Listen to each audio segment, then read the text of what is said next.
Hey everyone, we're here for LG Ginger's Pot of Gold. This is the side stream. I'm Faust, and this is I'm Mike.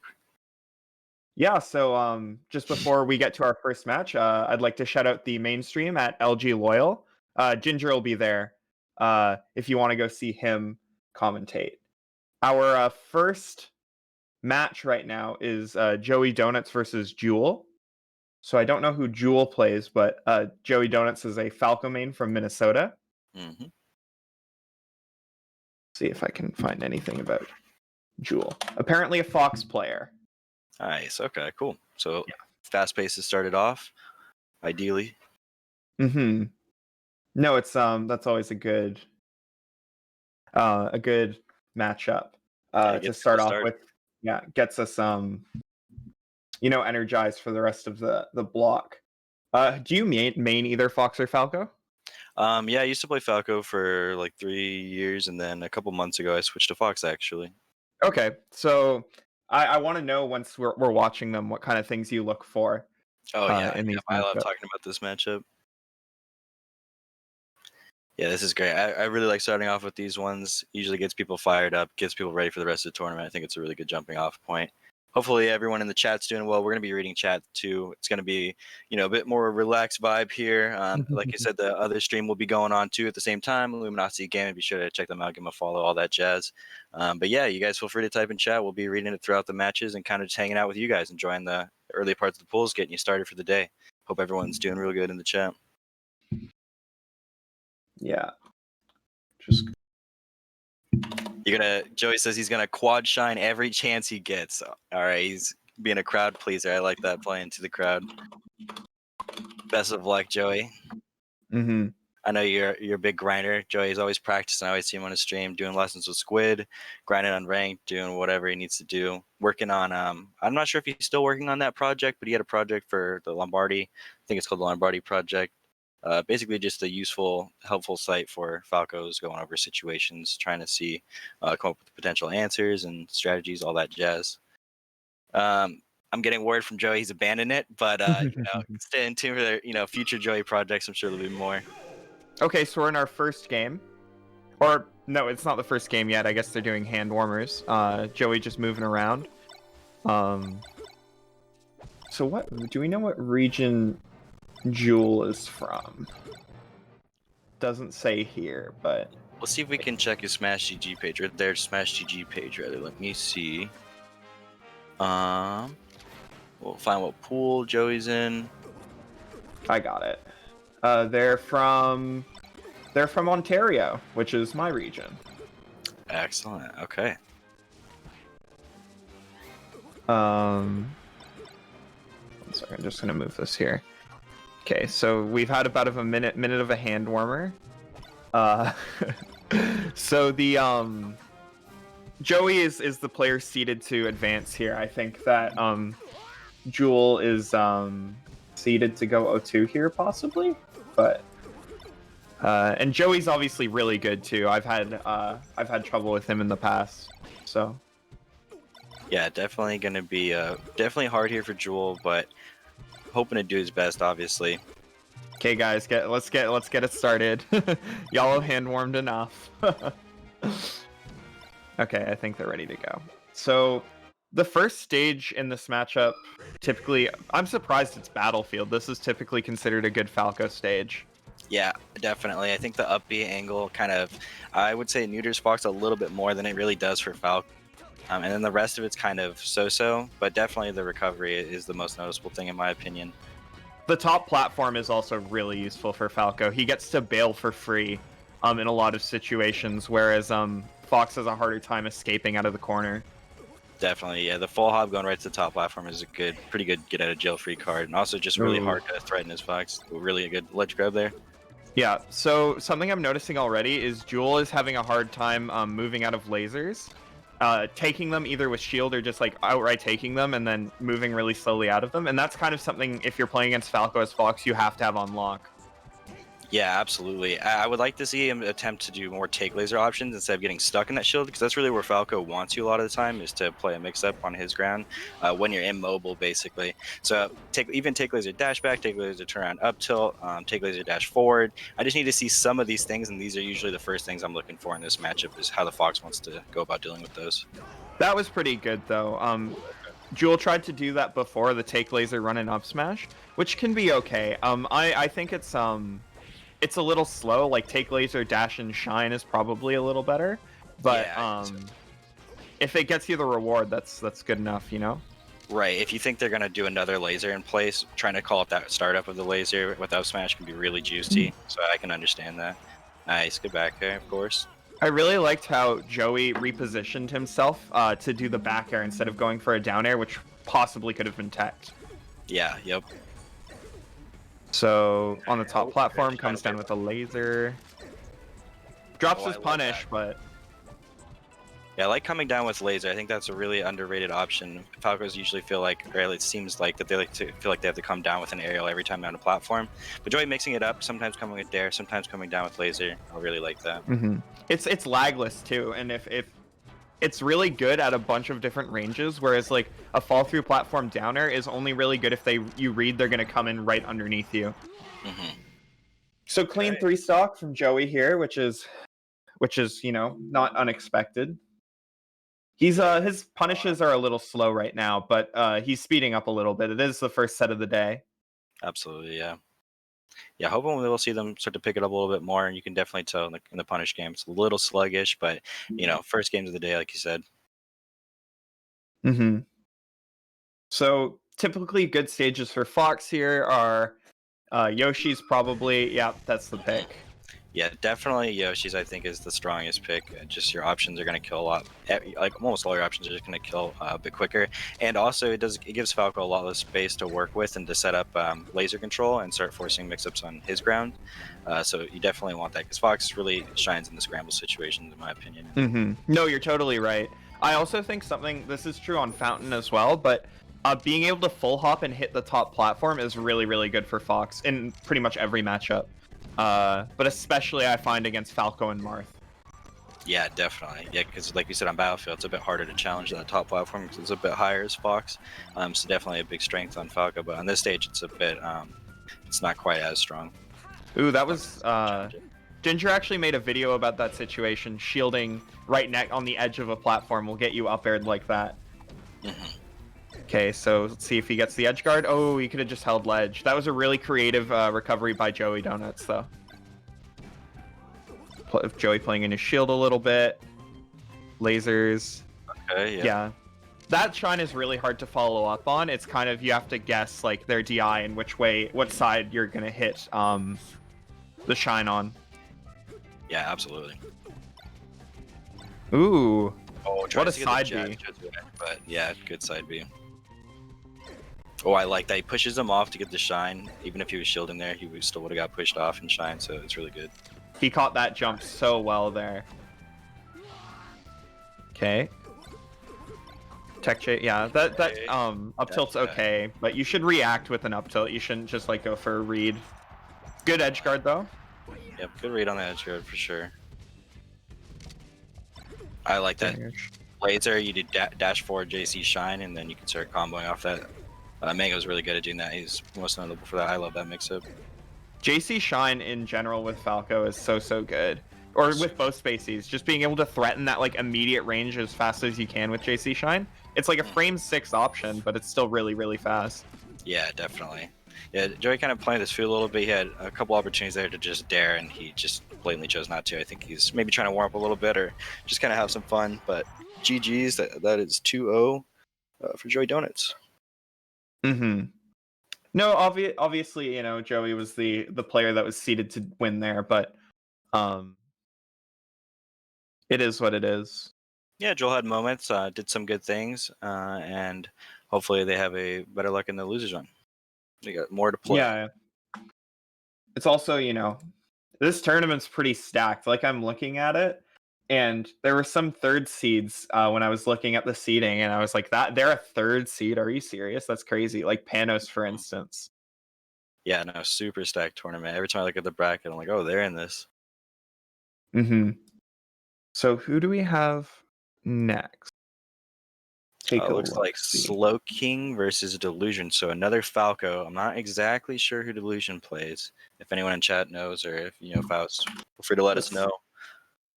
Delusion.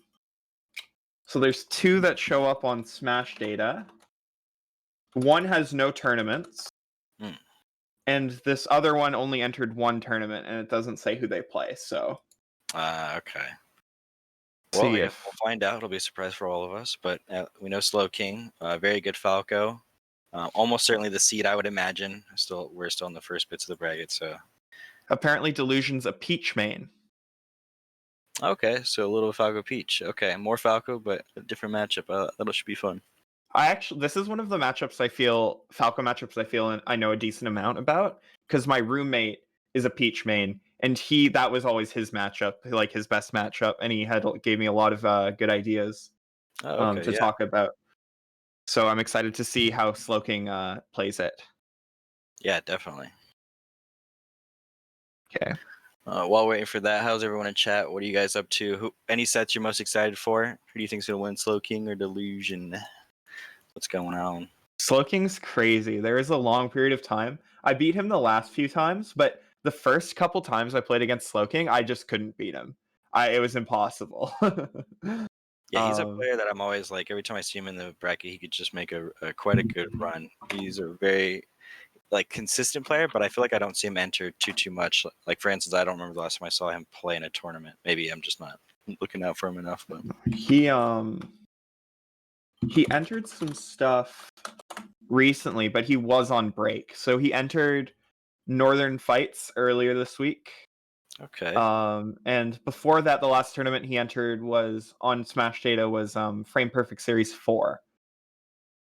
And I played him at that tournament, actually. Okay. See if Slowking's broadcast code is showing up yet. Nope, still nothing. But someone says, Faust, how's life in Canada? Yeah, I typed in the chat. I said it's getting warmer here. Lex over Gahtzu. Okay. Gonna drink some water. Mike B commentary. Thank you. Mm-hmm. Slowking is most famous for wishing he was CCK. Oh, Corncob King. I was like, who's CCK? Yeah. But KO and I are best buds. We live in the same city. So that's why I always make fun of him in Ginger's chat. It's not because I hate him, it's because I feel like that's the story most of the time. Whenever I hear someone shit talking KO. It's out of love. Dude. It is out of love. It is out of love. It's because we hang out all the time. But we're not related now. If you look at my water bottle, I have this fox that has a shine on it. Pretty fun. It's like a realistic fox? Is that what with like a shine around it. Yeah, so we're just waiting right now, waiting for the match to start. There's no stream being broadcast or anything, so we're just hanging out, chatting with you guys. Mike, did you see Frame Ones are shipping soon? I did. I'm super excited. I saw that some of the heavy boards came, and we're waiting on some more of them, I think. But assembly started, essentially, which is super exciting. Yeah, they are, Corn Cup. They are. Yep, everyone's a hype and chat for the Frame Ones. Well, they haven't actually shipped out, but they're not shipping out, but they started assembly and everything like that, which is pretty chill. I didn't think it was going to be this fast, to be honest. I was fully expecting another 6 months to even hear anything. Never seen KO and Faust in the same room. It could be the same person. Who's Faust? We look nothing alike. Someone asked who you are. Give him Yeah, that I know that guy. He's from my region. We've actually teamed before. Oh, nice. Okay. A memer. Yeah. No, KO and I, he's from this town, but I go here for university, and that's how we became friends. You did team with a concussed me. That was actually funny. Yeah. No, that was a crazy tournament. And my controller was broken too. My C stick was like totally fucked. I had to do all my aerials with A. Damn, that sucks. Yeah. Yeah, thanks for linking that, Kinshiro. Much appreciated. Like we said earlier, you guys, the main stream, there's 2 streams. So this is the side one. This is the more chill, relaxed one. We're just kind of talking to chat and stuff. And then the more like main one is the LG Loyal. Kinshiro posted in chat for anyone. Check it out. Go give him a follow. Go say what's up to Avery, and then come back here. Mm-hmm. Yeah, you know, we may be the side stream, but this is where the party's at, you know? But, yeah, exactly. Yeah. Yeah. But imagine getting hurt with concussion. Yeah, that's rough. yeah. No, it is what it is. But I was also really bad back then. Like, I'm still really bad, but I was really bad back then. Yeah, more bad. Yeah. I was like in 2018, I think. It's like way back in the day. Yeah, 2018 doesn't sound that long ago, and then you realize it's actually a little ways ago now. It was 3 years ago. Yeah, that's crazy. That's like when I started playing, basically, at the beginning of 2018. I started playing in like 2015, 2016. I went to my first tournament in 2016, I think. Dinosaur. I'm not even. It's weird because I always consider myself as like new to this game, but I totally feel that. I still do that too, even though now there are people that are newer than me in my scene, but I still feel like I'm new because it's all relative, right? And it's like I feel like I'm always new, even though I'll be playing for 8 years. I'll still think that. But you see, Corn Cob King, I played Jigglypuff, so I started off okay. Playing late December 2014. Dang, that's old. You're a real dinosaur. And I'm bad. It's okay. Pretty much everyone is to an extent. I went to Logos in 2014. I feel new. Yeah, that feeling doesn't seem to really leave you, I feel like. Maybe for some people it does, but I find a lot of times it doesn't. Mm-hmm. Come on, Slowking. So yeah, he's living up to his name right now. Not doing anything. I wonder if they're broadcasting to the correct code. What if they're just playing right now? Yeah. Because there was a different code at some point, right? Maybe there was a mix-up. I hope See not. if there's anything interesting going on in bracket yet.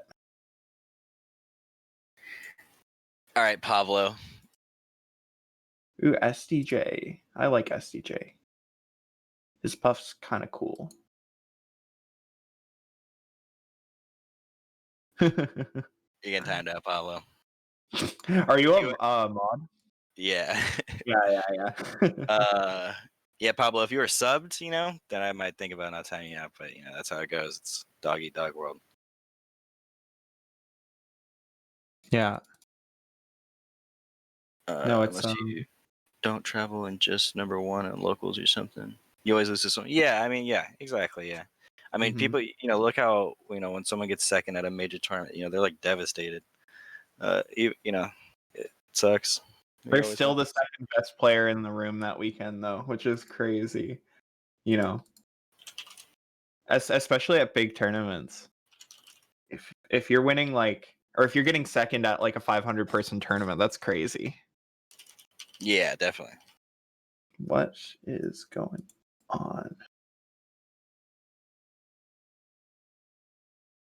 It's a doggy dog. Is it a dog eat dog world or is it a doggy dog world? It's a dog eats dog. Okay, that's what I thought. I know there's a Snoop Dogg album, Doggy Dog World. I always get them mixed up. Yeah, no, it's a famous mispronunciation. It's like all intents and purposes, right? That people say it too fast, and I all think intensive purposes. Yeah, it's not all intensive. Yeah. Yeah. Anyone going to air at the end of the year? Is that happening? That's really cool. It's supposed to happen. I'm gonna try to go, but it's also expensive. By the way, I just broadcasted the whole set. I knew it. Said I was good to. I knew you guys said I was good to go. Yeah, it's okay. I assume what happened is you broadcasted to a different ID. I kind of called this. I knew this was going to happen. Yeah, it's not your fault, Slowking. There's a mixed amount. Let me message our God in the ear real quick. See what's going on. Yeah, there is there. Oh, he streamed to Ginger instead of to us, I think. So But no, there was. They said the ginger one. Oh, okay, we'll see. I guess we're waiting on another set. You didn't do anything wrong, Dave. Do you know who Eric is, Mike? I don't think I know an Eric. He's a Fox player from my region, and one time I don't think he's ever beaten Slowking actually. Is that his tag, Eric? Yeah, it's just Eric. Oh yeah, I've heard of him. Yeah, and he said something like, "Dude, I would destroy Slowking if his name wasn't Dave. That name tilts the heck out of me."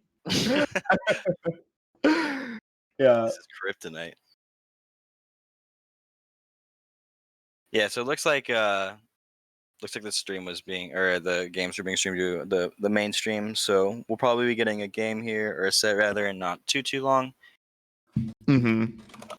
Let me see if I can see what's next. We do have a next set, allegedly, for us. I assume it won't get streamed to the wrong stream again, but if it is Justin with a 5 and a 1 in the name versus Panayiotis. Is that how you say that? The Falcon main formerly known as Panos. Oh, it's up. We can yeah. Panos is what they call him or them. I think he goes by a different tag now, but Panayiotis. Oh, I have a black screen. Let me see. I am waiting for game. You mean you don't see that even? Yeah, I just have a black screen. Oh, now it says waiting for game. We're good. Okay. It's been sorted. Let me know if anyone knows how to pronounce that, if I'm saying that right. Panayiotis. Panayiotis? Yeah. I don't know. He's pretty cool. I've played him once before. And it was a good time. I've heard the tag before. I assume they are the seeded one to win. Yeah, also Dave is talking another. Eric is like the king of salties who tweeting Slowking more like makes Space Unidos feel like Brawl King. Could we squad stream? Kinshiro, I'm not sure if you're someone like staff from the other stream or if you're just asking in general. I think we tried or we thought about it, but we have come to the conclusion that we are not going to do it. Yeah. Unless Avery says otherwise on his stream, you can ask there. Or if you're staff, obviously you can contact the DMs or whichever. Yeah. And just set up a multi-Twitch if you're really if you're so inclined, you know? So this looks like hand warmers. But I don't know why people need this long for hand warmers. It's like, the thing, like playing on net play, you don't have to hand warm because you're playing on the same setup and you've most likely been playing like for an hour before you start your tournament. So but, yeah, maybe. So Panos, I believe, I'm just gonna call him Panos, is used to be second in Philadelphia, I believe. Or maybe top 5, and then now lives in New Jersey and is one of the best players there. So, do some quick research actually. Yeah, definitely. And for you guys on the stream, you guys can't see, but it's gonna be some Falco and Falcon action. There we are. Yeah. Yeah. So currently ranked 3rd in Jersey and was formerly number 2 in Philly. Okay. All right. Philly's also a crazy stack. There's Panos is there, Chem is there, Slug is there. They're a really good region. Yeah, that's really good. Jersey also has a bunch of really good players like 404 Cray, Mont Money, B-Bat. Yeah, this is gonna be Justin's gonna have his work cut out for him definitely on this one. Yeah, for sure. Generally, though, this is considered a good matchup for Falco. And the Super are there too. Lots of good players there. Jflex. And it looks like we're getting into it now. So Battlefield's an interesting decision. I guess that makes sense. Yeah, I think it's not too bad either way. I think it's Falco favored. But I don't think it's really that bad of a starting stage. So he got tech chased and then need once. Yeah. That's what it's like sometimes. Yeah, I think- especially. Sorry, go ahead.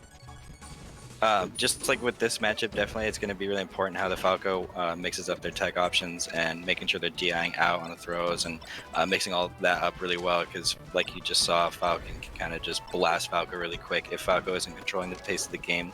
And definitely with those high lasers too, it's going to be really important to make sure that he doesn't get ran over. Another thing too is like Falco, unlike Fox in this matchup, Falco's moves actually have a good amount of range to them. So he doesn't have to worry as much about like timing his moves in the same way Fox does. He can put them out at like if he's running away, for instance, he can throw it a back air behind him and block Falcon's nair or something. Yeah, yep. Bear is really going to be really good in those positions for sure. Up tilt 2 potentially, depending on where he does the nair. Okay, that nair was so good. The way he caught his landing like that. Okay, could Sag be the top platform, and now Pano's in a really bad spot, but makes the best of it, gets the up air to send him off. Oh my. This is really sloppy, but Pano's in the edge and grabs the ledge, finds the down smash though. What a down smash. It did feel kind of sloppy from Justin's end, but he figured it out. Go to top platform. Yeah, it feels like Justin is making some pretty good decisions in neutral, but his punish game is just not that clean. Yeah, you know? Yep. It feels like there's moments of hesitation for sure. It feels like he has the idea, but he thinks of it too late. Or like he had like the combo where he shine waveland on the top platform, got the nair on the far right, but just barely, and it kind of felt like he was kind of hesitating about the whole thing. But now he brings it to the last stock, and this is looking really good for Justin.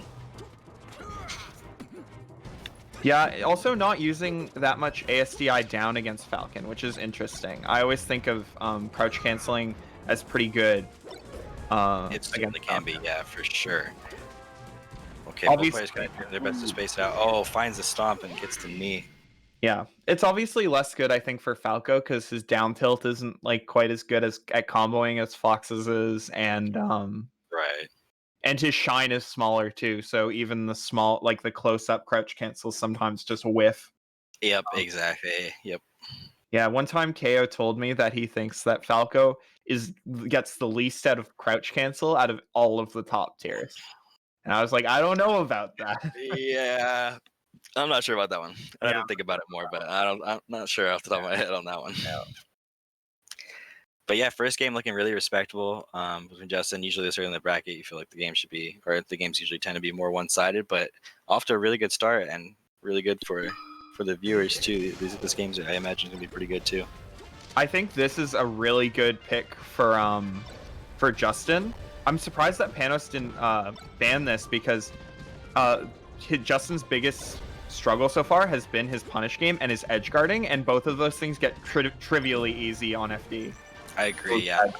He must really not like fought or something, I imagine, Panos banned. But yeah, this stage is very, very strong, and all those strengths you just said, or the weaknesses rather, kind of go away, or at least a little bit on this stage. Not as much big of an issue. Oh, yeah, I don't know about that. Oh, yeah, goes for the side behind the corner and tries to read in place, doesn't get it. Okay, back air to send him off. How does he edge guard? Let's see, he's really high. Oh, I wonder if he missed the full hop there, try to call out the back air as he was coming down, or call it out with back air. Yep, Nice, good back air. That. Really good, yeah, spaced around the nair. It's a lot of the time Falcons like to do that aggressive option in their recovery with a knee or an up air or a nair or something. So playing around that is just so important. It was a read by Panos there, but didn't work out for him. Okay, what does he do here? Oh, he tries to grab him, but squeezed. Yeah, and the regular get up will get you back here, and that should. Oh, he has one more chance, but no knee from ledge. I'm surprised there. I guess caught him off guard a little bit. Maybe thought he was already dead. Rolling in there feels like it just makes the Falcons' job a lot easier. So I don't know how I feel about it. Yeah, Falcons love to do that double jump from when they get off the ledge there every time. I'm wondering if Justin will try to call that with back air in the future. Okay, nair stuffs at the jab. Not really sure what the jab was for. Maybe a missed input. Justin needs to be better at covering that sweet spot. He's gone for it a few times in a row now, and it's worked every time. Yeah. Oh, this could be scary. Oh, but he makes it back. Almost risks his life for that. Almost like cheesy ass Skechers, if you will. Yeah, the full hop fast fall knee. It's hard to deal with sometimes. Yeah, definitely. Okay, I mean, got a full stock up here for Panos, but it is FD, and I think Janos can make something happen. Oh, he needs that, but drops his follow-up after the shine. Okay. Oh, he had a tech chase opportunity there, I think, if he kept down airing, but he down smash would send him too far. I think it would have been better to send him not too far. Oh, he just can't get these edge guards going. That's one of, I think, the most important thing against Falcon with every character is you just have to, if he's off stage, you have to kill him. Yeah, yep, exactly. Because if he's heavy, like if you just let him come back to stage and keep doing like that's it. Do like a neutral win, like keep on winning neutral against him, he's just gonna come back and then he's gonna live to 140 or 150 because of how heavy he is. Absolutely. Yeah, usually the problem is that Falcos and Foxes will allow Falcon to even have a drift mix up in the first place, when usually they can just go out there and catch him at the apex and either down air if you're Falco or back air, or just back air if you're Fox. Ooh, we got another setup, I think. Okay. We got unsure. I don't know if that's for us though, because it's not in the commentary text. Okay. Might be for that stream. But yeah, usually I think that's like one of the big things in that matchup I'm looking for is how the Falco deals with the Falcon and how they allow them to get drift mix-up in the first place, because a lot of the time, like I said, you can kind of avoid the aerial drift mix-ups, which is where Falcon's mix-up game is actually pretty good, and his recovery becomes much better if he's actually gets into a spot where he's able to drift. I'm just asking KO what the deal is. Yeah, definitely. Yeah, we're getting some clarification here to see what the next match is. Shouldn't be too long here. Yep, TTV LG Loyal is the other stream. Thank you, Larfin. Appreciate that. That was only game 2, Flinchy. Yep, it was 2-0 for Panos.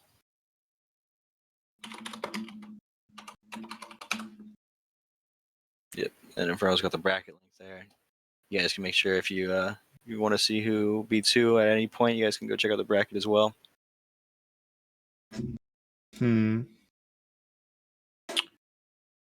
But yeah, that matchup is sometimes really hard, and then sometimes Falcon guesses right a few times and then wins. Yeah, it's a very polarizing matchup, as I like to describe it. It feels like Falco just wins neutral for like 10 seconds straight, and then he just explodes. And it leads to, and then same thing on the other side, like Falco could win for 10 seconds and then make Falcon explode. It's a very volatile matchup.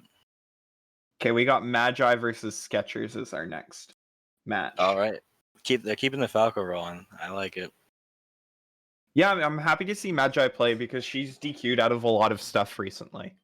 Agreed. Yeah, I feel like I haven't been able to see her play in quite some time.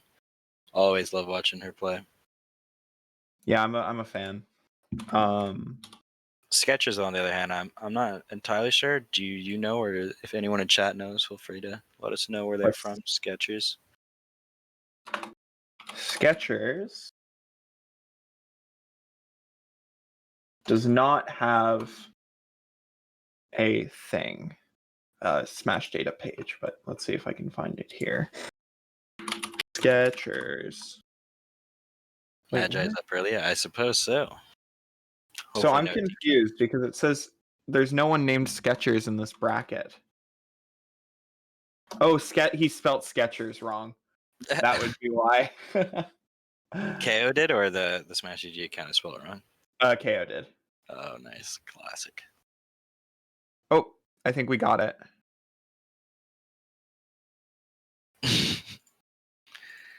Mihoy Minoy? Yeah, I think so. Skechers is from Connecticut.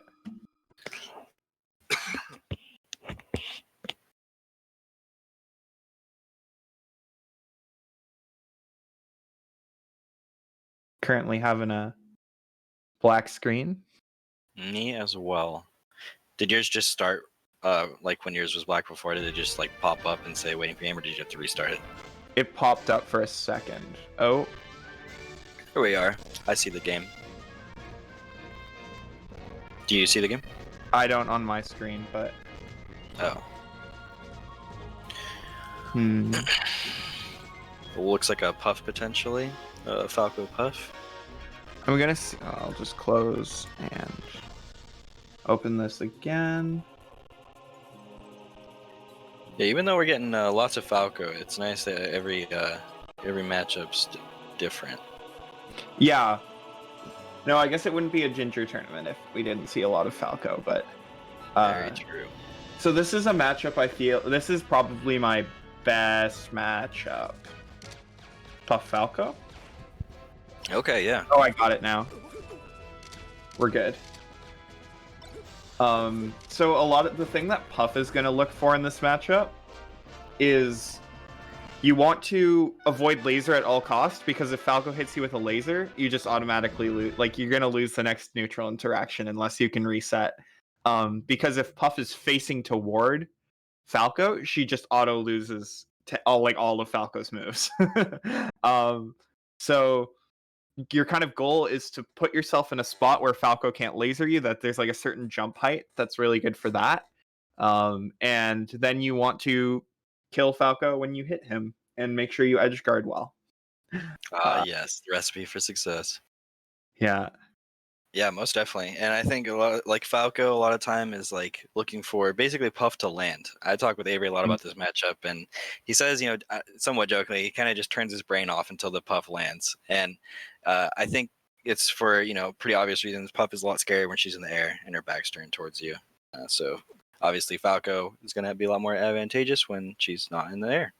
So probably going to look for that. Obviously, I like to see how meta is going to do, like what are laser games like. That's really important, and because Puff moves in such a way that the other characters don't really, it kind of makes Falcos have to laser in a different kind of way that you just normally wouldn't do against every other character. So that's usually the most interesting part to me. But we'll have to see how Magi chooses to do and how she chooses to do it. Having the low laser on lock is so important in this matchup, because otherwise Puff can take space with wave dash really easily. This is another matchup too where Puff's wave dash is really, really important. Yeah, definitely. Oh. Being able to abuse the laser heights is going to be really important. Can become really crucial. Yeah, and the high laser is good for catching Puff when they're doing the short hop auto cancel bear. So you know, most it's all about the laser in this matchup and getting meaty tech chases off of Dare. If you watch Bobby, that's like Bobby just will dare you 8 times in a row and then kill you. That's how I like to run it too. I think Dare is really good as a tech chase tool. Once Puff's rolling around on the ground, it becomes really rough for Puff. Another thing, another reason for that is Puff's get up attack is worse than average. Oh, okay. Because it's stronger than the rest of the get up attacks, but it's not as invincible. Oh, okay. So different pros and cons. Yeah, but so in terms of like avoiding a tech chase, it's worse. Right. Yeah, because you won't get the invincibility frames to survive like a down air or whatever. But yeah, and that can become really brutal when the Falcon just starts tech chasing with down air.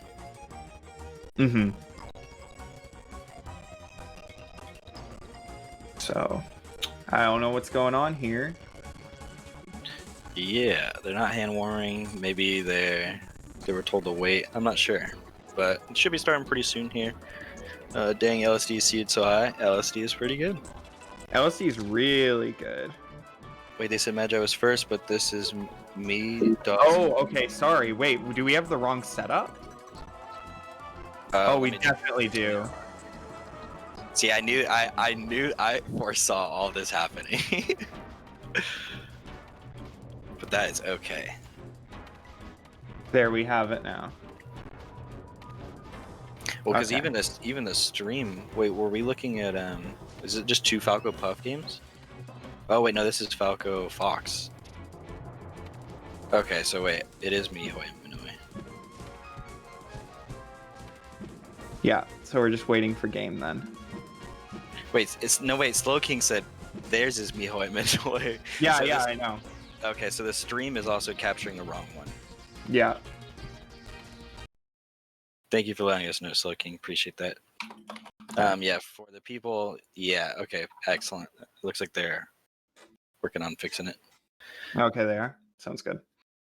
Yeah, you are up next, Magi. Sorry, it was a mistake on the stream's part. Yeah, I was also confused because Magi doesn't play Blue Falco. But that will be another interesting set to watch. Dawson versus Slowking. I'm really excited for that. Most definitely.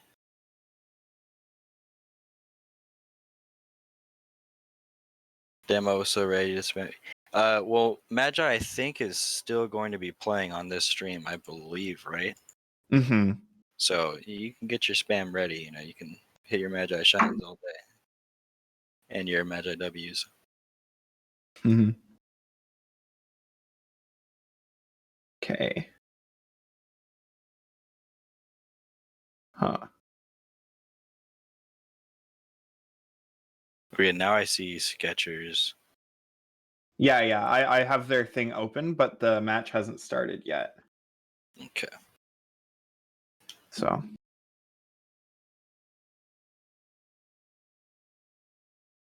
we're just chilling.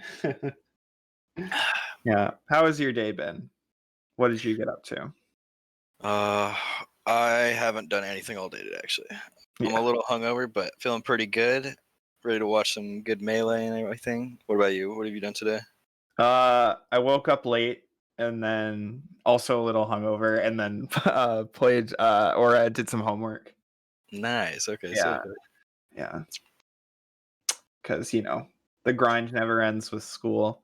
I have so much due this week. I have like 4 things due. Yeah, I'll be starting a coding boot camp pretty soon, so I'm not super stoked about being that busy all the time. But yes, indeed, Bones. What's up? I did Hope the stay up day's been past my bedtime, Dan. Imagine drinking. Yeah, I can imagine it. Yeah. Couldn't be me. But Are there any games anyone's looking forward to watching in chat? Any yeah, we have projected matches? Are you guys playing right now, Skechers?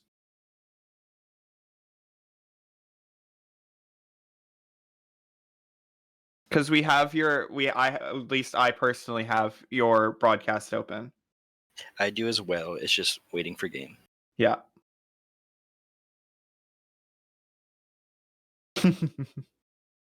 You can put Mike V and I over the character portraits. You never have to stop looking at us. But I'm just excited. Amanda's still alive. Yeah, definitely. Always exciting to watch her play. yeah, because she played her pools at Four Loco. Oh, here we are. I saw that. Yeah. Dose. Okay, so it's more new matches, or new matchups. Just keep coming with Falco. Oh, they're playing. They are playing, and it's not on the stream yet. It's okay. We're some Shine Waveland combos. I think Magi's about the edge guard. Jumps off Shine back here. All right, now you guys go. Okay. There we are. Oh, yeah, perfect. Boom, Shine back here. Can't tell if this stream is more delayed. Let me refresh it. Okay, I think We're good. Oh, Magi gave Skechers a freebie, but yeah, Nair shot. Man, Oh, actually, just that goes for is the actually Nair. crazy. Yeah, just finishes it immediately instead of trying to go for any more extension. Ooh. Okay. Oh, drops to the platform. Kind of tricky there with that Shine. Yeah, no, I actually don't think I've seen that before. Me either. I try to do that sometimes with Fox to do like a bait, but it doesn't really work that well sometimes. But I'm surprised to see that. Skechers keep it, even though he did need, or they need the freebie. They're keeping pace. Yeah, definitely. No, keeping it respect. Oh, all right. Well, it is what it is. Yeah, definitely. Okay, some not so great shield pressure, but it doesn't really get him punished, so not too big of a deal. Yeah, Okay. Magi with her own, or with a combo of her own. I like that kind of like edge cancel rising laser to get him off the stage, but doesn't really hit. Yeah, Dare? jab. Yeah. I love it. Yeah, catches the edge with a jab, suicide dare, easy enough. Yeah, suicide dare on last stock. It's like, oh, if you're below the ledge against Falco on your last stock, it's over for you. Yeah, the character gets a huge power up. Yeah, because you don't have to trade. You just win the game. Like, Yeah, it is extremely scary. Yeah, I've been thinking Suicide Dare actually gets rid of all of like the interactive parts of Dare. It's just like, oh yeah, I'm gonna dare you and you're gonna die. Yeah. Yeah. So game All 1 right. for Magi. FD. This is typically a pretty good stage if you it's like a good stage to cheese players better than you. Yeah, it is going to be quite rough though. Playing the Falco, if they have a better punish game than you, it can feel very one-sided. I feel like if you aren't playing up to your par, and Magi is a really good player, so it's going to be pretty tough to out-punish her. That being said, though, Skechers takes the first stock. Wait, on the stream? Okay, I thought it was Magi was neutral as well, but on the stream, I think the colors are flipped. Yeah. Yeah, okay, that makes a lot of sense. I figured. Oh, Skechers takes the second stock. Okay. Curious. Nice. It just goes and gets a Shine Bear for the edge guard. It's really tricky to edge guard Falco there when they're that close to the stage upping. Mm-hmm. Nice lasers get him low. Doesn't finish it though. Oh, That roll yeah, was a bit of a please work, but yeah. yeah, that's it. Making your stocks last like that is so important sometimes. Like, you can lose neutral a billion times, but if you just don't die, like, you don't lose the game, so. Yep. Absolutely, yeah. Oh, okay, really bad nair, but flips on him. Oh. She missed her wall jump. Yeah. Oh. Okay. That was a weird game. Very weird game. Yeah, well, like you were saying in the beginning, I mean, a lot of potential to take early stocks, take some like, arguably cheesy stocks or what have you, but it ends up working out. That is definitely, I hate Falco, what we call a final destination moment. Yeah, that stage is so silly. Like, I don't think I'd ever want it to be banned, but... Wait, why are we away from the... Why is it back? So that if the stream can hear me, Magi was neutral and Skechers was green. It's 1-1 now.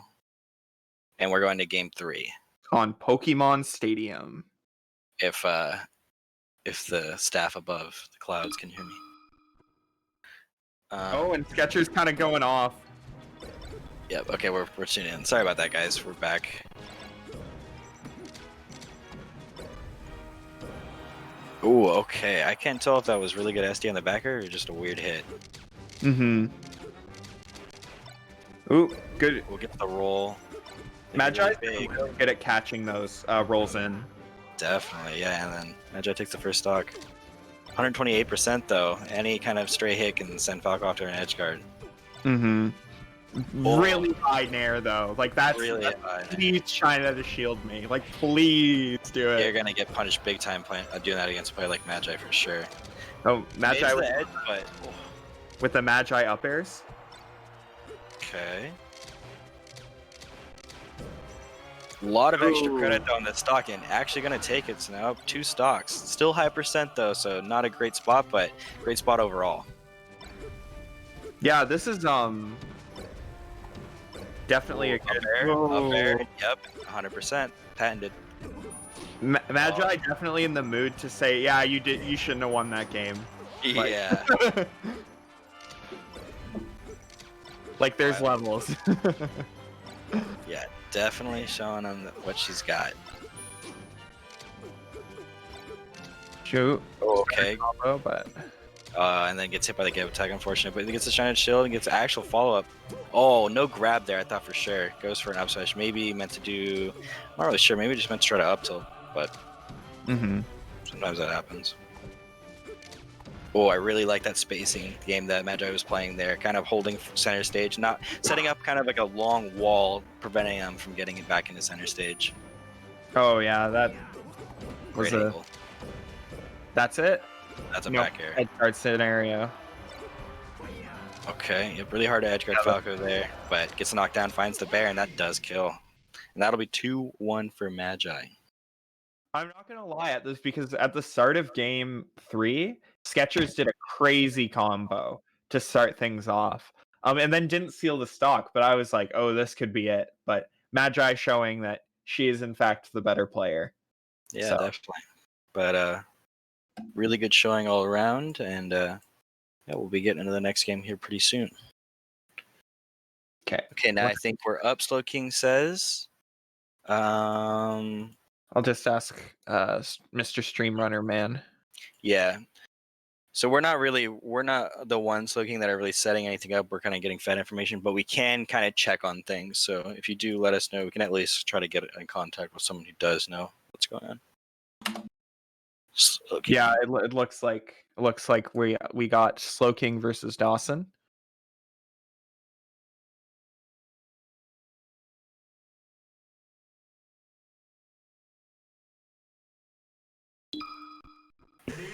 Yep. Okay, yeah, nope, we're getting into it. Looks like a hand warmer. So, or maybe it's not. Yeah, it is. If he's doing the shine okay, arrow. okay. Yeah. Took me a second. But yeah, so Dawson, pretty good puff, also from Philadelphia. Slowking, best player in Iowa. Let's see if they have any sets against each other. That would be interesting. Oh yeah, definitely. Head to head. Dawgod versus Slowking. So they've played. Yes. So Dawson lost the first time and won the most recent time, apparently. So 1-1, according to PG Stats, allegedly. Might have been more games, but all right. So looks like we got the tiebreaker on our hands. Mm-hmm. The set of sets, if you will.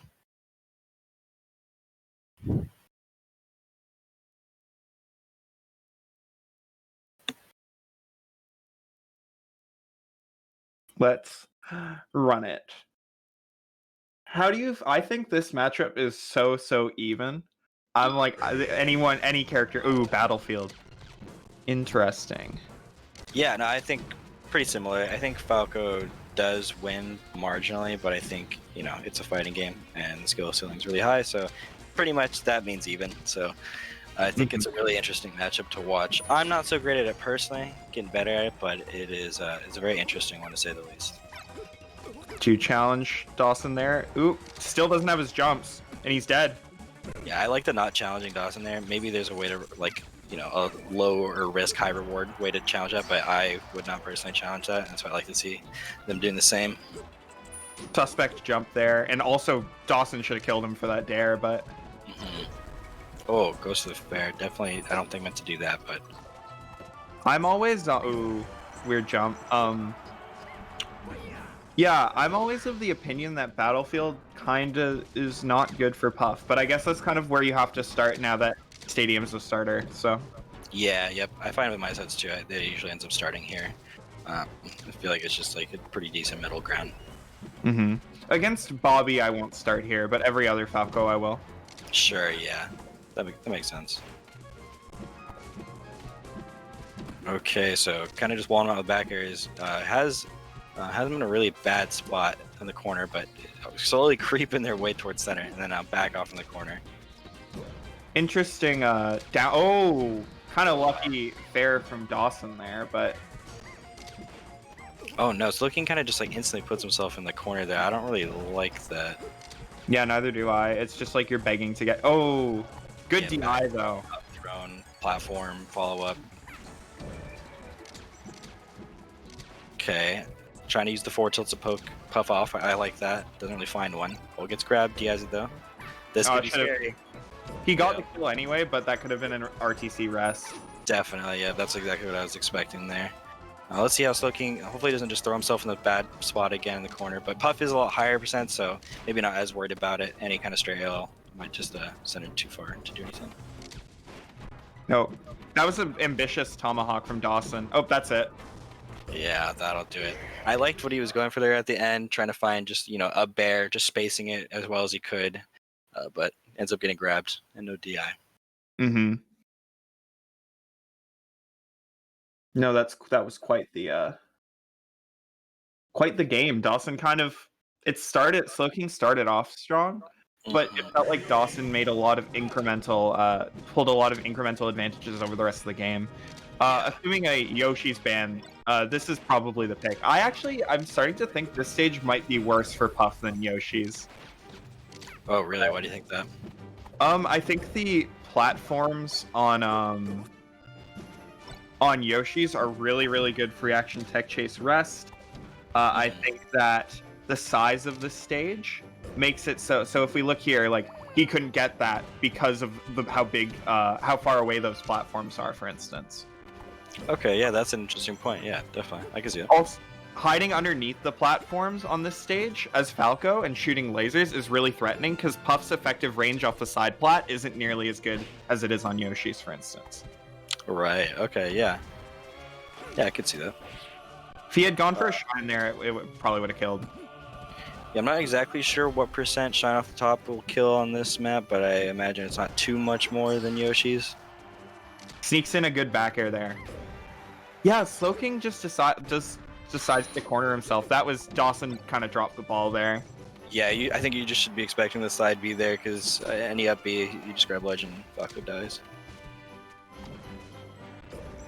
Okay, well, much better start here. I mean, living a 166 for Slowking is a good look, and good DI there. A little forward tilt. I know, it looks so, like, not menacing, and then you go flying. Yeah. Puff actually has a lot of deceptively strong moves like that. Yeah, something I see Slowking doing here that I kind of don't like is he's not pressing. He's not really taking advantage of his knockdowns very much. Like, if you watch Bobby, for instance, if Bobby down airs you, you're eating like 4 or 5 more down airs. Yeah, exactly. You're getting down aired multiple times. That should be it. Oh, no. Oh, but bad DI. Yeah, I mean, the edge, it should be free, but sometimes it looks kind of scary because you think you might get pounded or something, your invincibility wears off, your reversal or something. But yeah, definitely should have got that edge guard there. Okay, down air, shine off the top maybe? Goes for a shine. I felt like up air would have been a little bit better of a call, but it might not have even killed. I'm not sure what the percent is on that, but shine is a little bit too small, I think, to try to connect it there. Oh, good. Nice. Falls on them with beautiful. Yeah, super good. I mean, 81% now. It's not too rough, but he needs to not take very much damage here in the process. Yeah, he's in a percent now where, like, a lot of Falco's strong. Oh, that was an ambitious. Off the top. Okay. Yeah, not too bad. The counter pick working out. Yeah, no. Oh, find those up tilts. He's been trying to find those up tilts a lot throughout the set. I really like it. He could have shined him off the top, I think. Okay, holding center stage a bit more, keeping him pressured out. I like that, covering the roll in. Yeah, a little ambitious by Slowking. Okay, I like that. I like that. Dawson just kind of keeping him boxed out. Falco's down air is so good. Oh, he used his double jump. He tried to jab back air there, but a little bit too far out. Oh no. Okay, well, he has him in the corner. Dare to grab. That's interesting. I figured he would have kept spamming back air there. That's what I would have done at least. Yeah, Slowking needs to chill out. Stop playing so antsy. Hold center. Like, yeah, the only way he loses is if he gets knocked off stage, basically. Yeah, I liked where he was just spacing back airs, up tilts. I mean, even up tilts a little risky, but finds it. Finally. What a back air! That was sneaky as heck. Yeah, I didn't think he was going to be able to hit Dawson there. That's like a safe zone. Yeah. A lot of the time. Yup. The problem though is because now that you start on Battlefield, Puff has really good counter picks game 3, regardless of what you ban. Yeah, for sure. There's FD, FOD, and Dreamland, and depending on how good you are, like, or how like your opponent plays and how you play, like, all of those can be potent in their own way. Yep, good for their own reasons. I'm curious as to which Dawson will choose.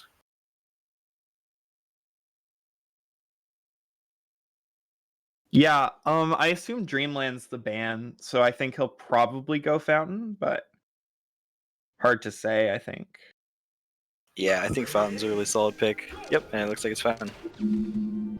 Yeah, I think the stage is a pretty solid pick. I think the platforms aren't that like invasive for Puff a lot of the time. They definitely can be. They can also help. Oh, misses the rest. They can help a lot for sure for Puff, but it also prevents Falco from lasering in certain. Oh my God! Yeah, it goes up there and gets the reaction and rest.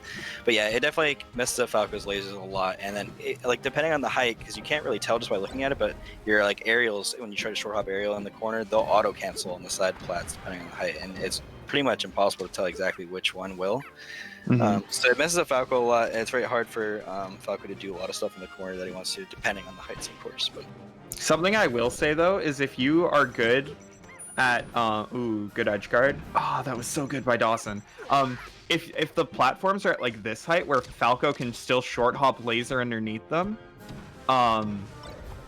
it's really hard for Puff to challenge Falco on that stage, just because she has to approach from the platform, and her frame data is not good enough for her to like put something out before you can. Yeah, yep. And Falco has a lot of good things to challenge that. That's a really strong spot for Falco for sure. Ooh, Shine Chime off the top. Nice, finds it. How I didn't think that was gonna kill. Yeah, it was really fast, and I didn't even think it was going to. Oh, okay. Weird scramble on the top platform, but jumps down, resets. Okay, oh yeah, up tilts, and it's not working out. He's gotten grabbed and up the rested a couple times. I think trying to do that. Classic. That's a classic Puff chump check, like the instant or the falling auto cancel nair to Sakurai angle into grab up the rest. So he's not that far behind though, despite getting rested twice, which is interesting. Yeah, absolutely. Yeah, he can make this comeback, but he's taking a lot of these back airs, and it's starting to build a percent. But he finally finds the kill, sitting around 60, which is not great, but it could be worse. Okay, this is last game. I believe this is still best of 3. Yeah. Oh, that's it. Oh, jab, reset, rest. That'll do it. Very clutch moments there from Dawson to be able to get that not mess that up there at the end. I'm surprised he was at the point where Slowking couldn't like buffer an option besides neutral getup, you know? Yeah. But well done by Dawson there. He got a lot of really good rests that third game, so Yeah, definitely did. A lot of good edge guards too. Yeah. Good. He had that one really solid reverse fair edge guard, and then he got one reaction tech trace rest on a miss tech, one up throw rest, and then that jab reset rest. So yeah, very good stuff. And yep, once again, this is the second stream. There is another stream Avery's on, I believe. LG Loyal, be sure to check them out. Twitch.tv/LG Loyal. Give them a follow, say what's up. There'll be matches on both here and there, so you can pop up both on if you got a second monitor, 2 different tabs, whatever you got to do. We got Blake Gray versus Gahtzu next. So that's Peach Falcon. Okay.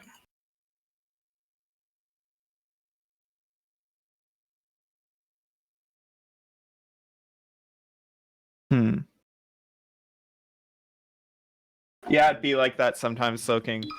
Yeah. But it's a tight set.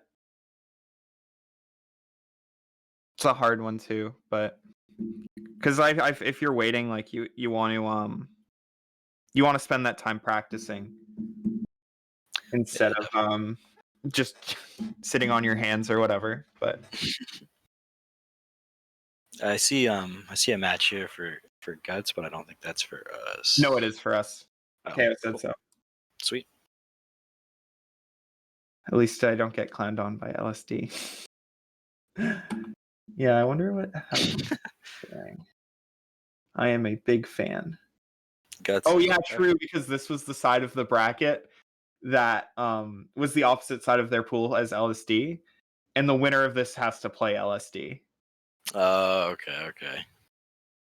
Let's go, Blake. Looks like we have some Blake fans in chat. Blake Gray. It looks like we're just going straight into it. Where's Blake Gray from? I'm not sure, but if anyone in the chat knows, let us know. Delaware. And the match is going by. Perfect. There you guys go. We can all see. Yeah, so look at Blake Gray from Delaware. I've heard. Oh, sorry. Go ahead. Gahtzu from Florida? I forget where Gahtzu's from. Yeah, from Florida. All right. Blake Gray is apparently super technical. Okay, well, I'll be looking for that. Did you see how fast that float cancel nair was? It was so fast. Oh, God. Falls down. Okay, just spacing the edge really well, and then finds a grab. Oh, no. Tries to get the nair, though. I thought he was just going to up air, but... Oh, air dodge is out. Super good air dodge. Yeah, really good at the wiggle out air dodge. Oh, I like that back air. Into the grab, too, for the edge guard. I really like this. Oh, but excellent drift. Okay, yep, just goes up and gets him. One more chance, though. Yeah, but too far away for that to work. Too far. Oh, no. Oh.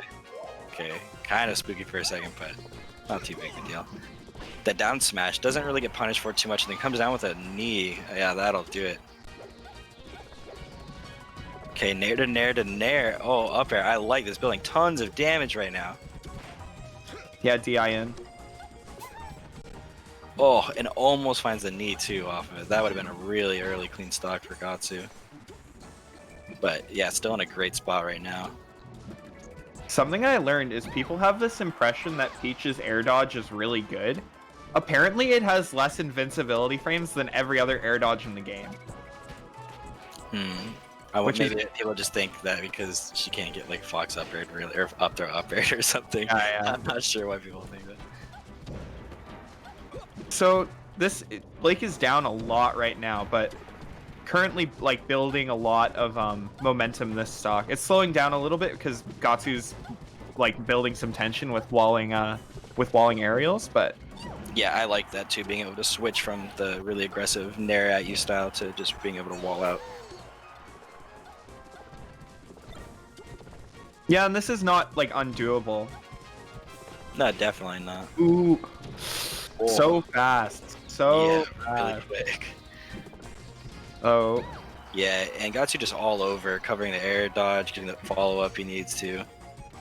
It kind of feels like the Peach is running away most of the time. But, oh wow, run through F smash. Doesn't end up actually killing, but... Yeah, Gahtzu is reacting really, really well. Yeah, this is a bad spot for... Oh, very tricky there.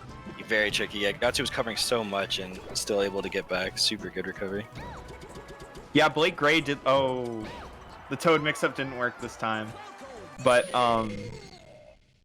the way Blake Gray drifted right before the up air hit him was crazy. So, the stages that Peach typically likes are Fountain and FD. So, yep. Whichever one Gahtzu doesn't ban, we'll go there probably. Yeah, exactly. Kind of a personal preference thing. Up to Gahtzu, we'll have to see. Both very strong for Peach, of course. Yeah, they're good for Falcon in other ways too, because like as we saw earlier, Blake Gray was using the platforms to like air dodge onto and then edge cancel off of to make his coming down mix-ups better. But yeah, exactly. Yep, good point. Yeah, I think that's the beauty of the game in some of the stages, that even though, you know, things are usually never just strictly cons, there's pros usually a lot of the time with everything, so it makes for interesting and a lot of personalized picks sometimes. Oh, okay, yeah. Wish the grab gets down before it gets sent away. Nothing really too much, but oh yeah, misses his jump there just barely. Tries to get the knee, ends up falling too far. Yeah, that stomp was greedy. High recovery. Lands in a good spot. Oh, I don't know if he tried to do the same thing he ended the last game with almost, but... Oh, what a tennis racket. The best tennis racket I've ever seen. Oh, air dodge with, yep. Good stuff. I got to covering it, just reacting, grabbing the air dodge. That should be it for that stock, though. Yeah, taking it nice and clean. Pretty much even still, so... Oh, it drops the dot eyes immediately, though. Gets bricked, though. It's all good. Sometimes that's like people always meme about that's why this stage is good for Peach, but low-key against the tall characters like Falcon or Ganon or whatever, you can get some good brickage when you're on the side platform. Yeah. Oh, okay. Comes out over with that aggressive option, doing the nair out of it. Oh, good. Oh, that was a please hit down smash for sure. Yeah. Okay, I like that. Oh. Good coverage. Oh, I thought for sure we were going to see a fair, but good recovery from Gahtzu. Good nair. Nice. Yeah, good catch on the drift back. Yeah, yeah. His DI was really bad too because of that. Okay, up air. Up air. I just realized the first set we've watched that there's no Falco on the screen. Yeah. I didn't even realize that. Quick little follow-up though. Up throw. Yep, little chain grab, forward throw. Nice. Should be. Oh no, this is the nair. Didn't want to commit enough. Yep. Nice. Still gets the grab though. Back. Oh, forward throws for the edge guard. What an OMS attack. Oh, goes for the hardest of reads. I'm not really sure. Excuse me? Almost a really good recovery. Up throw, we get back here. Oh my god. Okay, well the spacing on was cheese. Did you see him ASDI down shield grab? That was so good.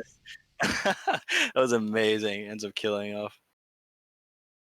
Blake Gray put up a good fight though. Gahtzu is obviously like a top 50 player, so yeah, it's gonna be hard no matter how you slice it, but a really good stuff from Blake Gray. A lot of really good moments there. Did a lot of good stuff. 100%. Oh, my boy Golden's playing on the side on the mainstream right now. But yeah, no, ASDI down shield grab is something I need to implement into my game a lot more too. It's so good, especially against Sheik. It's really good. Yeah, yep. Because if Sheik jabs your shield and you just grab her for it, like that's such a bad risk reward scenario for her. Mm-hmm. The mainstream could be found at LG Loyal, twitch.tv/LG Loyal. All one word, I believe. Yeah, it's all one word. Yeah, there's a lot of really good defensive stuff from Blake too, but Gahtzu was just so good at reacting to everything, and the coverage was insane too, just throughout the whole set. That's just really hard to win. We got Jflex versus 8va up next. Is that Sheik Falco? Sheik Luigi. Oh, Ava's yeah, okay. I've played him before, I think. I think that's one of the Luigis I haven't played. Are they West Coast? No, we're only doing East Coast pools, I think. Okay. And Jflex is an East Coast player, so that makes sense. 8va, more 8va chats. Yeah, let's see what is up with 8va. Let's see if these players have ever played before. It looks like 8va is broadcasting too. We'll check to see. Nothing happening right now, so we're just kind of chilling, hanging out. We'll look up some stats. 8va versus Jflex.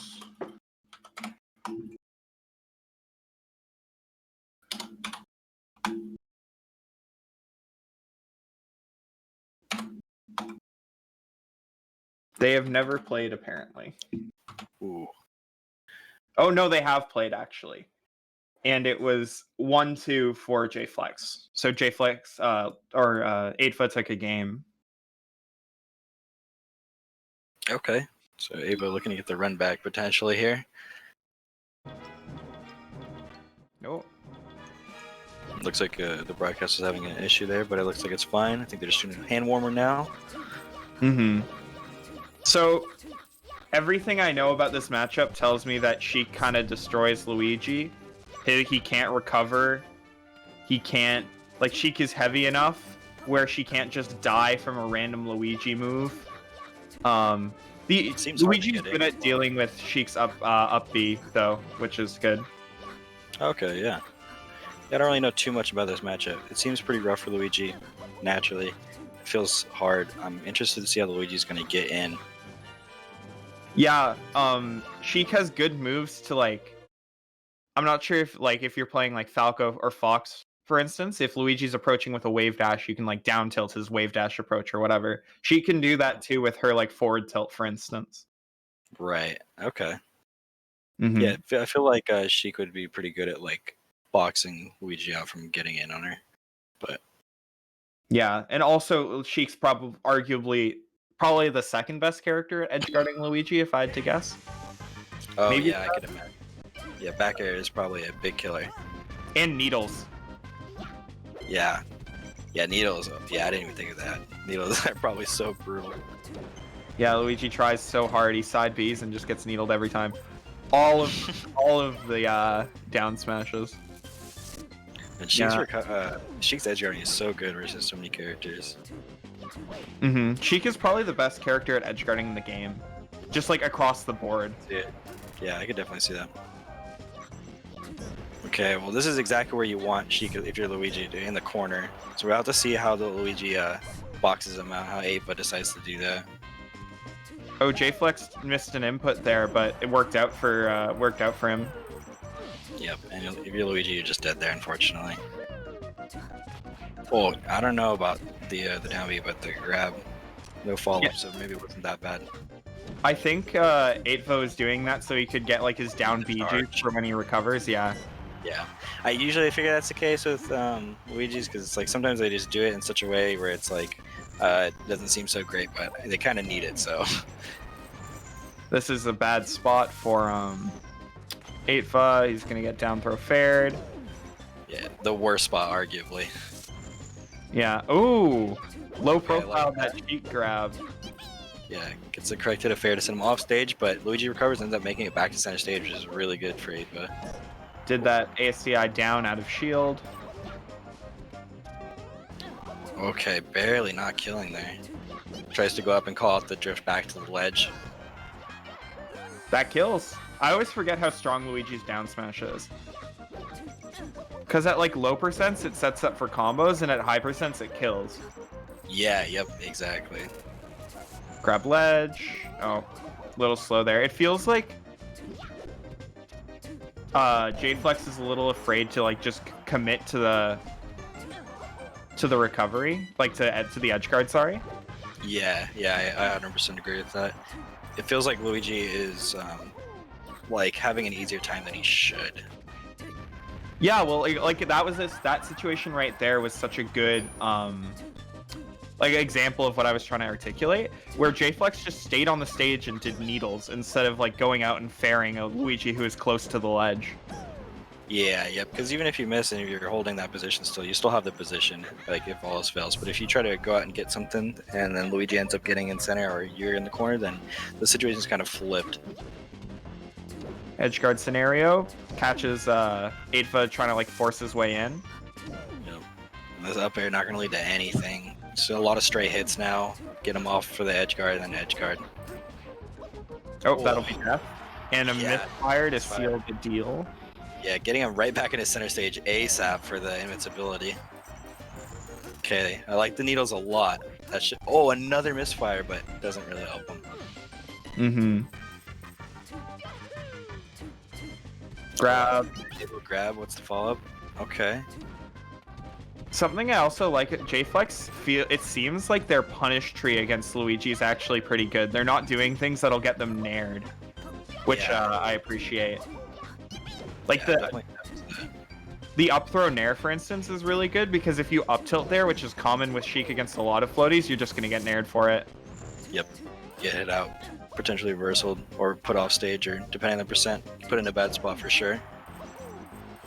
Oh, nice. Just goes out there and clips him.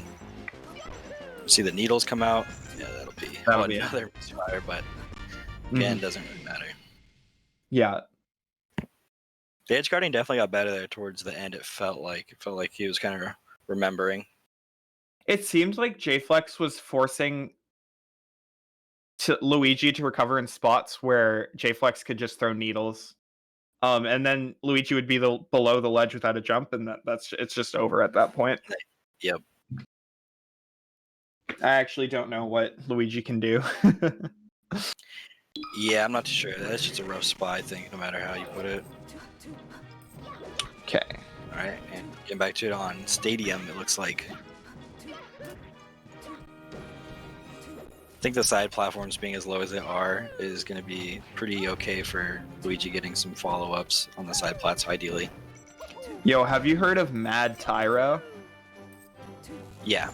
Yeah, so Mad Tyro does some crazy stuff on the Stadium platforms. Yeah, that's the first thing I think of. I imagine why he went here, but I'm trying to think if there's any other pros to this stage. Really, I guess it's a lot longer, but I don't know. That seems like pretty good for both characters. But Well, if assuming FD got banned, this was probably like, you know, it feels like you don't have a top platform, which Luigi can struggle to challenge. that's very true. Yeah, top platform is a bit rough. The side platforms are also low enough where Sheik can't like just go to the platform and jump and avoid a lot of Luigi's options. Which would be common on something like Battlefield, for instance. Luigi doesn't really like to box with Sheik that much, so having a big stage is good for that. There's just some ideas I've come off the top of my head, but that won't be death, but sets up a situation. Oh wow, kid's kind of lucky there with that up smash. That was the weak hit, though, I think, of the up smash. Okay. Yeah, I think if it was a strong hit, it would have killed. Good Omps attack. Ooh, okay. Yeah, I'm just gonna get grabbed. Oh, okay. Dang, yeah, good DI. I'm not gonna kill. This will probably kill, though. Fair. Yes. Oh, wow. Oh, wow. Needles. Yeah, no misfire that time for him. Yeah, it's just gonna die to needles. Oh, double down smash? He goes for the triple. The quadruple. Oh, that was so funny. Oh, no. Okay, yep. Platform follow-up. Oh, okay. Get some good percent on there. Ends up getting hit out of at the end, but did some good percent for sure. A lot of trades happening. We need some clean hits, and now Jflex off stage, or in the corner. Oh, I don't... Sorry, go ahead. I was going to say, Ava backed up super hard into center stage, and I didn't really like that. I would have preferred to see him keep him more like threatening presence in the corner, but yeah. Yeah, I felt that kind of this entire set, and that was actually what I was going to say. I feel like Jflex has not been edgeguarding Sheik very well. Yeah, or boxing them out on the side. When Jflex does have him in a position to get him off for another edge guard, I feel like he gives up space or tries to challenge it in a very weird way. Oh, barely misses the grab and gets grabbed for it, but doesn't really get much out of it. Yeah, you can wave dash up smash there for the kill. Right. Oh, Jflex got lucky that he got hit with the spike hitbox of Dare instead of the Sendy outy one. Yeah, and now Ava in a really bad spot, but finds the stock able to clean it up. Now, pretty much a full stock up here for Jflex.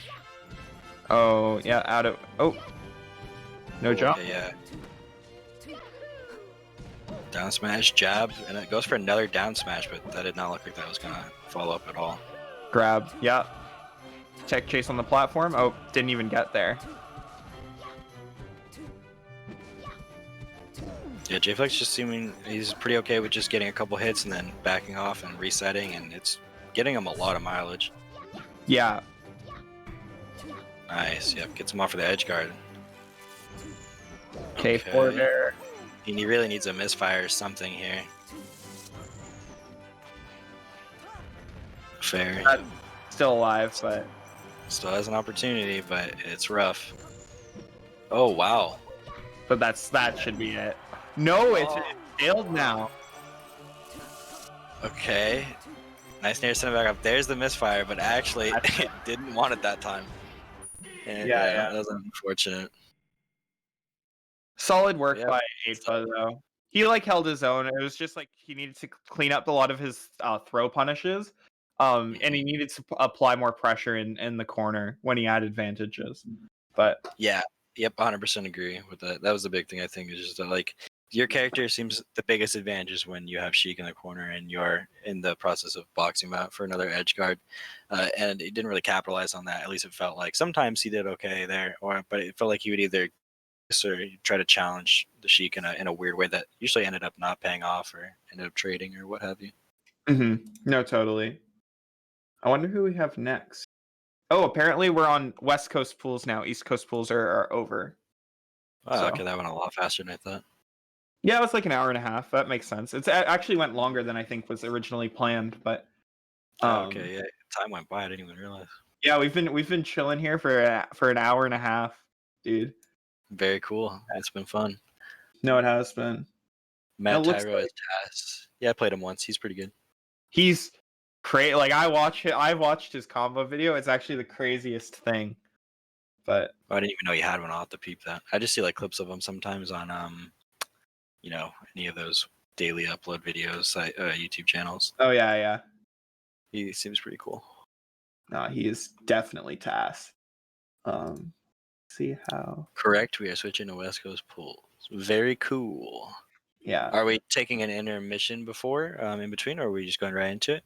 Ready for whatever. Yeah, I'm down to chill. You guys are still on Rocky versus ManRay. That's exciting. So some Falco versus Ganondorf. Played both of these players before. It is a rough one, but we're getting right into it. I like it.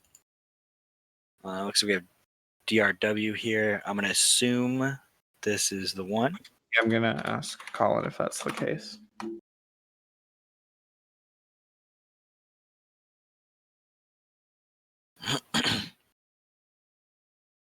Thanks for your commentary. Yeah, thanks for tuning in. Yeah, I'm having a lot of us and watching it. Yeah, we're just like you guys. We're all just hanging out and watching some fun melee. So thanks for joining us. I get to be your voice, your guide, spirit guide. Yeah. So along this journey. Okay. Yo, what up, Ari? Good to see you. The new Pog champ too. I like it. Komodo height. Never forget. This has been such a fun tournament. Yeah, it's only going to get better. Lots of exciting matches. And now the matches are starting to get a bit higher up in like the skill tree, if you will. Who did Joey Donut? Oh, Dreffen DQ'd, so Joey Donuts made it out winner's side. That's kind of cool. Excellent. Let's go, Joey. This is the best I've done in a tournament in years. Some hype. That's sick. Yeah, and for all of you in chat who are playing too, best of luck, and hopefully it goes well for you. But that is awesome. Yes, same with Rafshot. Hell yeah. Let's go, guys. Thank you guys for entering. Appreciate it and being here in the stream. Yeah, show some love for Ginger and his new sponsor. Yeah, Luminosity Gaming, super cool. Good to have them in the scene. Make sure to check out the other stream. Give them a follow too. Twitch.tv/LGLoyal. All one word, no underscore, no nothing. LG Pog, yep. Simple, clean. All right. What's calling? Oh, it's okay. Sounds good. Yep. Simple, clean is Rockies. Rocky and ManRay should be starting pretty soonish here for y'all. This is it. Rocky versus ManRay, Falco Ganondorf. I have no idea anything about this matchup. So it's a rough one. Ganondorf doesn't have super great take laser options, and when he's in shield, I mean, that's where Falco wants you. So it's pretty rough. We're gonna have to see how ManRay stays mobile and deals with that, because that's gonna be the big thing. Because if he can't, then Rocky's just gonna kind of run over him, unless ManRay is making it really tricky for Rocky to get in and sets up his traps, because it seems like what Ganondorf wants to do is set up a bunch of little traps, because he's kind of playing on the back foot most of the time. Like, I mean, most characters kind of are. Falco sets the pace, to a good degree, depending on the matchup. So we'll have to see. I think Ganondorf would his jab would be a good take laser. It's pretty much, yeah, like the main one that we'll probably see here, but it's really easily exploitable, especially like a lot of Ganondorfs will do it in the same way every time, and if the Falco is good at mixing up when he approaches with those lasers, it's gonna be really rough. But yeah, we're definitely gonna see some take laser jabs, almost certainly, at least some.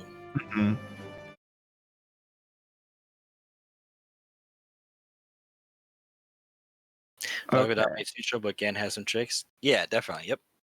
Ganon is, I think, by definition, a tricky character. I think so, yeah. Yep.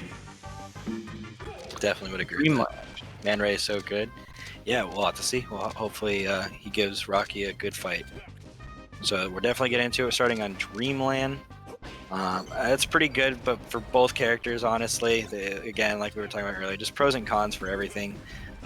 The large stages is going to be nice for Ganondorf as well, but it's going to be probably even nicer for the Falco to set up laser control whenever he wants, pretty much. Is Ganon's chain grab on Spaceys real? Or is it like a meme? Like, is it not actually practical? Honestly, I don't know because I never play against Ganondorfs that do it, so I don't know. Yeah. It's real at some percents, but quite hard. Okay. Tech chase. So, ManRay actually starts in the lead, like not by a lot, but Okay. Yeah, Rocky not getting fooled by any of that like runoff, rising back air shenanigans. Just kind of keep him in the corner, which I really, really like, waiting for his opportunity, and then pushes him off again for the edge guard. Ooh, really good call out. Super good call out. Yeah, that's going to be the biggest thing is like when Ganondorf has Falco in the corner, that's obviously where he wants him. But Falco has a lot of really good options to just get out of the corner. He can roll, he can full hop, and right there you saw ManRay covering that really hard with up air, which is really good to see. Beautiful tomahawk. Up throw, I really like that to get him on the platform because Ganondorf has a good time covering the platforms when they're knocked down, and super good jab there. This Ganon is actually, I've never seen ManRay play before. He's got some stuff. Yeah, definitely. Yeah. He's gotten a lot better too since we played. I've played him for like over a year or so. He gets better every time. So really exciting to see him actually put it together here in tournament. Rocky's really keeping pace though. Yeah, absolutely. Oh, now Rocky's in the corner, but there it is. You saw roll this time instead of the full hop, and we're gonna have to see how ManRay adapts to those options out of the corner there. Oh, I like that. Really good approaching laser and shield. That's really hard for Ganondorf to deal with, and now we're getting a tech chase opportunity. Oh, okay. Yep. Kind of predicts that he's gonna do the give attack, tries to full hop and then react to whatever, but a little too slow. Hit him with the Kage. Wizard's foot out of the corner. Yup. Definitely a common one. Yeah. Ooh, down smash. Okay, I like that, but then kind of preemptively forward smashing. I don't like that. I would have liked to just see full hop dare. Just kill him.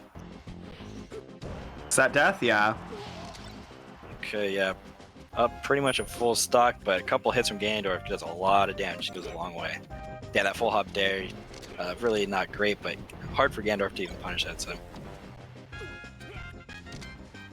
No, bad reaction there.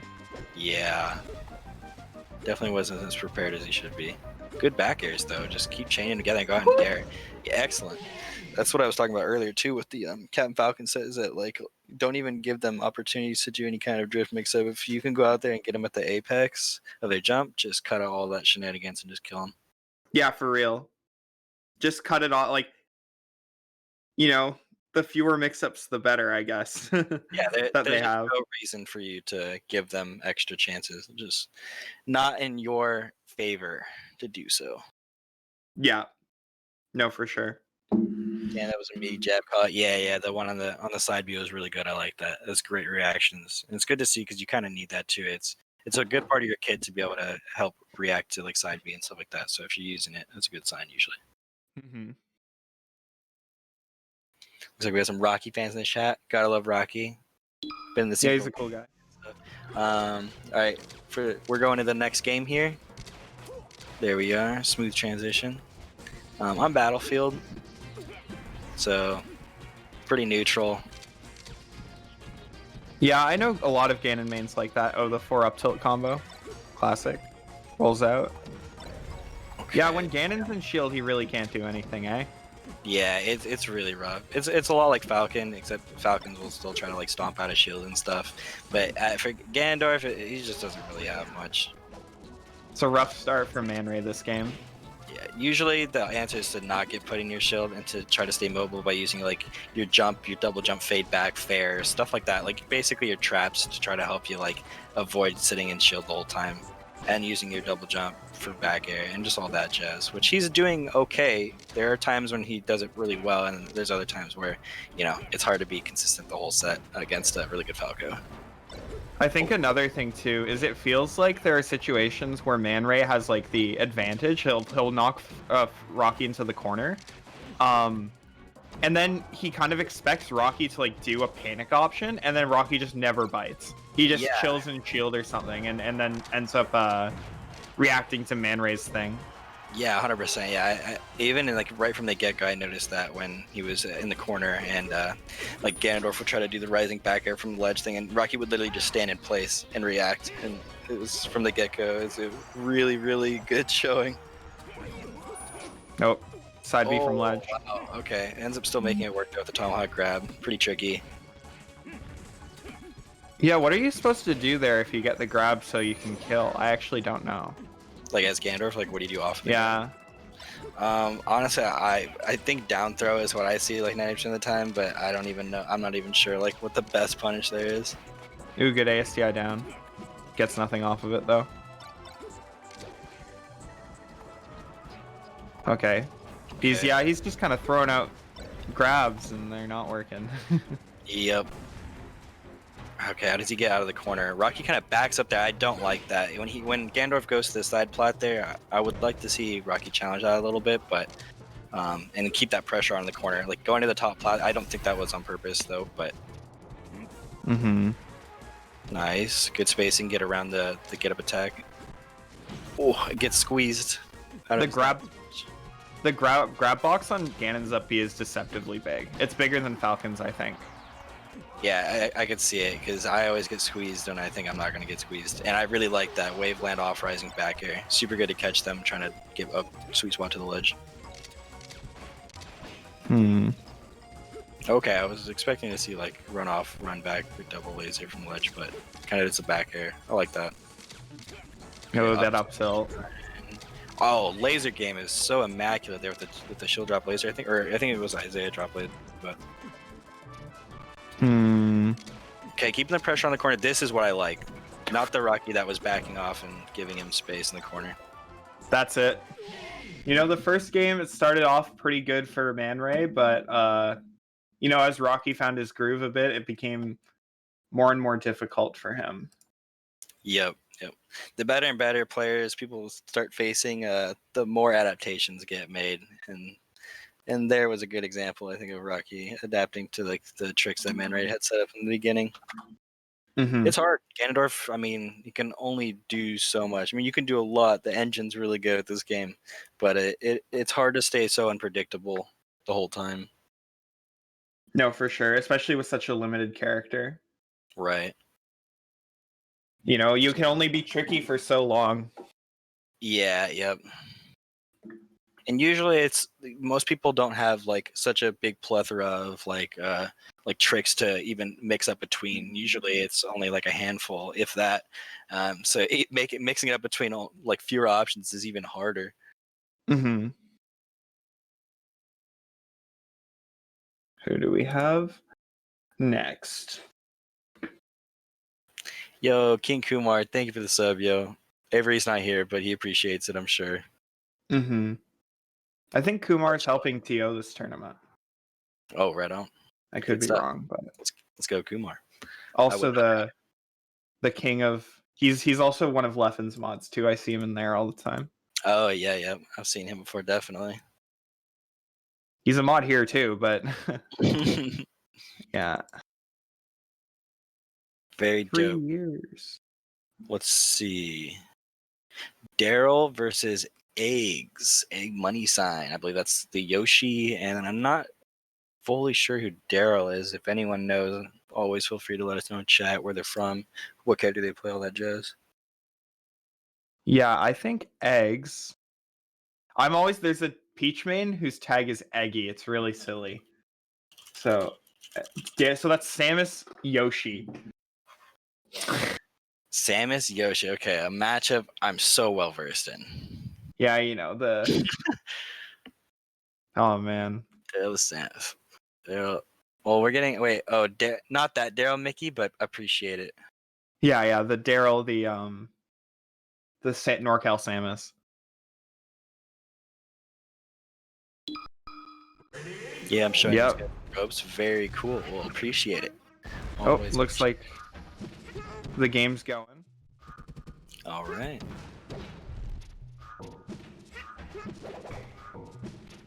So, yeah, I remember Hug saying that he thinks Samus beats Yoshi. I forget why. But maybe a really defensive style Samus could be victorious here. But yeah. I feel like it'll be really interesting. I want to see how the Samus even tries to begin to get in the first place, because the moves are so slow, it feels like, if I'm being honest. I think Samus has some good tools for breaking armor and edge guarding Yoshi. That could be it. Okay.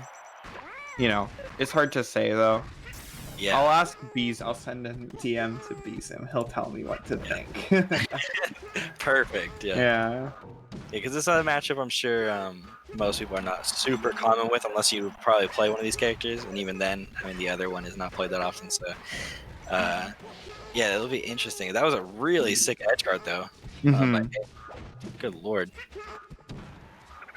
I really like that too. By Darrel there.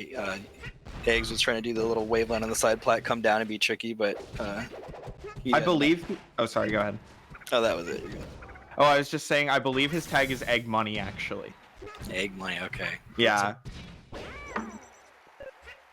Oh, Egg Money goes deep, but it doesn't really matter. Darrel misses the tether. Ends up not being able to recover. Yeah. So this is. Ooh. Oh yeah. If Darrel had realized that Yoshi didn't have his double jump anymore, he probably could have capitalized off of that and prevented Yoshi from recovering. But yeah, that could have been really bad. This stage also seems like it would be good for Yoshi, just because the high top platform is really hard for Samus to deal with. Right. Yeah, Samus just feels like much slower when it comes to Yoshi. It feels like Samus is kind of like a turret and kind of just like moving slowly throughout the stage, trying to push Yoshi off, which I like, because it doesn't really seem like Samus has a lot of great options to like approach with. Yeah, but you also don't need to approach, I guess. Like, charge your shot. Yep. That's why I figured from the beginning, I think like a defensive Samus style is going to be really... It's going to be a lot harder to deal with than a Samus that's just running at you the whole time. Also, I feel like Samus's shield pressure is not as good against Yoshi as it is against a lot of other characters. But that's something that could be working in Samus's favor. Definitely. Yeah, I really like Egg's Money so far. He's controlling space a lot with those fairs, and even in center stage there a minute ago, he wasn't like overextending. He was just kind of controlling the space, which I really like. That should be it, yeah. Great hidden area. Bad DI. Ends up dying. Yeah, the DI definitely not helping there either. So probably going to Stadium would be my guess. If I had to pick. Because FD's probably getting banned. Yeah. Yeah, I think, Stadium would be pretty good. Like, the less platforms you have to deal with, I think the more make Yoshi not as mobile, because it seems like Yoshi likes to use the plats a lot. And I feel like Stadium only having the two, and they're really spread out too, so you can't really do like as much as you can on the other tri-plat stages. So I think that might be a good pick. Yeah, no, Yoshi kind of has to use the top platform to get around safely. Exactly. Yeah, so Stadium, I was right. Yeah, good call. Yeah, this is going to make, I think, Yoshi's approaches much more telegraphed, or at least it's going to make it harder for Yoshi to be able to like make it tricky, essentially, for the Samus player. What the heck was that? That was actually nasty. Okay, down smash, then wave dash out his shield, down smash. I like that to get him off stage, but now he's in the corner. Oh, and then the nair, sending him right off. Egg Money instantly dying. Oh, that! Wow, that was so fast. Holy crap! I really like that. Yeah, and then just waiting after getting the charge shot, just reacting to everything. Darrel's actually playing it like super nasty right now. That was really impressive. Yeah, I didn't expect to see anything quite like that. Any kind of punish game like that on a Yoshi. Ooh. Going high. Nice trade for it's like Samus. Both these characters kind of like trades, but when you're up, I think like your trades are obviously going to be better. Absolutely, yeah. Okay, I like this platform movement with the missiles, making it hard for Yoshi. It sends him off. Oh, okay, just dies there. Yeah, so Darrel has a solid lead now, working to build his lead. I think that's super important. Like obviously you want to build a lead when you're up, but I think just telling yourself, okay, let's just like build this lead, let's like play a little slow, is really, really helpful and can get you a lot of mileage when you're playing. Oh yeah, there's this old saying in the StarCraft community. It's like when you're ahead, get more ahead, and I often repeat that to myself when I'm playing because I think it's really easy to get lost in the sauce, if you will, when you have a lead, and it's really good I think and especially in this matchup when you're playing like a character like Samus, to not get overzealous even though your punishes have been really good. They've been really clean. But like still, just like maintain your ground, keep reacting, keep holding a position. I think is really important to remind yourself. Egg Money has caught up though, which is crazy because the first half of the game was just all Darrel. Yeah, he was doing some crazy stuff. Sure. Oh yeah, getting used to these fairs now that he's been doing the whole time. Pretty much Egg Money's just been kind of using them to control space, and Darrel now just kind of waiting it out. An interesting dynamic about this this matchup is typically holding shield against Samus is something that's considered very good, but especially on the ground because you can hold shield and then like wave dash out of shield punish, but Yoshi can't do that. Right. Which is interesting. Yeah. Oh, these up airs. Trying to shark Samus and not let her land. I like that a lot. Samus doesn't have super great options directly below her. Down air can be good, but it is fairly slowish. The cheese! Wow, yeah. The cheese! Working out for Darrel there. Yeah, I'm surprised he won that. I thought it was going to be a quick 2-0, but... Right. Yeah, that was very up and down. From the get-go, it seemed like the Darrel show, and then Egg Money kind of reeled it back. Yeah, for real. It was a really good composure, I think, from Egg Money to not let him extend that lead too far. So game 3 pick, if I had to guess, Yoshi's would be the pick, and probably banned that. So Fountain, yeah. Which doesn't feel like a bad Samus stage. Yeah, I think the side platforms, being as wonky as they are, can lead to some pretty interesting stuff. But definitely can't deny the platform is going to help Yoshi's movement out quite a bit. It's gonna make it much more. It's gonna make the approaches much trickier for the Samus to be able to identify and catch on the habits. Close game so far. Darrel's a little bit behind, but okay. Egg Money's abusing shield more. Yeah, I have noticed that he's definitely spamming shield quite a bit more. It's just so good against Samus. What's she gonna do? Grab you with that slow grab? Yeah, it's risky. Nice, okay. Getting the first stock for Egg Money. Oh, no follow-up though. Rolls out. Very good. It's hard for Samus to commit or to actually follow up on that without hard reading. Darrel kind of going for some please hit forward smashes. But yeah, gets the nair out of shield to send him off, and now Darrel has him in this corner, which is exactly where you want him. But these really eggs, good recovery. Yeah, those eggs making it really hard to keep any kind of real corner pressure there. Yeah, Egg Money's super good. Ooh. Yeah, that was an ambitious. That was also a please hit charge shot. Yeah. It's like sometimes I feel like people kind of forget that they're like to play the game and they're just like, I just want this move to hit. Yeah, one time, please. Yeah. Like, I'm guilty of this too. I do that with grab all the time. I was like, please hit. Yup. Yeah, I'll do high dares sometimes and it's not great. So, Egg Money kind of building his lead here.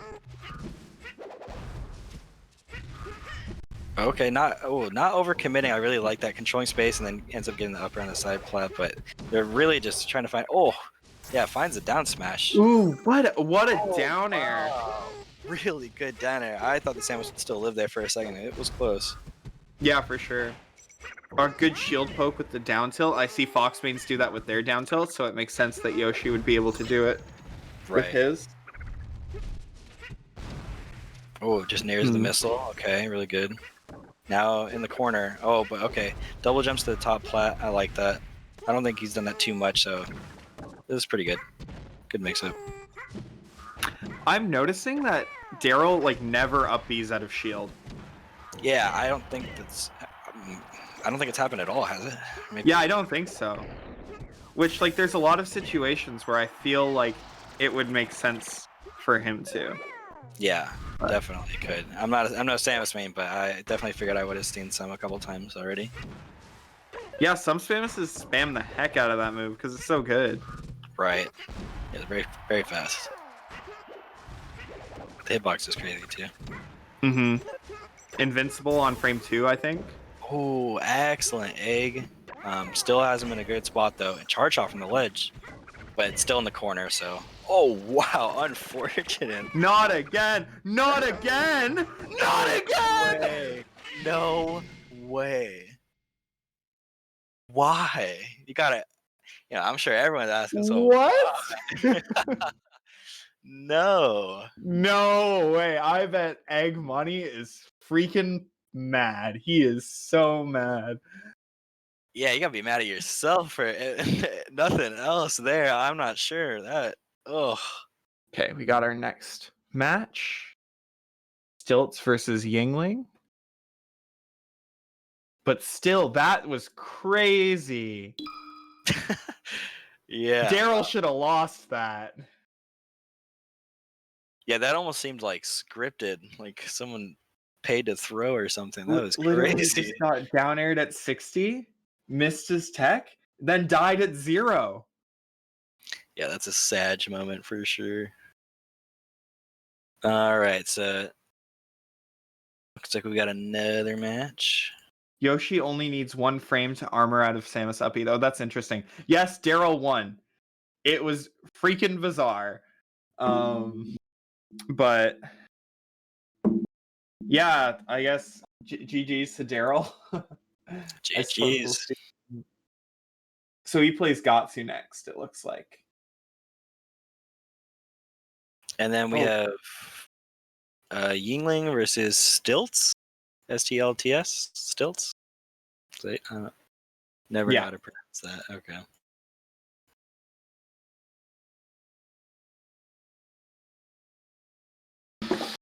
Oh, man. So I think Stilts is a fan of the stream. Yeah. He's in the chat quite a bit. And Yingling is Leffin's apprentice, for one of them, too. So hopefully those lessons are paying off, because they're going to get tested today. Who do you know who Leffin's other student is? Yeah, it's something Mama. I don't think it's like a super known person or anything. Yeah, I think Mama's in the name, but I don't remember what it is. Something like that. Huh. Interesting. Mm-hmm.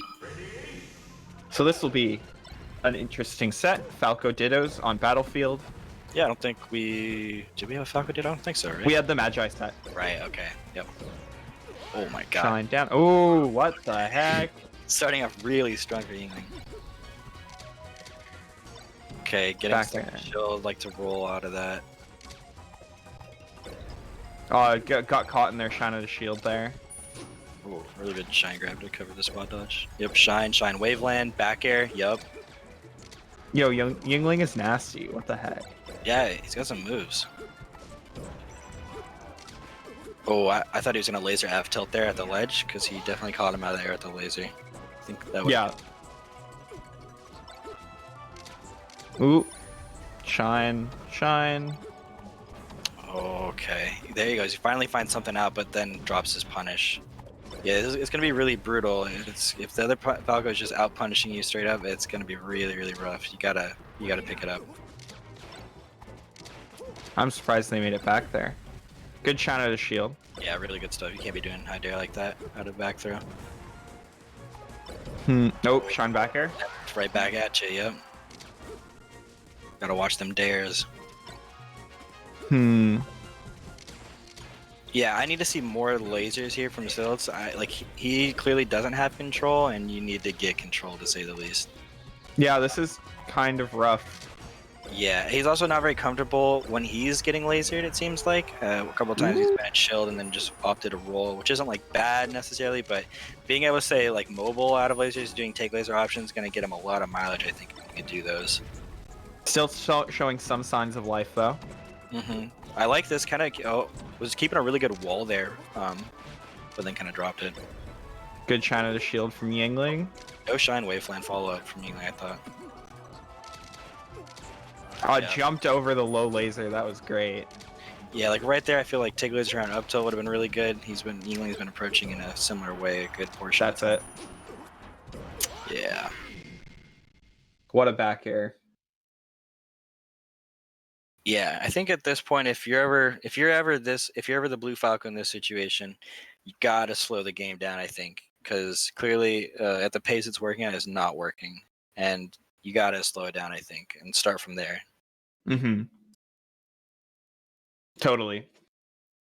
So let's go. That's such a great tool to be able to like slow the game down, give yourself some time to think. You gotta utilize it, especially when you're playing against a player like Yingling who's just like abusing the fact that you're likely to get run over. Yeah, yep. Like Yingling, I'm sure is at this point it's like, well, my punish game seems to be better, at least today. I feel like I can just kind of run at him, and so the counter to that, slow him down. Yeah, for sure. Establish like a safe space for yourself. I think that I think of the game in terms of safe zones a lot too. And then like trying to force people to try to hit you there. Yeah, but I think that's a really good way to think about the game. I think position is extremely important. I think oftentimes goes underlooked too when factoring in decisions and the risk reward that is associated with them. 100%. So Yingling starting off strong again, but yep. And again, he's getting stuck in STLTS is getting stuck in shield a lot when lasers start coming, which is right here. Yep. And then he's lucky that Yingling didn't just like mirror at him. Like he has been doing.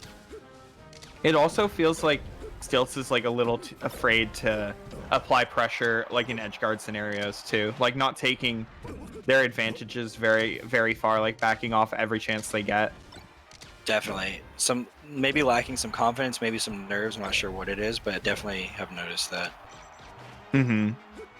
Okay, cover.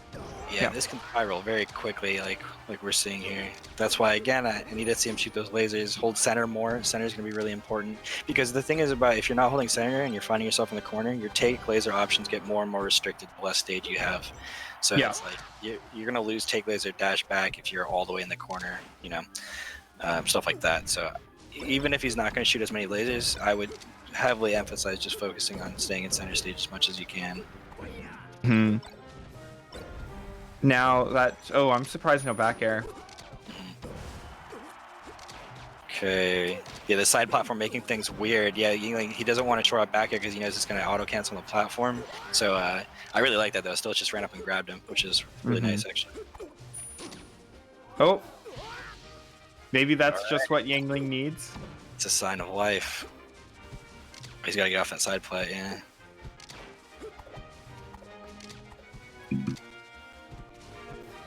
Like, okay.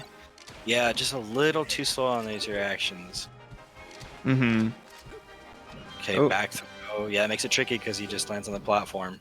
Actionable immediately. Yeah, I like those lasers, and then as soon as Yingling went to the top platform, he kind of backed up a little bit. I think that's fine. And that's it. All right. So, pretty respectable, I think. But Yingling is the Leffen lessons are paying off. Apparently, he's getting his money worth. Yeah, also did good things there. It just like he needed to put it all together, and he needed to give himself some breathing time and some breathing space because yingling, like in the Ditto, especially when you have when you're playing either species, but especially when you're Falco and you have a gun and you're getting ran over, against Fox or Falco. It's good to just like slow them down and just like give yourself a second to either to reassure yourself of a game plan or tell yourself what they're doing, what habits you need to change. Just give you time to think about anything, really. We have our last match coming up now. Pappi versus Mova. Just waiting to see if I can find that in our... Yo, Rip Robert, thanks for the sub, yo. Much appreciated, much love. GG's, bud. Did a lot of good things. Just gotta keep working at it. Where is this match? Yo. Why no, Bobby? It's not up to us. We kind of just get fed information and we show them what they want to show. You can go to the mainstream, twitch.tv/LGLoyal. Sometimes they might be playing a match you want to see, or I'm not sure if they take recommendations on matches to watch, but you can go ahead and voice your opinion there. Go chat. Okay. You got a treat coming up for you guys after top 64, or for top 64. You're gonna get to watch Kalindi and Fiction. Oh, excellent! Yeah, that should be a good commentary duo. Yeah, I really like both their commentary. I've listened to it at things like Summit, and I've listened to Fiction a lot on Cody's stream. Yep. Yeah, I would say the exact same thing for me. I never heard them together, but I love them independently, so I can only imagine.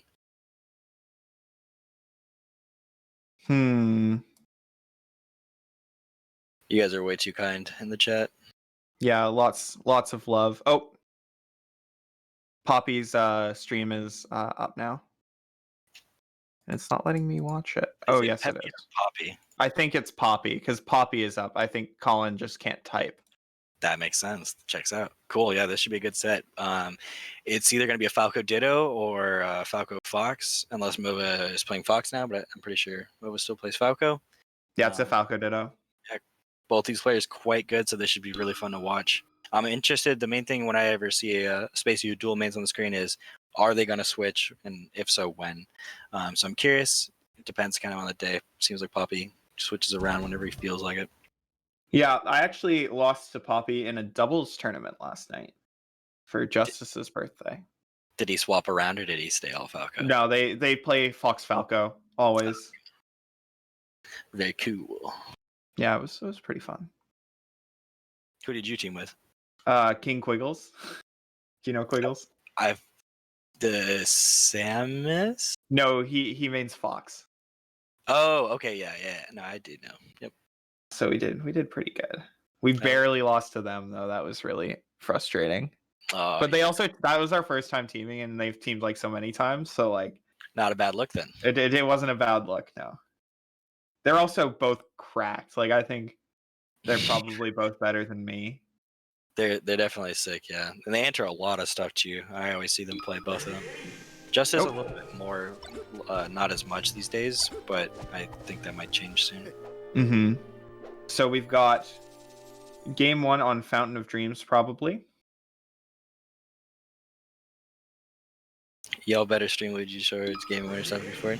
You got to go to the mainstream, let them know in chat. Yeah. I don't think anyone's really taking requests, but if it's the best place to maybe get your voice heard. But we're getting into it. Falco Ditto, Pappi and Mova on Stadium should be pretty good. Going at it already. Oh wow, sick edge cancel on the up air to Darrel. I love it. Pappi is actually, I think something that I've always noticed about Poppy's play is he is really good in the corner. One of the best Falcos, I think. Like, he doesn't just die, it's actually an advantageous spot. He gets a lot of really good reversals there. Yeah, I think that's super important, because that's pretty much going to be your weakest spot in pretty much every matchup, just about. So if you're feeling real comfortable out of the corner and you're able to deal with that really well, I think that's a really good look for a Falco. Ooh. Oh, okay, goes for the shine. I like that. If you try to just grab ledge, I think he's a little too late, perhaps. So I like that shine a lot. It is scary though too if you get side beat. So I don't know. It's pretty high risk, but Ooh, nice. So now we have Pappi taking the lead. Some nice pillar combos. I love the weak back area. That's it. Great lasers to follow it up too, just finishing it out cleanly. Yeah, that combo was just all Pappi. That's so good. Yeah, I see him do that a lot. Oh, I really like that full hop there, but the other five got way too low percent, and the really low percent like that, down air doesn't really have much knockback. Shine Bear. Yeah, so Pappi's has a pretty commanding lead right now, but it's a Falco Ditto. Anything can still happen. Throw him off stage. Oh, I'm surprised that up tilt didn't beat the side B. Yeah, and that's really rough too, because Pappi gets knocked down the corner, and then Mova has kind of gives it up entirely, and that's the spot where you need to capitalize and close that last stock out, I think, if you want a chance to win this. Good shine back air. Solid choice there. Shine back air at a shield will always be kind of sick. I know it's like not that hard, but I think it's pretty cool. I like it. I think it's also one of those moves that's like, I don't know if lethargic's the word, but it feels really good to hit. I just is always satisfying to me. Yeah, it's really satisfying. I think that's probably the right word. Lethargic is like slow. Oh, okay. Oh, yeah. It's like when you eat too much, you feel like lethargic. Yeah. Maybe you're thinking of cathartic. Oh, yeah. Wait, I think so. Yeah. Cathartic is like when it's like you release out. It's like a release after a lot of. Yeah. Yep. Okay, that's what I was thinking. Yeah. It's all good. Those words are very close to each other. Yeah. All right, and going on a battlefield.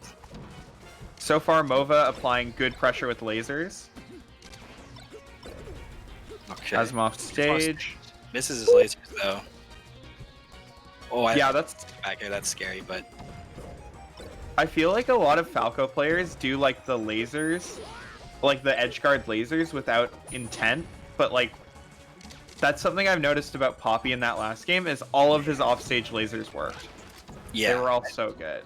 I do think a lot of time that lasers can be one of those elements that get autopiloted sometimes. But yeah, definitely not with Pappi. It seems like, or at least not today, because they seem all very well thought out and they're all hitting. So he overcomplicated things a bit there, but definitely, yeah. Always chasing him down with that invincibility. I love that nair, but I don't really know about the shield drop rising there. There's way too much time for your opponent to actually get a better option. That was awesome. I'm actually such a Pappi fan. I like watching him play a lot. Yeah, he's a treat to watch for sure. I always enjoy it. Or I like these lasers in place. That's super good. Not overcommitting anything, kind of letting him run into him, and then waits for something that's more guaranteed. I think that doing moves in place is honestly kind of underrated. Like I feel like a lot of people feel like they have to either move forward or backward with their moves. But just doing like a move slightly moving forward or backward or in place generally is so good. Oh, that'll be it. Yep. Yeah, no, absolutely. I think like fade away, doing fade away with any of your moves, so like your aerials specifically, and then like in place stuff, especially with Falco, in place laser, I think is just incredibly strong. Because you give yourself multiple opportunities to wait, watch, and see what the person does after the laser, which is really important, honestly. And a lot of times people, when they start getting laser, they'll just try to like do that one option until it gets through. So it gives yourself time to like recognize that what the counterplay is that they're trying to do to your lasers. Pappi kind of winning really badly. Oh, not when if he does that though. Okay, yeah, he's Mova's making it harder for him to seal the deal, but it's like he's so far up at this point, or so far behind at this point, that it's gonna be really hard for him to make a comeback. Yeah, it's gonna be really hard for Pappi to lose here. That should be it. Yeah. But back air works too because he was a little too slow on the dash turnaround jump. So that was a good set, you know. Falco. I think we probably watched like 3 sets that didn't have a Falco in it today. Yeah, there was a lot of Falco, but at least it was a good range of different matches: Puff, Peach, Falcon, Falco, all that. So I'm not sure if we're ready to I guess we can say we're cutting to a 5-minute break.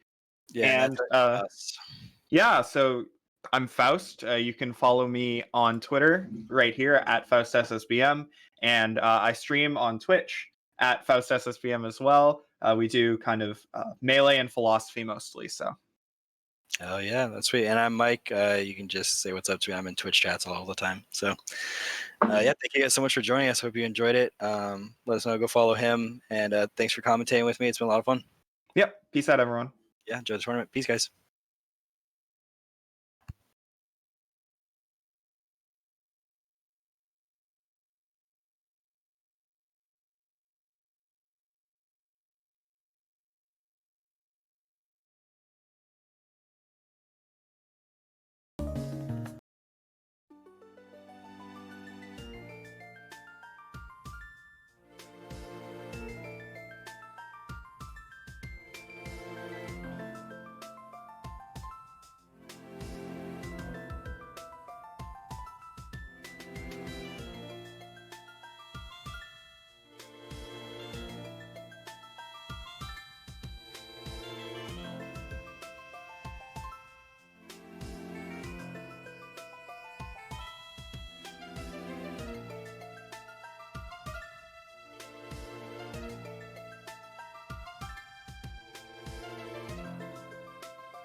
in the Falco matchup. It's like my least favorite style of Fox, where like they've learned that by full hop shrining Falco, they can like get a they can like get a hit. We're live. Okay. So yeah, what's up, people? Gonna commentate a bunch of these sets. So is KoDiRiN Golden the first set? I think so. Let me. All right. The stream opens. I mean, the bracket open somewhere. Can we spectate yet? Oh yeah. I don't know. Are we looking at KoDiRiN's? I guess. KoDiRiN must be the one then, right? Okay. Watch KoDiRiN. Oh, okay. This is my first time using this spectator thing. Me too. Is yours loaded? No, it's like a black screen. Okay. Well, mine's a white screen.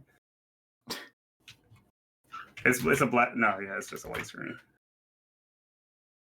It's probably just the whatever color the buffer gets cleared to on your computer. What's up, Mike B? So why am I off center? They clip me weird.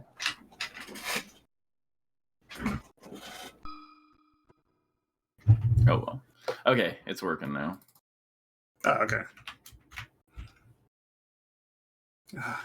Dude, do I want to make fun of melee players today? It's too easy. It's too easy to make fun of melee players. Well, this matchup is like it's gonna be hard to make fun of anyone in this matchup. At least for me. Like I don't know. Huh? Like I don't know what the hell is going on in this matchup. Okay, yeah, I mean I do, but have I done? I think I did a lesson on this matchup.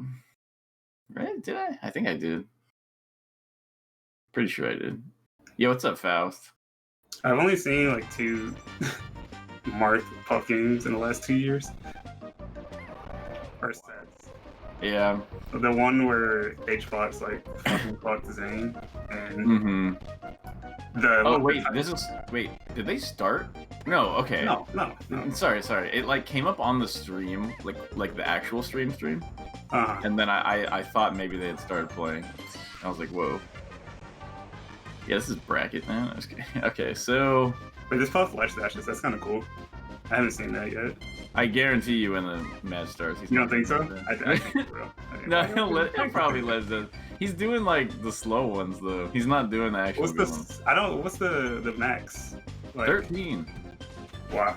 Puff has like a good ledge dash. It's like 12 or 13. It's something very strong. Really? Faust, do you know? Faust probably knows. It's pretty significant. Yeah, there we go. I mean, dude, he's just... Man, I wish my character could just go like 8 frame... You believe it's 9? My bad. Was it... Which character was it? There's no way Puff can SD? Because he's gotten air dodges, right? But he just like... Oh, never mind. Alright.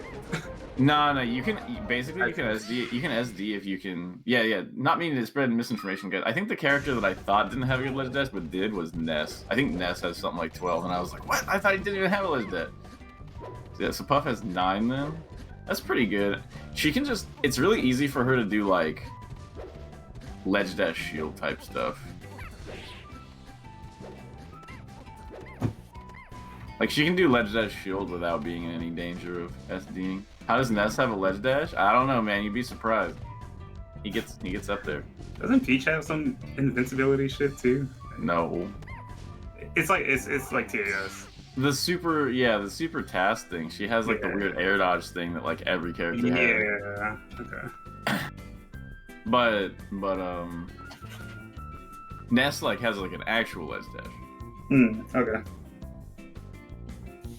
I'm just confused because of his double jump. Yeah.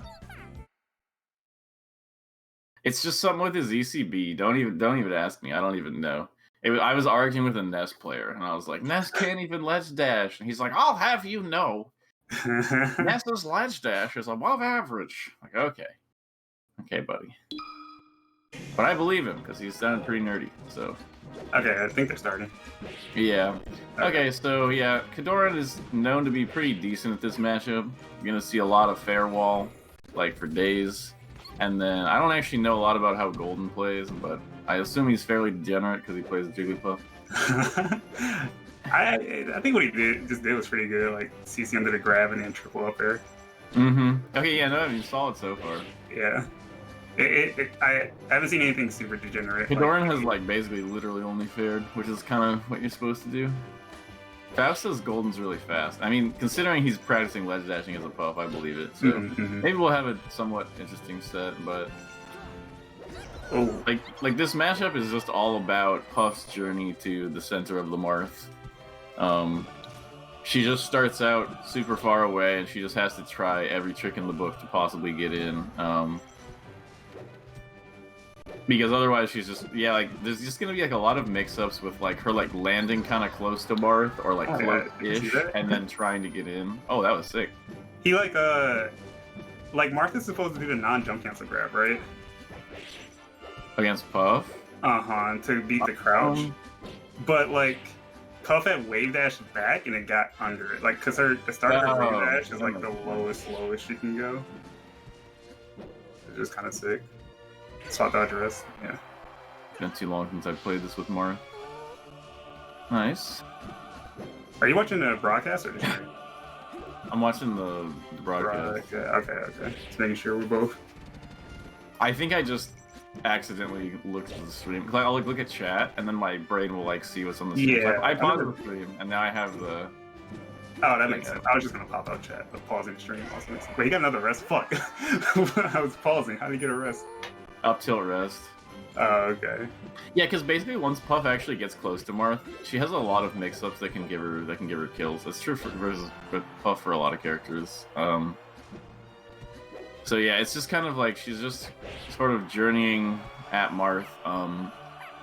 KoDiRiN, I'm playing a bit overly safe in my opinion. Like I think you kind of have to go for earlier kills a lot of times in this matchup. Like like you can't go for like that, like side B's like that aggressive. Like if you're gonna side B up tilt, you really want like side B at like pretty much max range. So I think he's playing a little bit unsafe, and then like just in terms of like his ranges in general, he's being a little like he's being over aggressive with his ranges, but not over aggressive with like his openings.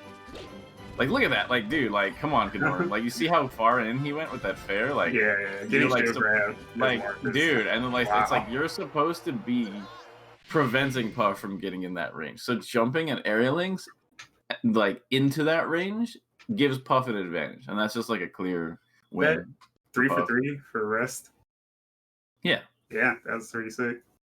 One spot dodge rest, one up tilt rest, one CC or crouch under rest. Mm-hmm.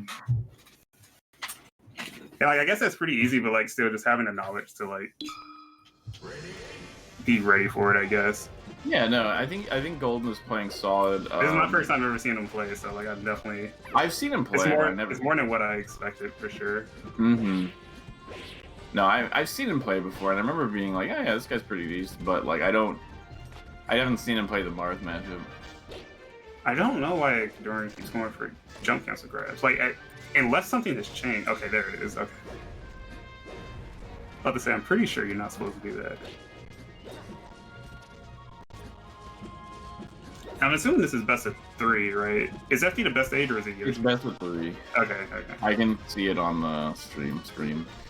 Oh, okay. Wow, side B that early? I don't have a lot of faith that KoDiRiN can win this based on the way he's playing. Like, he needs to be, like, setting up traps. But he's playing like, oh, if I just react to everything perfectly, then I'll hit you. And it's like, okay, that style works great until the Puff actually starts thinking. Oh, it's best of 5? Okay. Oh, really? Okay. Okay. It's just they must have been wrong on the stream overlay at first or something. I see. Oh my god. Did that actually combo? Yeah. No, that works on floaties? That's crazy. Well, it's a specific DI and percent thing. I don't think he did the side B expecting the rest necessarily, but it worked out. It was just like a confirm. That was a good confirm, yeah, for sure. There was. Dude, I don't know what KoDiRiN is doing right now. He's getting outplayed. That's what he's doing. Yeah, but it's like his plan. His plan doesn't seem to make a lot of sense. Like he's just like he's like, okay, I'm gonna keep Puff out. I'm gonna keep Puff out forever, and then he's like, I'm gonna stand right next to Puff. Okay. Oh, that's actually the principle. Oh my god! Wow. He missed his reverse, unfortunately. Everyone thinks that's the H-Box, but Avi told H-Box to do it, and then H-Box did it, and now everyone's just like, oh, that's really smart. It's like the only thing he's ever come up with. Yeah, okay. I mean, I don't think Prince Abu came up with. I mean, it's pretty straightforward. I also agree that it's not anything ridiculous. Like, But he used his kill move instead of his other kill move. It's pretty creative. For a period of time, H-Box did always used to just rest there and take the trade. I mean, there's a lot of stuff H-Box doesn't do necessarily. When he starts shield drop resting, it's bad. It'll be bad for everyone. Puff can't mark her, can she? I thought she falls too slow. I don't know. I've never seen it. I'm not sure. Like, it looks like he tried to go for it, so that's why. It may be with a frame perfect fast fall or something you can. I don't know. Dude, okay. I don't know. Dude, that's how I feel when, like, you know, when you're playing Fox and, like, your opponent's at, like, 150 and you get a free whiff punish, but you don't choose to up smash because it's just, like, in your mind, you don't need that move anymore at 150. You know what I mean? I do get what you mean, yeah. Like Mark, like, tried to, Mark whiffed the grab and he CC'd under it, but Mark was at, like, 130, and it's just like, oh, like, I don't need rest ananymore. And he tried to... Right. No, I feel you on that. Yeah, I hate it when that happens. Okay, so now he's spacing a little bit better. Dude, he needs to... Oh my goodness. Yeah, it's so far the story of this set has basically KoDiRiN being significantly less safe than... Like, he's acting like he wants to play extremely safe against Puff, and then just being way too aggressive with his spacing. Like, even that back air was a little sus. But good play by Golden this set. So now we're next we get Golden versus probably Toussaint.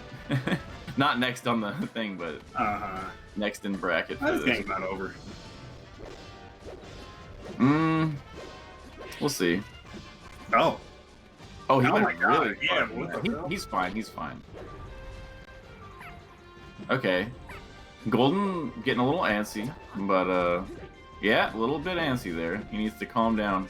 No need to rush in immediately. KoDiRiN's been handing him free openings for the majority of the set, yeah, so good. He can make it. Let's see if he can. Oh, okay. All right.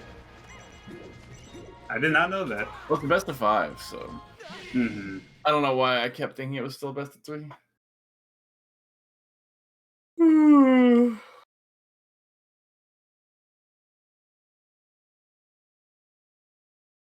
Yeah, this is a pretty interesting Puff play from Golden. I feel like he hasn't really gotten the neutral right now doesn't really look how it necessarily should. Like if you watch HBox Zane, the neutral makes a lot more sense. It's more like I think it's because of the way KoDiRiN is playing it personally. It doesn't seem like he's forcing. Like basically, if Marth plays a certain way, it forces Puff to play in a very specific way to try to get in. When he's dash dancing, but instead of like doing as many dash dances, he's going for a lot more aerial walls, which is like a bit of like an older style in the matchup. That's solid. Huh? That was cool. He did forward throw wave dash forward smash. Yeah. I think on certain percents in DIs, it's fine. That just works too. Okay. Yeah. Oh my goodness. Okay. Nice grab.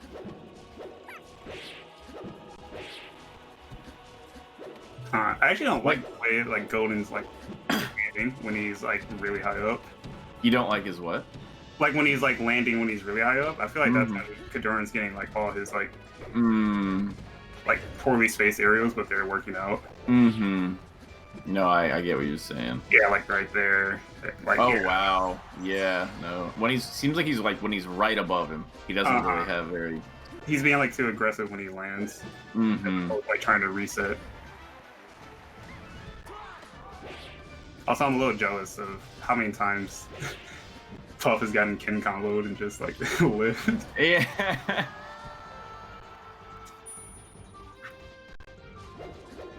Yeah, I wish Puff didn't work the way she works, but sadly she does.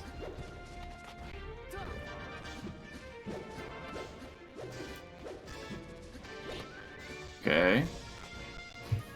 Okay. I think that down throw maybe wasn't the greatest because like if you're the Puff there, you're definitely gonna DI towards the stage, and then I think you have a good chance of surviving. You know, 20% later or whatever it was, he definitely didn't, but at that earlier percent, I think he would have.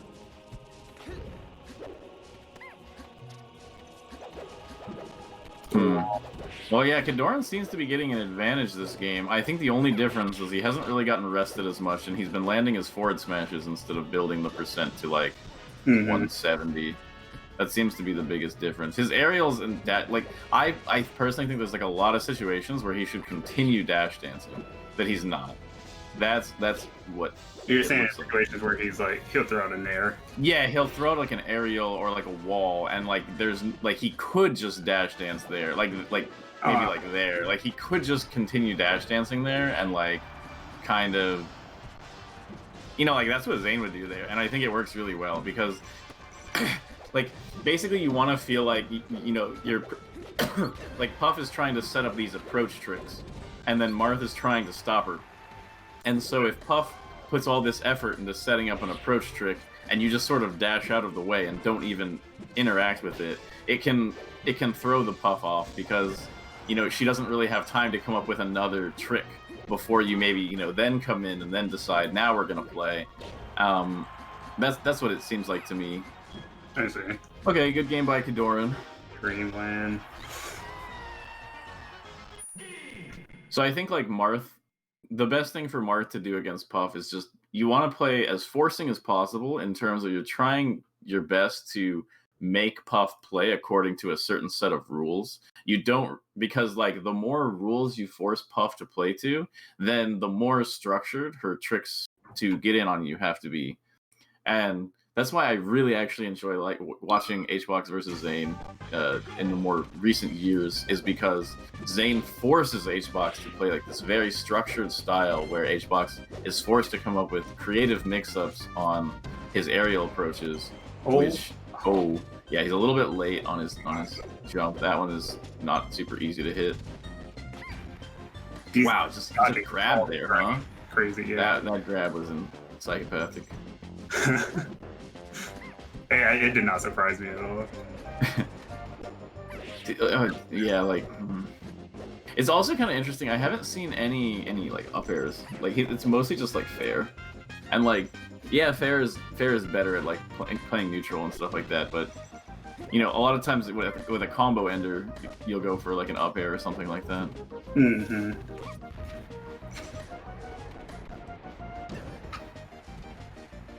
Okay, so what's going on? Nice drill by Golden. Not sure how he does the Puff L cancel. With a drill edge cancel. What is it? He spams L cancel, right? Huh? Doesn't HBox spam? Yeah, no, I don't like showing people how HBox does it. He puts his hand on Z and he literally vibrates. He just like a washing machine or something, and then he just hits Z like almost every frame, and then that's how he edge cancels or L cancels. I don't know why I keep saying edge cancels.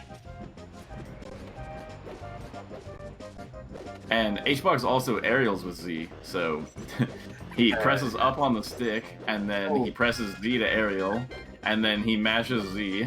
And then once he has hit the ground, he just continues vibrating, and then he'll grab by pressing Z. So he just aerials with Z, L cancels by mashing Z, and then grabs with it. Golden's getting like pretty desperate. This is like the third force smash I've seen, because he had like such a like. He started off so strong in the first stock, and so couldn't hold it out. Now it's just looking like desperation.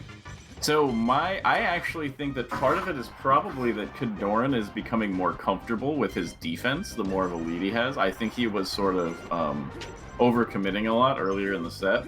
And so now that I think he has a little bit of a mental advantage or like a little bit of a percent lead, he might, okay, not there, but he might be getting a little bit more comfortable with playing defensively. And then that's sort of, like I said, forcing Golden into playing the specific mix-ups that Puff has to play to get in, and that can, potentially throw someone off when they're trying to play a little bit more creative, in terms of like a little bit more like flowy, because it's just Marth can force Puff to have to play this very specific style of floating in, and like. Yeah, I haven't seen too much use of the inner edge of the platform by Golden. The inner edge of the platform is very critical in this matchup for Puff's movement, because it allows her to, move around a lot better against Marth. So, okay, gets the rest. And pretty good slide off the eye. I didn't know that was the counter. I guess I just don't see that situation enough anymore. I kind of missed it, so I will. Okay, KoDiRiN taking his time to get down. That's what he should do. See, wow, look at how aggro that was by KoDiRiN. That's crazy. Like, just chill out. Like, you're winning. Mm-hmm. So yeah, I think like what you said, or yeah, just the patience is everything for Marth. Like, if you have the ability to watch paint dry, then your Marth will be significantly more effective. And it's not necessarily that Marth always has to play like that, but you have to have the capacity. Yeah, Zane can just watch paint dry. He can stream it. He can stream paint dry.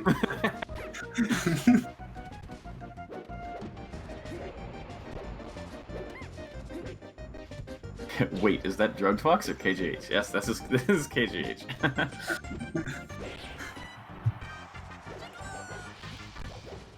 Let's let the sand in forever. Okay, so wow, these grabs by Golden. It seems like he's good at like moving around Marth in sort of a basic sense, but he doesn't have like it feels like he's used to playing against Marths who are worse than him. That's what I'll say. It doesn't feel like he's used to playing against the Marths better. I agree, because he keeps execution testing Marth on the ledge like that. Mm-hmm. And getting hit by invincible aerial over and over again. It's just like oh wow. If KoDiRiN had upbeat, he would have lived. But yeah, no, I agree. Yeah, and that definitely is like an experience thing where it's like if you play against like your region's like bad Marth and they allow you to do there, you're just gonna develop a habit of doing that. Mm-hmm. No, I agree, because that's what it feels like. It feels like anytime he's sort of in a position where like the Marth is getting a little desperate or scared or not really playing totally right, he feels very comfortable with just, getting the rest and kind of styling. But then like once the Marth is sort of, presenting a bit more of a standard game and not really giving anything guaranteed, then oh, that was so scary. Wow, he didn't want it to end like that. That was very close. If that had not been on the edge of the stage, it would have been over. KoDiRiN gets the grab, wave dash tipper on the double jump. That was kind of crazy. But yeah, I definitely get the sense that Golden is, he's not really used to fighting, like punching up against Marths, based on what the gameplay looks like, at least. Mm-hmm. So yeah, now it's game 5. Kind of surprising, a little bit of a toss-up. KoDiRiN has a bit of a mental edge right now. Clearly from the last couple games, it looks like. So if Golden can sort of get control early with like a rest or something like that, and sort of play the odds, I think he has a good chance. So he might start out a bit aggressive, yeah. It looks like he's kind of going for it, but I think that might backfire, because KoDiRiN is very in his comfortable defense mode right now, and he's kind of like, yeah, I'm like just kind of, preventing Puff from doing anything, and still not necessarily dash dancing as much as I would like, but seems like he's doing a good job not giving up as many openings as earlier. He was hitting rest so much early on. He is not ready. Again, he's execution testing. It's just like he's lost like so many ledge interactions. Mm-hmm. Oh. Okay. That's the other part, is when Puff is doing her four frame landing lag, she's also lower than her crouch. Yeah, she's like stupid low. Yeah, she's a pain. Jumping and landing are both the best in the game. Well, 2-frame landing lag might be better, but being nearly invincible during landing is pretty good. Oh wow, that fair by Golden. Really surprising. KoDiRiN. Does the side be up to even kill right here? That's what I was gonna say. He seems like he's a little bit anxious for the kill, and he misses kind of another easy recovery. I mean, I don't think he would have made it, but to just sort of fall below the stage is weird. Oh. Wow, okay, he gets the fight the bullet and light shield. And just... Yeah, he got the perfect hitbox right there. And no point trying to remark there. I mean, I would have probably just full hopped away as Puff and just taken my time getting down. Like, there was, like, why is Puff holding shield on a platform? And the one time he does go for it, like, it's not that big of a deal. Yeah, not at all. That's probably why he let it rip, is he didn't feel threatened. But, I don't know, hopefully that, like, doesn't destroy his confidence for rest, because he's already, like, didn't pull the trigger on, like, 2 of them, and then missed the third.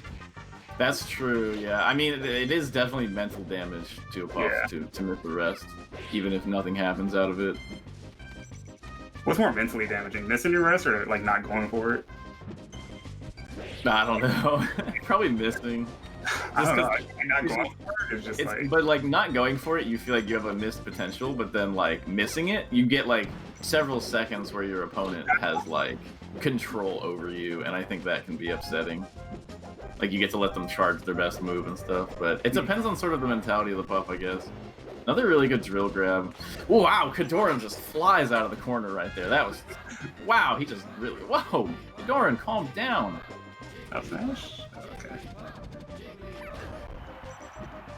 Don't do it again. Yeah, they're both getting a little anxious. KoDiRiN's just got to be patient.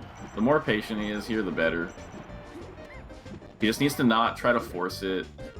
Sort of put the ball in Golden's court, because this is Puff Marth. Marth has better, or Marth has tools where he can avoid Puff pretty much as well as Puff can avoid him. Probably even better. Using his dash dance. There we go, more dash dance, KoDiRiN. Wait, like, because basically, if Marth is dash dancing, he forces a point where Puff is forced to encroach on his space.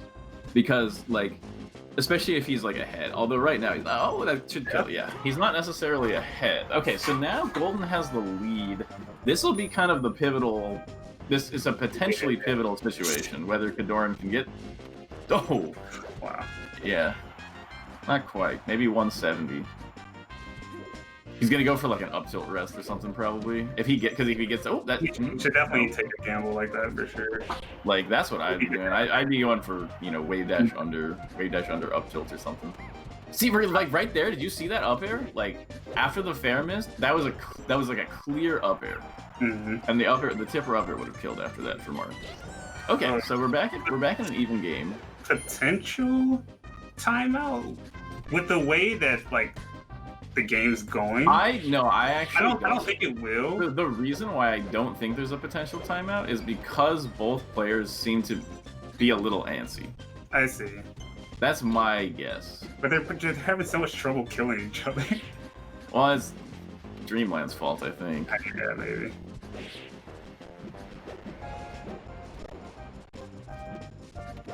Okay. Yeah, Golden, he seems a little weaker on the standard approach mix-ups in this matchup. There's a lot of them that I haven't really seen him go for. Oh man, like that, like he just short hop down air at Marth, like, and then there's like that same side B for like the 5th time. He seems to be falling apart a little bit, but KoDiRiN making a critical tech skill mistake there. Yeah, he just went slightly. Okay, good. Marth should just you have to have all the patience in the world as Marth. Yeah, dude, how many ledge hop areas? The Marth that Golden plays against must like. Yeah, he must just like ledge dash probably, and then get accurate and stuff a bunch. Yeah, because like there's no way. The only thing that makes sense. Wow, KoDiRiN just that's like 4th of the. Like, I mean, it's not necessarily like awful. Puff does get a free up air off of it though. Like as we saw, he died for it, a stock ago. Okay, good by KoDiRiN, going to ledge. Patience, KoDiRiN. KoDiRiN, no, I was gonna say, KoDiRiN just needs to chill out and like, aw. He just needed to let it go. He needed to let it go longer. Like, I'm not saying KoDiRiN should have played for the time. Dude, that's another fair. Come on, just mash the C stick. Like, just mash up or forward air. Like, I don't know.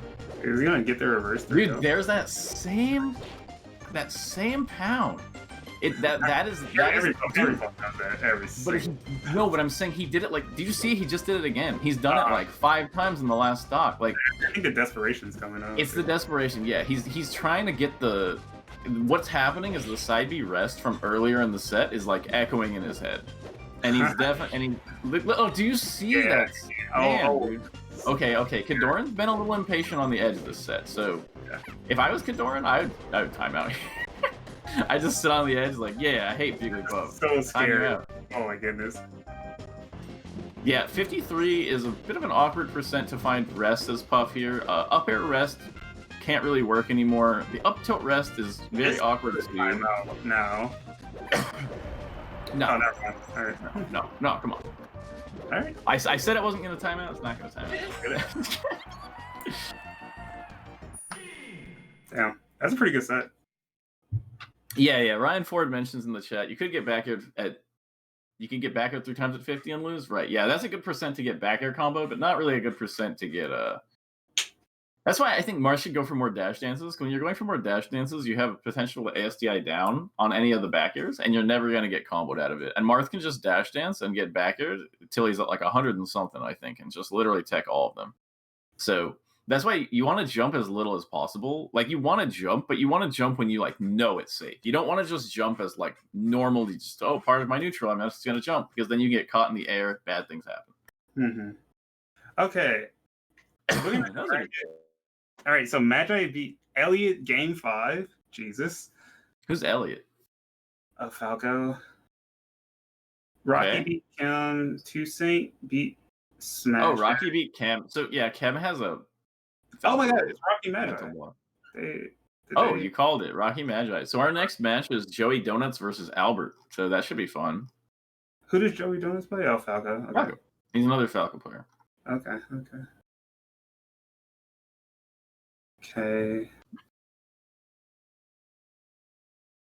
I'll start ledge hop fairing more. No. The lesson is not to ledge hop fair. The lesson is to not play like that as Puff against ledge hop fair. Where is the okay. A mix-up that a lot of Mars don't use is you can actually no impact land and make it look like you're gonna ledge hop fair. Like, you double jump from the ledge, and then you just land on stage, and then you can get like a grab or something while they're trying to shield your ledge hop fair. Really?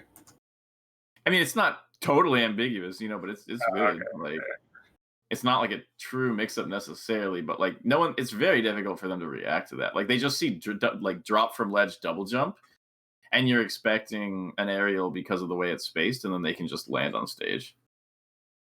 Yeah, and you can mix it up with like ledge hop late fair, no drift. Yeah, I like drifting kind of back out of it too.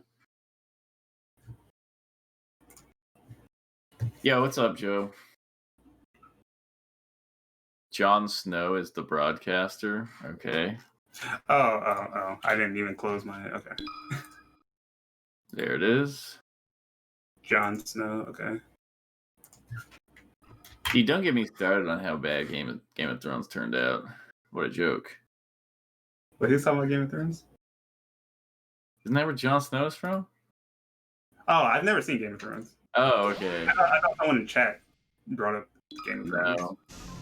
So I'm clicking. Is it coming up for you? Yeah, they're hand warmer. Dude, because I'm clicking watch and it's not letting me watch. It's just like frozen. Just close it and then refresh. Yeah, I'm gonna close Flippy and reopen it. Well, it's good that you haven't seen Game of Thrones. That's what I'll say. They completely ruined it. I mean, I've heard a lot of... Not a lot of... Actually, I've only heard bad things about, like, the ending. I know it was awful. Falcaditos. Tell us about Falcaditos? Well, Falcaditos are one of the sickest matchups in the game. Anyone who tells you otherwise is a skillless hack. What was that? Ooh. That's all you gotta know. Look, you see what they're doing? That's kind of sick. Yeah. I would have messed up so many times already. Holy shit.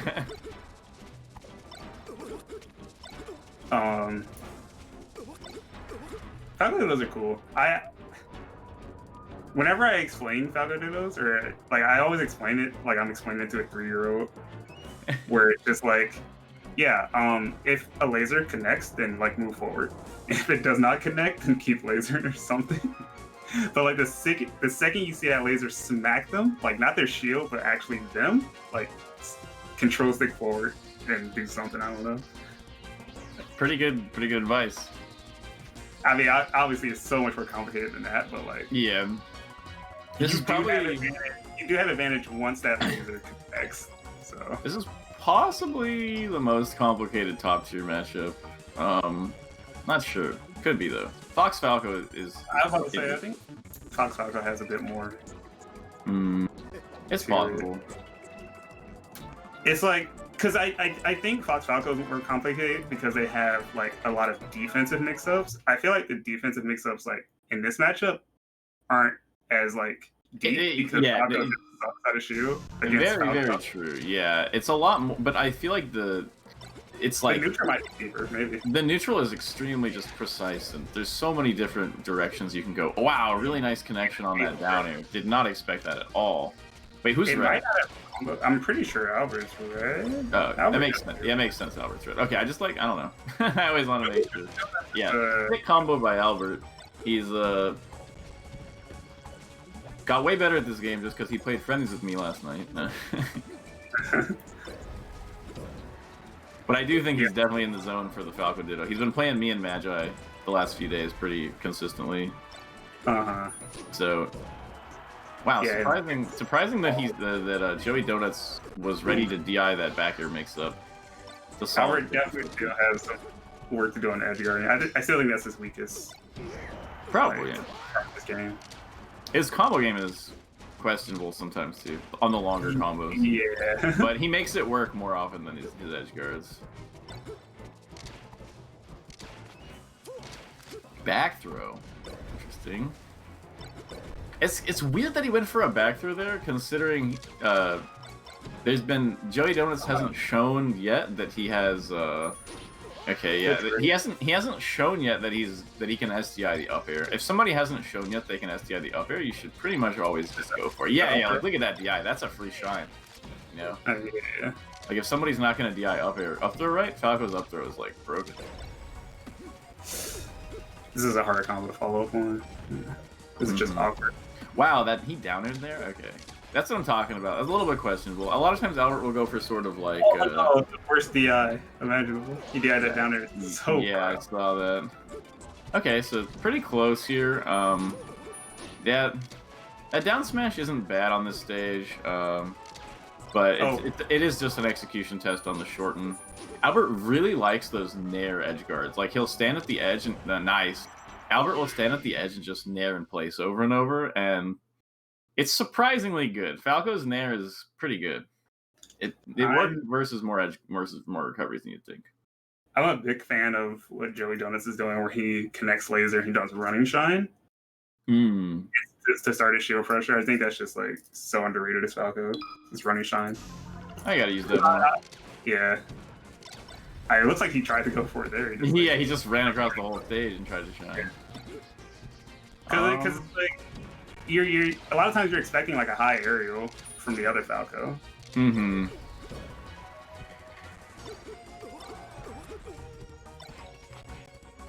Okay. Down. Okay. I guess the only down throw is Fox. Oh yeah, no, that wouldn't be a down throw. I would have up thrown there, but just because the guy keeps DIing straight up on up throw, like it's one of those things you got to remember. Okay, a little bit ugly combos, but it happens in tournaments. What he did there was so subtle that only people who have played Falco for a long time do, really. Or in which position? He had a down air at lower percent, and he didn't immediately shine. He waited for the flinch animation to back and shine. It's just that's just It just shows that you play this game too fucking much. Yeah, actually, Logos was the one who told me about that. I didn't know about that until Logos told me. Yeah, it's kind of sick. I mean, it's just funny. It's like, well, to combo, Falco simply has to, you know, wait and then get it. It's like, oh, okay. Yeah, so the shine is too small. Damn, I have no idea. Okay, this is just brutal. Albert's hitting him with all his Albert classics. Dash back, dashing forward, throwing corner. Hitting him with that's like classic Albert. Shine, Nair. Yeah. Oh. Okay. Okay, Albert. I've never seen Albert try in style. It's not a pretty sight. He's not a stylish Falco. It's not a pretty sight.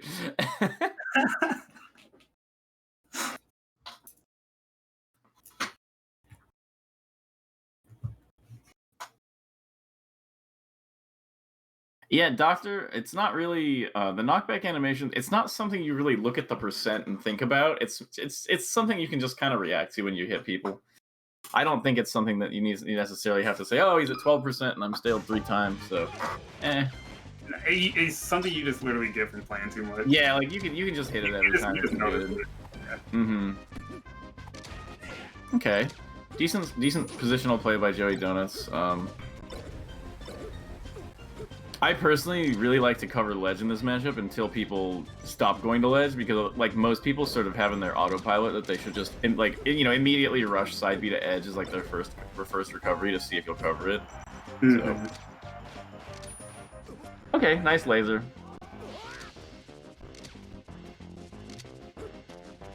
Okay. See. Okay. Oh, we tried to read a roll. Good corner pressure by Albert after landing the laser. Joey is missed the laser on the edge guard. Okay, it happens. Yeah, he does keep going to ledge. It's such a leap of faith to cover ledge, like hard read it, but you just. No, yeah, that's why I said, like, whenever I play a Falco, like, you just go for it, and then after you get them going to ledge 1 or 2 times, then you stop covering it, because everybody and their brother is going to go to ledge at first, because they're like, yeah, what you going to do, cover it, you know, and you just do. Like, that's why I just always start out with the hard read covers. I think people, like, within the first 3 edge guards, you have to at least cover ledge 1 time. Otherwise, you seem like a sucker who doesn't cover ledge.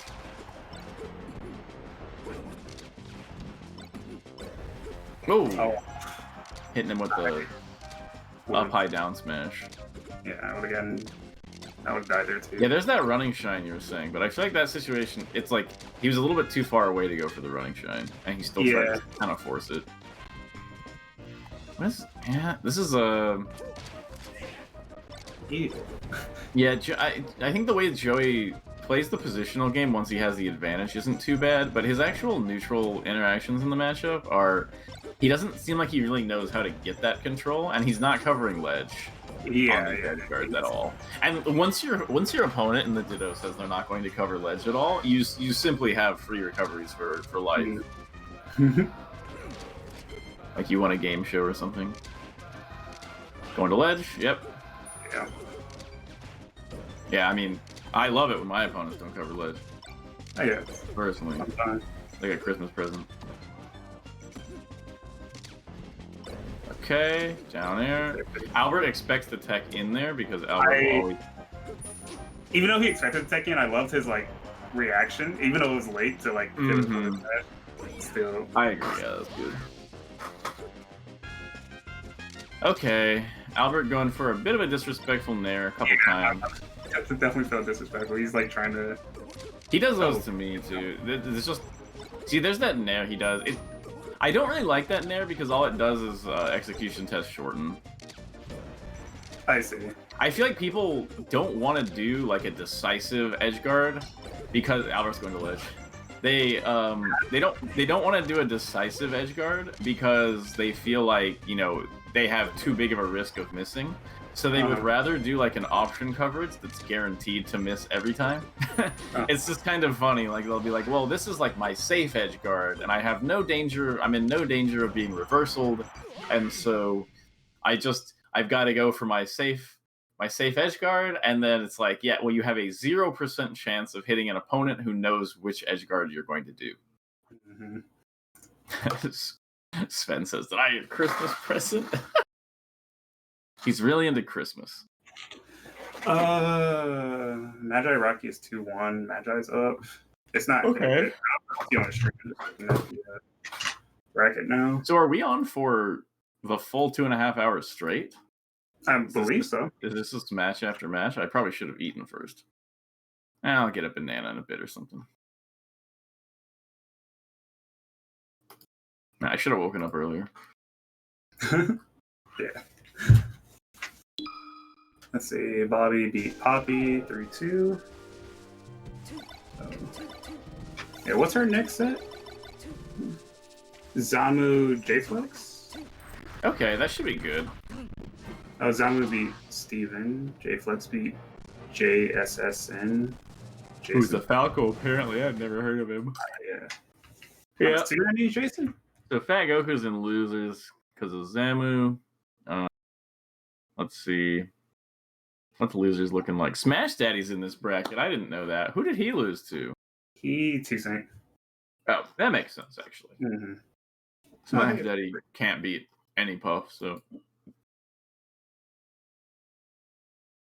One time I sat down in a setup with Smash Daddy and this guy called No Thigh / Not High. It's just like a Puff main, and he's like, he's a chill guy, but he's probably the worst Puff main in the region. And, I thought you were going to say in all of existence. No. I'm sure there's worse ones. But you know, he's just not great at the game, and we were playing on a rotation, and I would 4-stock him, and then he would just beat Smash Daddy every game because Smash Daddy like to just short hop nair at Puff over and over. So.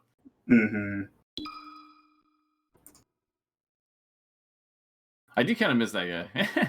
It's been so long since I've hung out with people in the community. Let's see. Okay, oh, come on, dude. Oh, this is sick. All right, yeah, so Magi won, so it's her versus winner of Dude, Steven DQ'd after he lost to Zamu. He lost 3-2 to Zamu. That's not a bad loss. Like, he should have stayed in, but... she's not feeling it. Yeah, I hate seeing people rage DQ. Like, I think if you're not, and this isn't, you know, directed at Fat Goku, just to people in general. Like, I think if you're not in a position where like you can handle a losers bracket run, then it's probably best not to enter because you're kind of setting yourself up for, you know, potentially pretty bad feelings. And I say this to people just in general. You gotta be ready to lose early and just win through losers. There's no like. I think a lot of top players too struggle with it. Like Cody, I think struggles with. He doesn't DQ when he goes to losers, but it's like a lot of mental damage, at least in the past, you know. Yeah. And it's just something you kind of have to get past. Like what I always tell people is that losers bracket is the real tournament, and winners bracket is like it's like the fake tournament. Like you're in winners bracket, and you're kind of like, yeah, well, you know, it's like you're basically playing for seeding. Like, winners bracket is you play for seeding into losers bracket.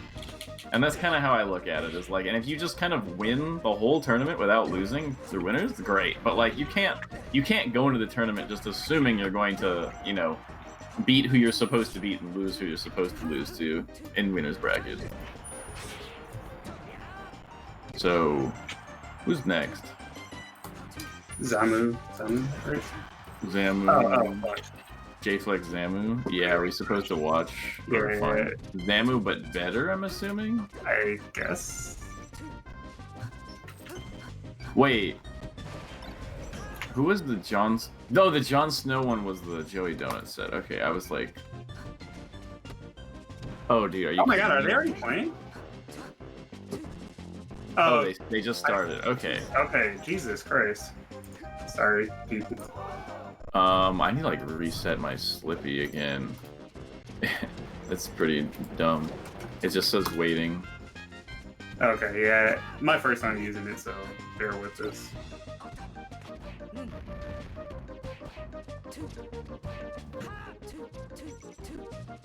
Okay. Well, I'm in, so like I'll commentate. Yeah, go for it. 3 stocks apiece. Okay, so Zamu's doing his thing. I personally think short hop back air is the worst move in the game versus Sheik. It's so laggy. She has a really good way of whip punishing it. It's just Oh yeah, it's awful. I'm in, by the way. It's so bad. Just like if you're keeping Sheik cornered, honestly, like you can just pretty much do it with dash dancing and pull hops. Yeah, I actually had a lesson with Zuppy a couple days ago, and I think it was and he just kept short hop back air. Yeah. And it's like, hey, if you just do anything else besides the short hop back air, you'll be in good shape. There's the only situation in the entire matchup, even remotely, where short hop back air is useful is if Sheik fares from ledge. You shield it and you short hop back air out. Other than that, I can't think of a single situation. Okay, well you can short hop back air forward tilt on shield as a true punish. But I just meant in terms of like in neutral or even like as corner pressure or stuff like that. Yeah, I guess I'm trying to say like 99% of the time, you know, like you're not gonna want to short hop back here. Okay, gets the up throw combo, solid. Dude, this is the tournament matchup for Fox that it just feels so good. Yeah, like why is he, you know, shielding and short hopping backwards at Sheik with an attempt to, you know, short hop back here? But God, yeah, I think Sheik is just the easiest character for Fox to combo and edgeguard. So this, my God, so this matchup always feels good. Like when you get your openings in tournament. I think this is the only matchup where Fox, like, it's like Fox's only matchup where his opponent sort of gets tournament execution tested harder than him. I don't know how else to say it. Like, yeah, no, I agree. In all of his other matchups, like the Fox kind of has to be playing better than a certain point. But in this matchup, if both players are kind of playing messy, the Fox just destroys Sheik. Oh yeah. And also, so we saw him doing like full hop back airs this time in the corner. Totally different story.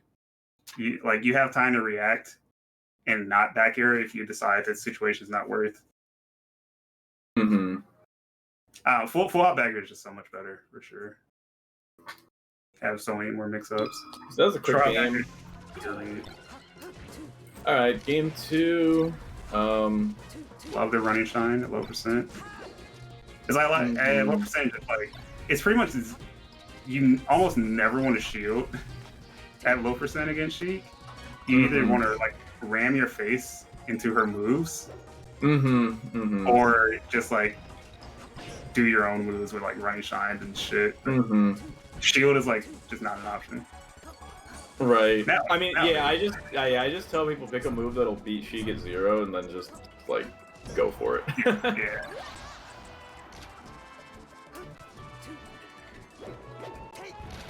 Okay. Dude, this matchup. Yeah, he's just kind of styling on him right now. I don't know what it is, but watching this is making me actually miss tournaments. Just getting free Sheik wins. It's just like, I remember the good old days when I used to get free Sheik wins. Is Jflex the guy who beat Ginger? No, that was fuck was that? Jmu. That's what it was. And I knew the difference between these two players too, and I just blanked out. I was like, wait a minute, why am I not remembering? Jmu, that's right. Jflex beat Hacks? Okay, that makes sense. Huh? I mean, I think they're probably like the same reason or something. Oh yeah, sure. So it makes sense that you take a set every now and then. I guess. Comboing this character is so fun. It's just the perfect. I mean, it's not fun for me. It's boring, but it certainly works. It's fun in tournament. I agree. It's fun in tournament. I fall asleep playing this matchup in friendlies, but in tournament, I agree with you there. Oh god, it's the best. Like the game designers. Oh, he beat Hacks a week ago.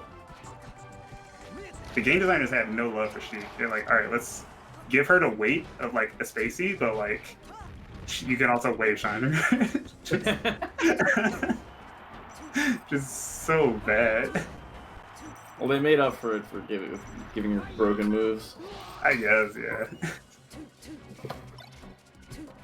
Yeah, Sheik is definitely Sheik went from the brain dead easy mode character to the ridiculously hard character in a matter of 6 or 7 years.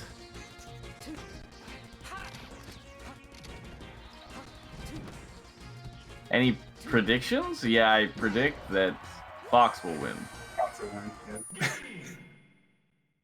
And let me be clear, I don't think that Fox destroys Sheik, but I think that if the Sheik is not playing up to a certain level, Fox destroys Sheik.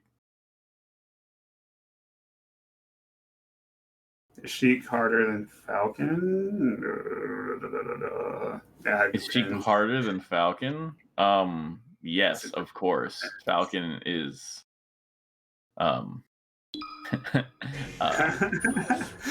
never mind. If I have to edit what I'm gonna say to put it on the stream, then I should say it. So I'm just not gonna worry about it. But yes, Falcon is surprisingly easy sometimes. Dude, I am vicariously living through Zamu right now. I just feel all these combos. That's pretty funny. Well, I'm glad you're enjoying yourself. I'm loving this.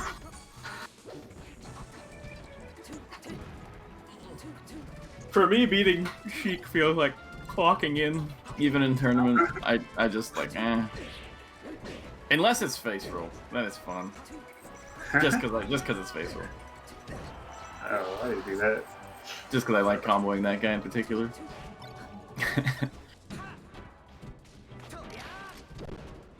Force smash? No, I would have force smash and gotten obliterated by noodles. No, stop back here. Yeah, this matchup gets so... When Fox doesn't up air out of up throw, this matchup becomes double snore.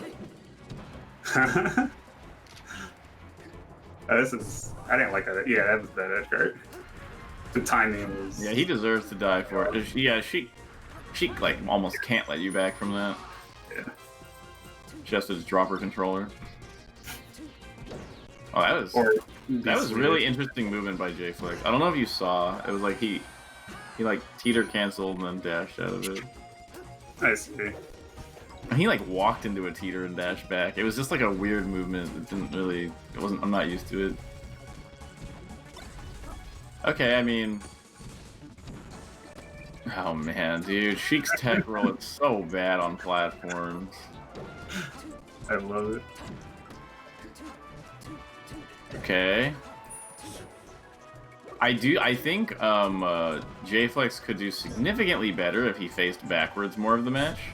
He's playing this entirely forward facing, which is sort of misguided approach to the matchup.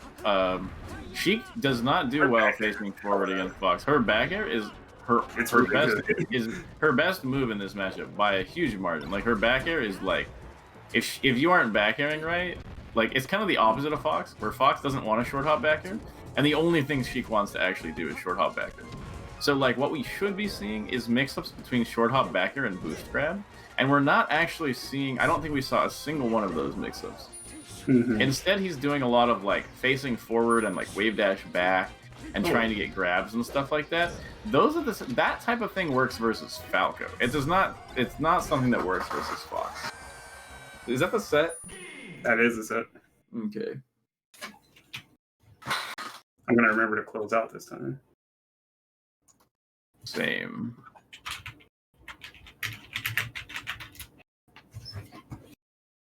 Okay, what's next? I wonder if they'll hate me if I take like a 20-minute break. Probably. I mean, I could handle it, honestly. Yeah. We have Pappi Fishbait is next. I'm gonna grab a banana. I just like to spend a little bit of time outside every day. And I feel that. I've already been outside and it feels great. Yeah, like it's because I woke up late. All right, I'll be right back.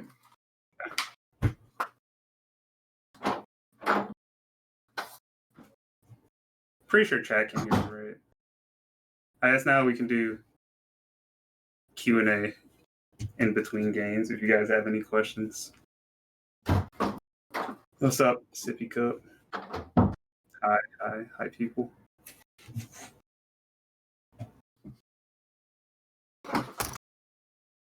Okay, I'm back. Oh, he's already back. Nah. No, if I'm gonna go outside, I'll probably do it in like 20 minutes. I just need like a little bit of time outside every day, or I start getting really grumpy. Oh god, losers. There's a losers match. STJ and Toussaint. God.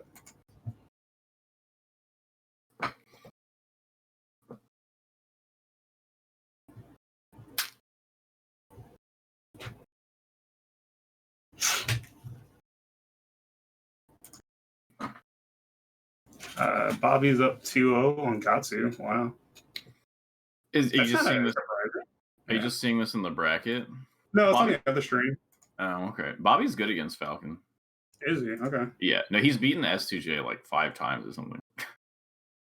All our matches are losers from now on. Okay. Awesome. Just like that. Just like those.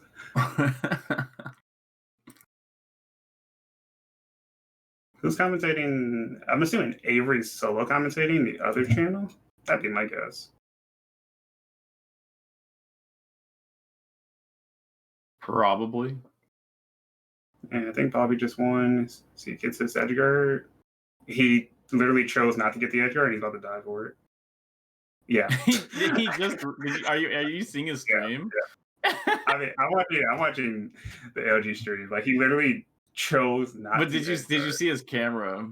No. What did he do? Yeah, he just like got up and ran away from his desk. He Why just did he do slammed that? his controller down and like ran away. Why did he do that? Some people have self-destructive tendencies. Ew. He could have slammed the controller and ran away and got the edge guard. Like that. Yeah. He's dead. Mm-hmm. Some people don't like to win. Yeah, I guess so. It's crazy. And then he also missed the up B angle and went straight up. Oh yeah, like he was even fine like when he upbeat. Mm-hmm. New and creative ways to fail. That's the story of Melee. Spot dodge? Gahtzu just yeets himself off the stage. Fuck. Are we supposed to refresh this? Oh. Wait, are we on? God, I think so. I always forget. Dude, well, no, like, I don't think we're on because I don't see it on Avery's stream. wait, who is it supposed to be? Like, who is the streamer? Pappi. Pappi. Yeah. Okay. I mean, I have it open. I'm ready. Same. It's blank, but I think it'll come up in a second. Fox Peach. Is this correct? I thought Pappi played Falco.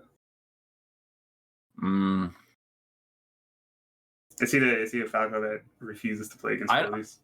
I don't know. I thought he was just a Fox, but I could be wrong. Really? Okay. Maybe I am completely wrong. Dude, there might be a Falco that's named like Pappi or something, like with an O. No. Oh, Bobby's 3-stocking Gahtzu this game. Damn. Wait, why is he good against Falcon? I just never knew that. I don't know. I copied a lot of his stuff against Falcon, though. I don't know why he's good at it, but he is, yeah. So strange.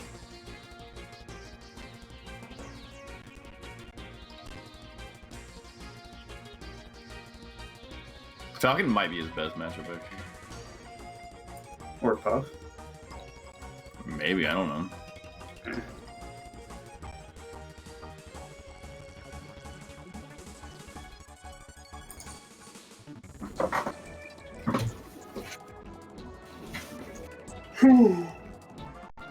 If we end up with like a Puff Ditto or something, I'm just gonna like go outside. Sure. I can handle it. I just absolutely need the sunlight. I'll be mad for the next 12 hours. Okay, are you good? You see it on yours? Yep, I'm watching it. Okay. And it looks like they're starting. Yeah. So yeah. It's a fun matchup, honestly. Hmm? I said this is a fun matchup for Fox. Yeah. Like I think this matchup is really fun from both sides.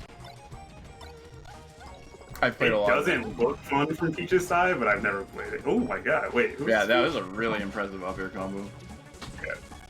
Who is the Peach here? Fishbait? Oh, I think I've played Fishbait before. Hmm. At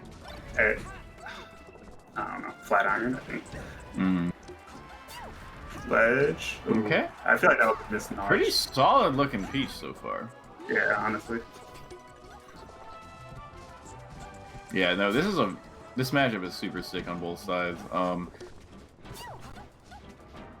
Let's see what's not a lot to really talk about right here so far. Yeah. I feel like a lot of this matchup, like from Fox's end, boils down to like how quickly you can recognize if Peach is facing forward or backwards, because that determines like when she's floating. Mm-hmm. Yeah. Okay. So my issue with Pappi's play is he's playing a little bit wild, and that can potentially be intimidating for Peach. Because Peach has to play to, like, you have to hit through Fox's moves. So when the Fox is playing kind of like wacky like this and just sort of spamming tech skill, it can be a little bit off-putting at first. But I think when Fox plays like that, it overall gives Peach an advantage. I think that the best way for Fox to play this matchup is like very surgical. And so see, because now Pappi's getting a little bit. I hear what you mean. Like, Pappi, he doesn't want to get these trades. These trades exactly, and so he's sort of just spamming whenever he's on top of Peach. And then I noticed when he's further away from Peach, he actually gets a little bit defensive. Like he gets a little bit like unsure of what he's supposed to do, and he can't just spam out moves. And that leads me to believe his game plan is actually not that solid against Peach. Like, and it's more like just sort of like, well, if I just push buttons, what can Peach do to me? Is it lagging for you? It is lagging for me. It's also lagging for the stream. Yeah, it's frozen for me. It's back for me now. It looks like it's lagging for them because they stopped playing. Yeah. I don't know. Probably a disconnect.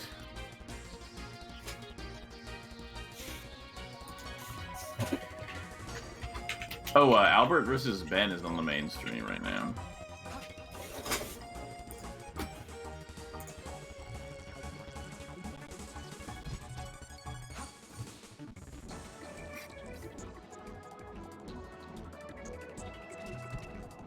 Okay, I think they're good now. All right. Okay. I can do it. We're back.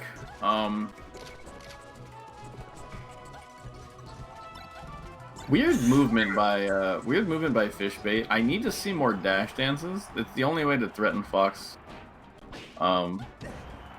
In these positions, like he's not dash dancing, he's just kind of like floating to like aerial or something, and like I don't know, it strikes me as very weird. Like without your dash dance, you don't really have any threats. Pulling a turnip between stocks against Fox is really bad, and he actually dies for it. Yeah. He literally died for it. Really, really bad decision. It feels like, well, I should be doing something. I should pull a turnip. Yeah, pull a turnip and then drop it, or throw it up. And when Fox comes back, that's what you got to do. So yeah, there we go. Okay, there's that. Interesting. Psychotic edgeguard. Completely overcommitting to the edgeguard and he dies for it. Good job on Pappi for not letting him get away with such a bad edgeguard.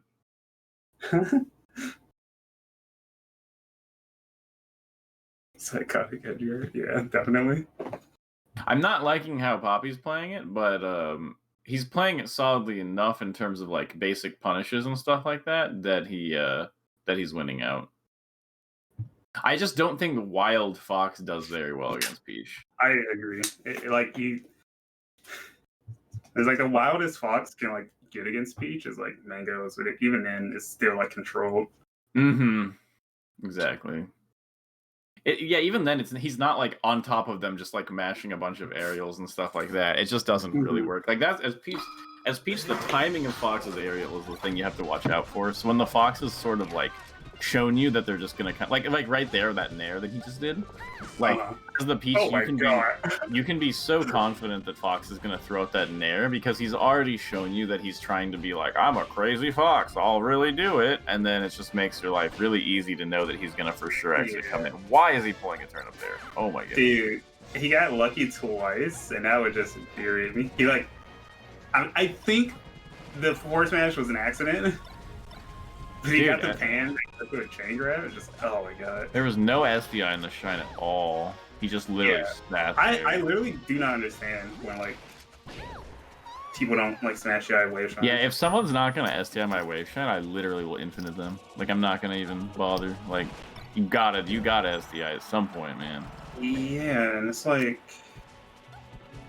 do they not understand, or? At falling weak. Yeah. I think they just think, oh, it's not worth the effort. I'm just gonna get up smashed anyway. But then you know. They probably just have like a misconception of like Fox. That's what I would guess. Yeah. Okay. Like, okay, that makes sense.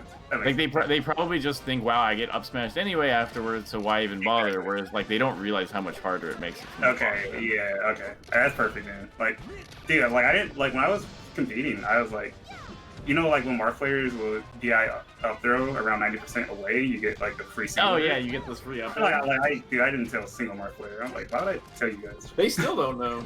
Yeah, I mean, and even then, it's like, Zane literally does DI away against Cody every time at 90. Does he see it? I did tell Zane. But like the other I mean, I've pulled Marth players. They just don't care. They go, huh, interesting. And then they get grabbed at 90 and they go, I'm pulling away. I'm like, all right. Just makes it so easy. Yeah, no, it's nice and free. Peach in the corner kind of For any Marth who's trying to get better, slight DI there. Makes it 5,000 times harder.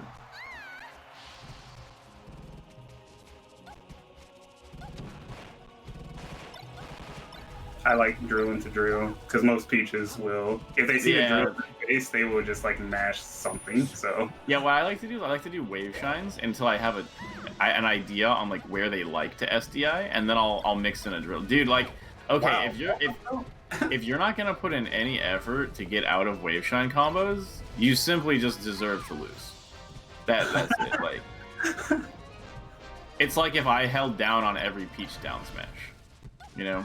Yeah, that is like the equivalent, honestly. And I was like, well, you could not hold down, and I was like, yeah, but I get hit by down smash anyway, or something. Like, it just seems weird.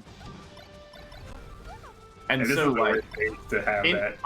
Yeah, and on one hand, I'm actually very irritated at the way Pappi is playing this, and playing him with if I was playing him with my Peach on unranked now, I'd be saying very mean things. But it's working out well because Fishbait doesn't seem to know the matchup. But like, this is the type of Fox that I complain about when I play Peach. I'm just like, they think they're so good, like they can just throw out any move and it'll work against Peach. Well, I'll show them.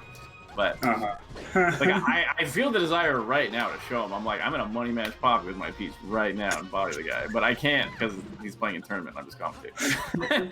But in my head, I'm like, dude, this guy needs to know. Like, this isn't how this character works. Like, you don't get to play like that. But when the Peach is letting you, I guarantee Poppy's sitting there being like, oh, I'm moving on him. It's like, shouldn't be allowed. You shouldn't be allowed to feel like you're schmoving playing like that. I completely agree. I know exactly what you're talking about. Just like they think they're doing something. When in reality, I'm just doing a whole bunch of nothing. Yeah. Dude, like the way that Fox mains play against Peach is one of the most, like, you know, like every character has like those characters where you're like, dude, the people I'm playing, they play like idiots, but then like it works kind of for like when you're not playing, like, dude, what is this? what do I watch? He's doing whatever he wants. He's literally just doing anything he wants. Combo drill into down tilt. Like, oh my god! And like as a Peach, these Foxes are so common. There's so many Foxes that just think that this is how you play because, you know, whatever Peach they're playing against is bad or doesn't know the matchup. Oh my! I almost can't watch this. He's doing whatever he wants. I want to go home. I love saying I want to go home when I'm already home.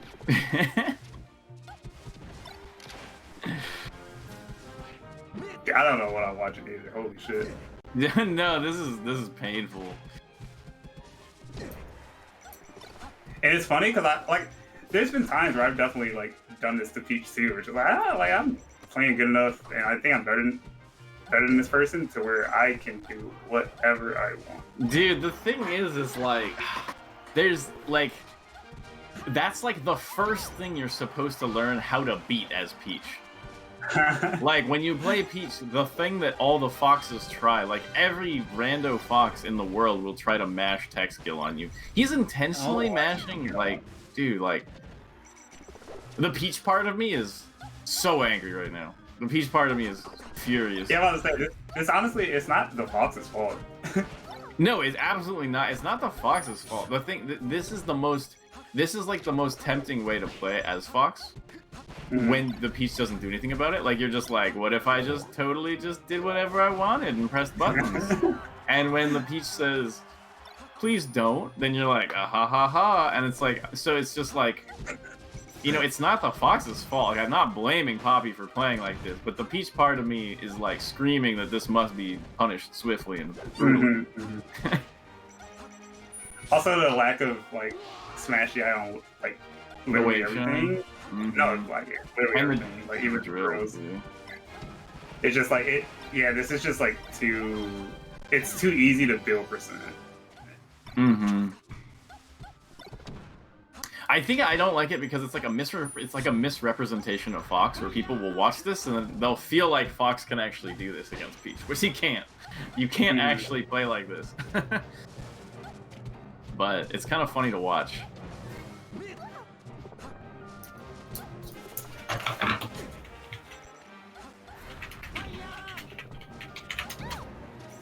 So yeah, this is definitely a completely overset. There's nothing that Fishbait can do except avoid the charged up smash for a little longer. Okay, maybe he can take a game. I'm not hopeful, but the thing is he is at 100%. So Fox building damage isn't that useful, and he SDI'd into the damage. I mean, he just didn't DI. It feels like he kind of just like lets go of the controller when he gets hit. So. Fishbait, if you're watching this, please work on your DI against Fox and work on like wave dashing out of shield and dash dancing more. It'll help. Oh god, Ben is up 2-1 on Albert. Oh yeah, I have it up on my other screen. Also, they're about to take a break, so I don't know if you read the Discord. Oh, I didn't. How long of a break? I think 10 minutes. Okay. Well, if I'm gone for 20, you can take over for 10. Oh boy, it's sunshine time. Just gonna go out and jog a little bit, just soak up the sunshine. I tell people this often I am a plant. Without the sun, I wither and die.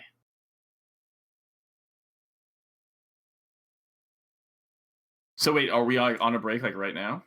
I think. Or he's typing.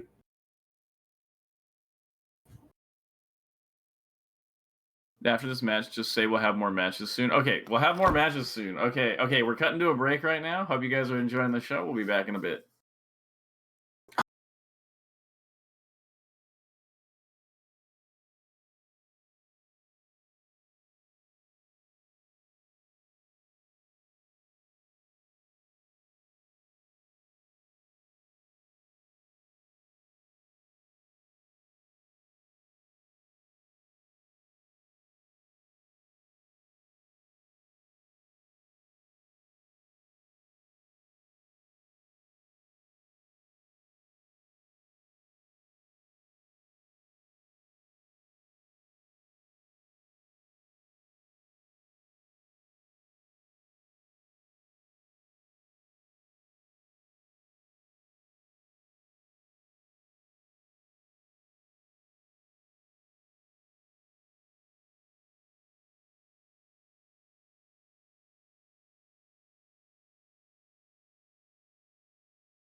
Okay.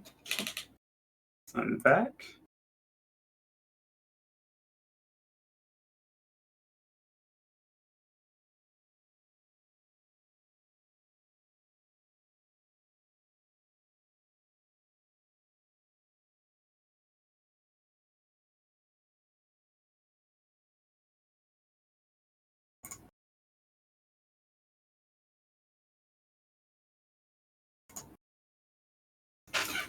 Bones versus Wolves. Let me look at the bracket.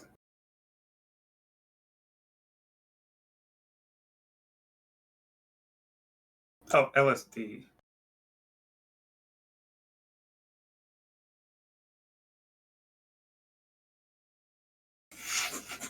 Okay. Is it live? Oh, hi, chat. Maybe. All right, so it's just gonna be me because Fiction said he needed like sunlight or something, so he's outside,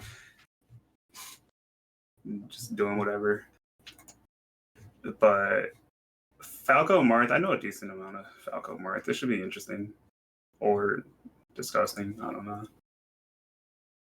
There's also Falco Marth on the other stream, right? Magi KoDiRiN on FD. Fun.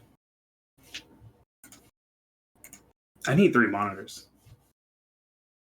Okay.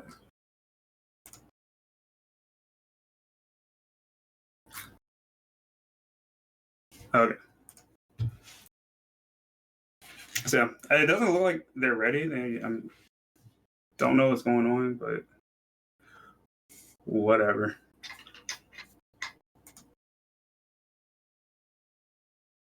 I'm gonna look at Magi versus Bones until I see something on my screen. Just says waiting for game.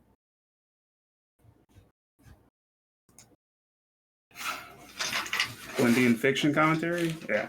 I don't know. He said he'll be back in like 15 minutes, maybe. I don't know. Like, I figured it's like I can solo it. Yeah, I see that there is 2-1. It's a little scary. She looks like she about to get chain grab.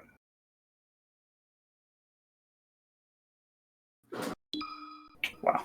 Okay. All right. So I think they're starting. Yeah. This does not look like a hand warmer. Okay. So enough of that. Watching this. Marth Falco, like basic. Wow, that was really nice. Basics of Marth Falco from Falco's perspective is Falco has the best overshoot in the game, being laser, obviously, because it just travels the longest horizontally. So doing a lot of overshoot lasers to catch Marth, doing his obvious dashback shenanigans is like really good. You get on top of Marth, get your shield pressure, like your shine pressure started. Shine grab is also really good against Marth because Marth fucking sucks out of shield. I don't know how he just died there. Edge guarding is gonna be scary. Yeah, I just had such a bad feeling about edge guarding Marth at 0. It just never goes well. I'm already sad. So like Falco just died twice. I don't really understand how.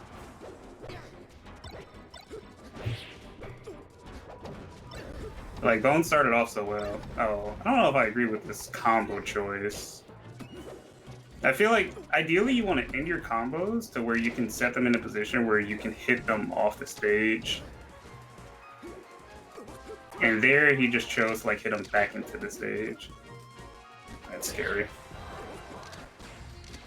Oh, okay. I actually remember watching LSD play this matchup a while ago. And yeah, so the way you want to counter these forward smashes as Falco is when you do your shield pressure, you don't want to go into shine a lot of times. Because what LSD is doing is his main defense out of shield pressure is to wave dash out forward smash. What you want to do is you want to read the wave dash and follow that. So hopefully a situation will come up where that happens. It happens a lot. It's how Mango deals with it. Wow, what an amazing onset. Oh my god. Wow. That could be huge. What the fuck?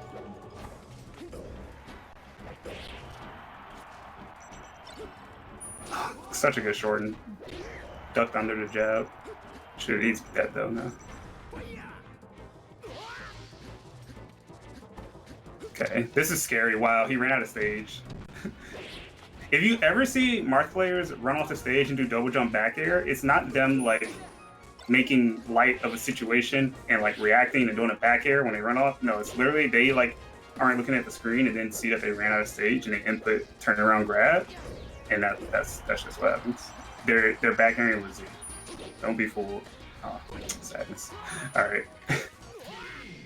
Good job, LSD. Clutching game 1.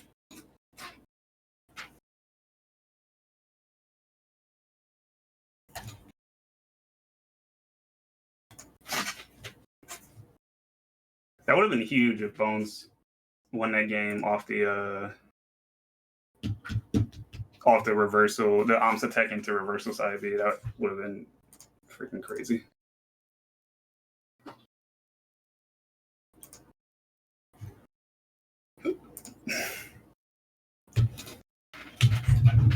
Love my pessimistic commentary.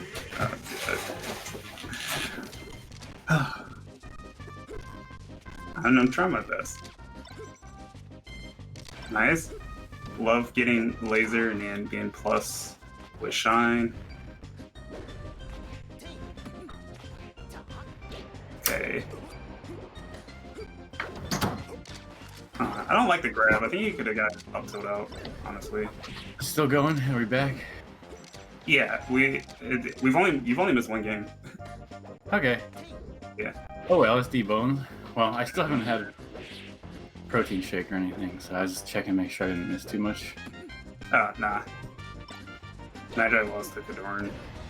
Okay. Oh, that makes sense.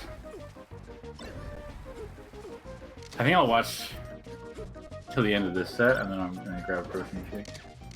Okay. It's disgusting. I should drink one today too, but I guess I will. I'm almost out of powder. I gotta order more. Dude, I'm almost out of powder too. Fucking sucks. Like, I swear I just bought powder. You buy like a huge 5-pound tub, then you look like wait, it's been 50 days? Like, Ooh. Okay. Not a huge fan of that nair, but ooh, good downer follow-up. I'm a little bit behind. I'm waiting for the game. Okay. I have to walk through the stream. Oh, nice slide off. Come on. Oh my god, there's a world where he almost take that forward smash, dude. Dude, why does it just say waiting for game? I'm gonna restart my Slippy again. Are you watching Bones? Yeah. Okay, so KoDiRiN has gone, not KoDiRiN, Jesus Christ, LSD has gone for down throw, run off forward air every single time and has worked 0 times, and no, that's kind of how LSD plays. If he thinks an option is good, he'll do it every time. That's not good, but Bones just like Shine Saws, gets under him, grabs the ledge, and KoDiRiN like, not KoDiRiN, LSD. Fuck, dude. Yeah, you do need that protein shake. Oh my god. Your brain has no proteins in it. Okay, now I can watch. Okay. Alright, well that was a very decisive game. Bones literally just like outplayed him.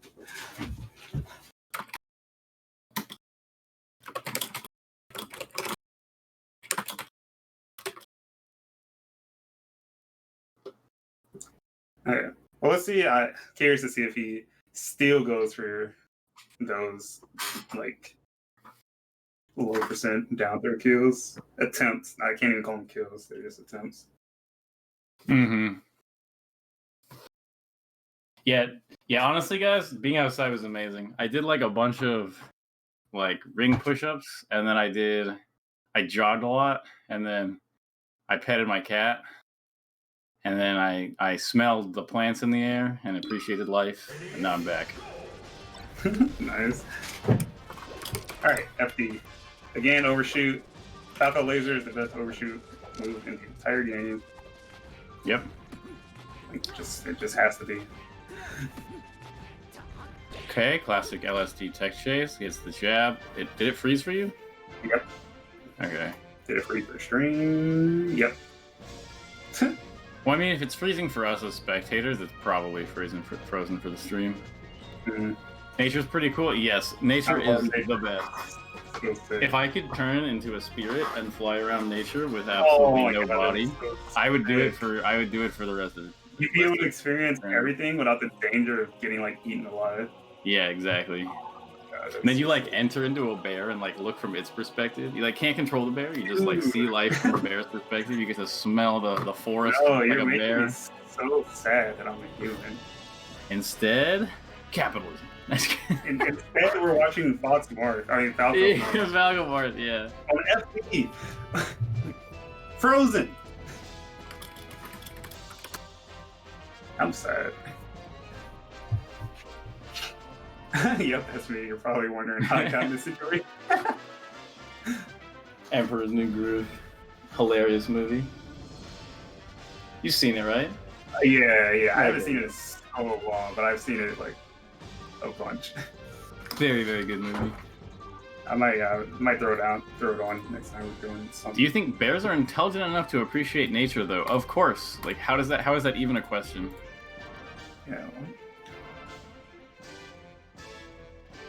Put a bear in a box for a year. See if that's a happy bear. Therefore, the bear must be appreciating nature. Someone switched the category to ultimate. Damn. That's funny. Alright, yes, I don't know what's happening. Yeah, maybe. See, I don't want to miss Marth Falco. Especially if Inks? the Falco has a chance of winning. Are those the lizards or like the fairy things? They're lizards. Okay, yeah. Oh yeah, I told her you were big on Reptile. What's up? I told that Twitch user that you like the Reptile. I love reptiles, yeah. As far as lizards go, I'm more like like my favorite lizard of all time is the Komodo dragon. Like it is. That's sick. I mean, that's pretty sick. That's a pretty sick. You know, there's an enemy in Breakneck that looks like a Komodo dragon. Seriously, dude, I've seen really every single Komodo dragon documentary. So sick, dude. Where they take a quick bite and they let it fester for days. Well, they just kind of follow you. It's so threatening. They're like Scientologists. They literally just stalk you. Threateningly stalk you. It's so fucked up. But yeah, Komodo dragons, and then monitors, like Nile monitors, are my next favorite. I really, really like chameleons. How can you not? Yeah, it's How kind can of you hard. not? Pappi just took a game off Magi. I don't know if this is a stream or not. Oh no. Yeah, it's Wait, on Pappi's. It's on Pappi's stream. So he just won a game. So did she really counterpick FD? She did counterpick FD. Monitors are big boys. Yeah, my dad had one. It was huge. So sick. What's all right, guys? This is now an Animal Planet stream. Yeah. I could care less about Marth jabbing Falco anymore. We got Kalindia professional camera. We're gonna head out into the bayou. See, that's the type of Smasher documentary I want to watch. Like just Smashers going out in nature, like trying to catch alligators. I wish someone was recording me at CEO trying to catch alligators. This is so sick. Like, Kalindy don't DQ him, okay? He's almost got this alligator tired out. Like, like he's almost got him. Wait, Pappi's Falco skin is kind of sick. The halo. Oh no, I was okay. I'm glad you're watching that. The God. fact that there's a halo is absolutely sick. I also love the background of FD. Mm-hmm. Oh my god, I'm so mesmerized. Dude, the halo is making me wonder. Like, dude, what kind of sick Falco skin could I have? Like, can I have hats for Falco? Is like that a thing? I want hats. But this is not looking good for Magi. Dude, yeah, no. If Nintendo actually monetized Melee and like had us pay for like $1 to have a hat, for Falco. You could buy different hats. I'd have spent way too much money on this game. Like, imagine if you could buy a Lakers hat for Fox or something. You're not familiar with the Komodo dragon? Look it up. I'm definitely gonna watch a Komodo dragon documentary tonight. I'm down. Yeah, I love those things. Better than the Dark Knight. You guys, No. I feel like you guys turned that off. You guys turned that off like right after I left, I think. Yeah. Like I got tired. I was falling asleep. Magi's about to bring us back. No, she won the game. Wow. Oh wow, the double backer. So I see when I look at this, I just imagine LSD and Bones both like frozen at their computers, like waiting for like what's going on. Like I have what's the Discord saying? Bones' internet died. I see. Oh, I love net play. Yep, gotta love net play. Damn, this Yoshi's is also kind of cool.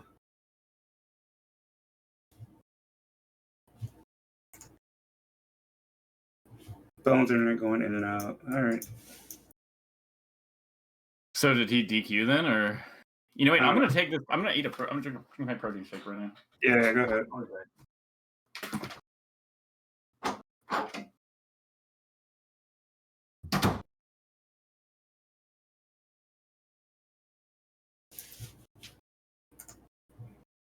Keep stalling for time. Oh, I don't know if I was supposed to read that. What? But I want to watch Falco videos. All right. It is funny that the internet like died as soon as he got like jabbed. It's just I wouldn't buy it if I was LSD. But yeah, I don't know. Dude, I just want to talk about nature and animals. But I'm also watching the other sets going on now.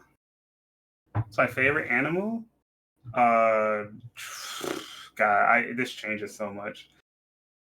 I think it's the rainbow boa. I think that is my favorite animal. It's like just so pretty, so sick. I want to eventually get one. If anyone doesn't know what that is, it's a snake. It's a boa constrictor. What else I like? Yeah, like I like Komodo dragons.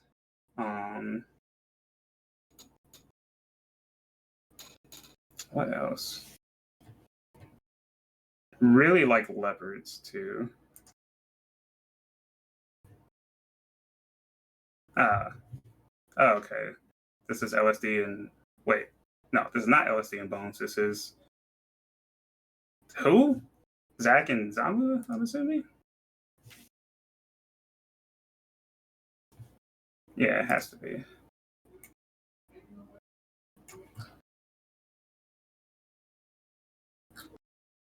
Okay. 1 second. I'm just looking at things.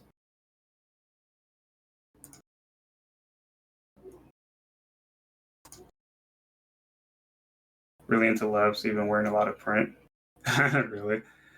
I do have I used to wear leopard print. I don't anymore, but yeah, I love leopards. They're so cool. I also really love crocodiles. Dude, I love so many animals. Are they hard to care for? I don't know. So I've had a few snakes. Majority of them are ones I just caught and kept for a while and then I let go. But I've had 2 pythons, and they were pretty easy to take care of. Yeah. Ooh, favorite bird. Favorite. You trying to find foxes? I mean, foxes are impossible to find. I'm not gonna find a fox. Favorite bird. Yeah, I don't know. It's probably some sort of falcon or eagle. I mean, hawk or eagle, not falcon. It's the largest snake I've had. It's probably 4.5 feet.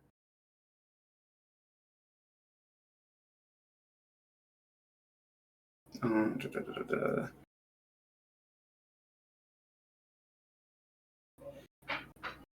Falco is the correct answer? No. Harpy Eagle? No. Oh, wait. You mean that? Yeah, Harpy Eagles are sick. Yeah, you're right.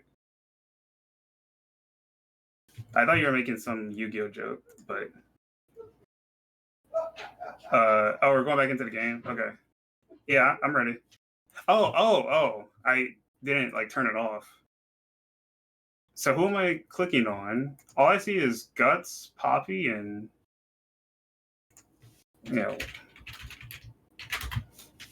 I don't see the game.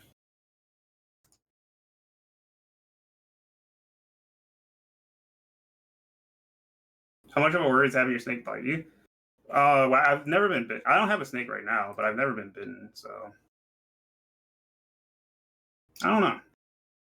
It's like it's funny because like I guess now I'm more worried about getting bitten because like I don't want anything to happen to my hands. But I don't know, like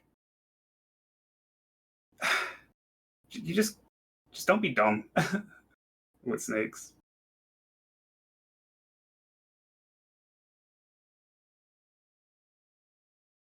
Like I know they're unpredictable, but I don't know. You kind of you there's definitely you get a feel for like if something's like agitated, right?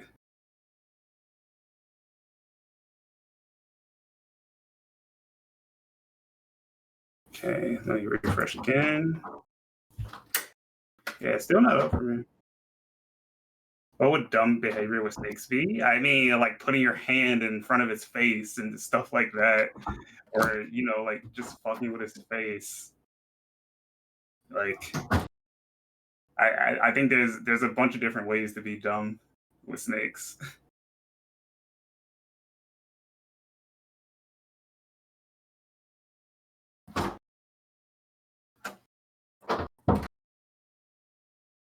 Getting a snake lesson here? Not really. It's just like I think that stuff is obvious. Yeah. Hello. Yeah. What's going on? They were asked they were asking about getting bitten by a snake, and I said I've never been bitten by one. And then I was like, you kind of get a feel for like even though they're unpredictable, you still get a feel for like when like something's agitated. So like, oh yeah, definitely. Yeah, and I was like, just don't be dumb. And they're like, well, what is dumb behavior like with a snake? And I was like, I don't know, like don't like fucking put your hand in front of its face and like fuck with it. Like, well, yeah, it's like yeah, like there's still like a living being. Like you can tell when something is agitated.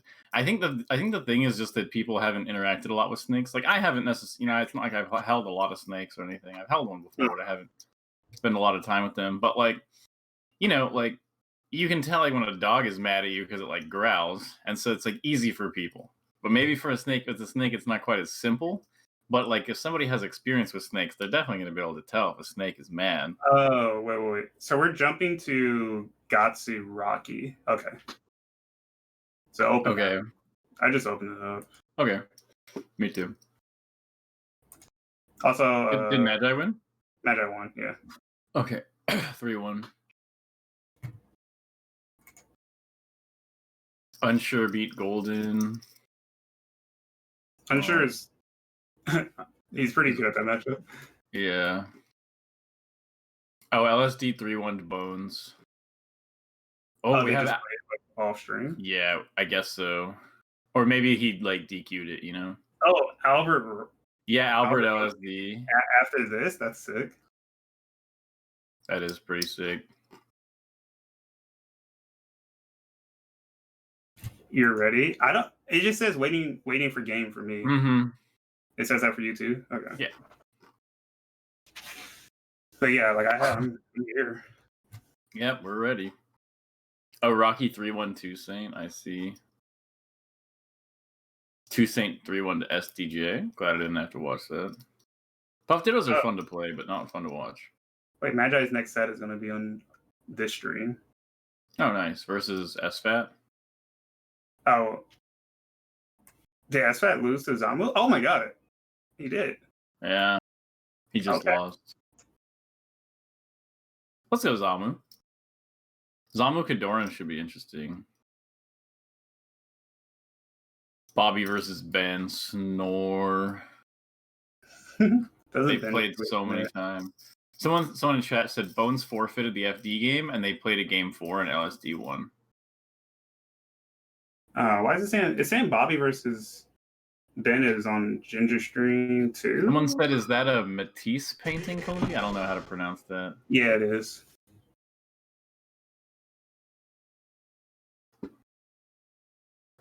Yeah, that's how you pronounce it. All right, I think that's starting. It's a ban in Fiction's chat. Let me see.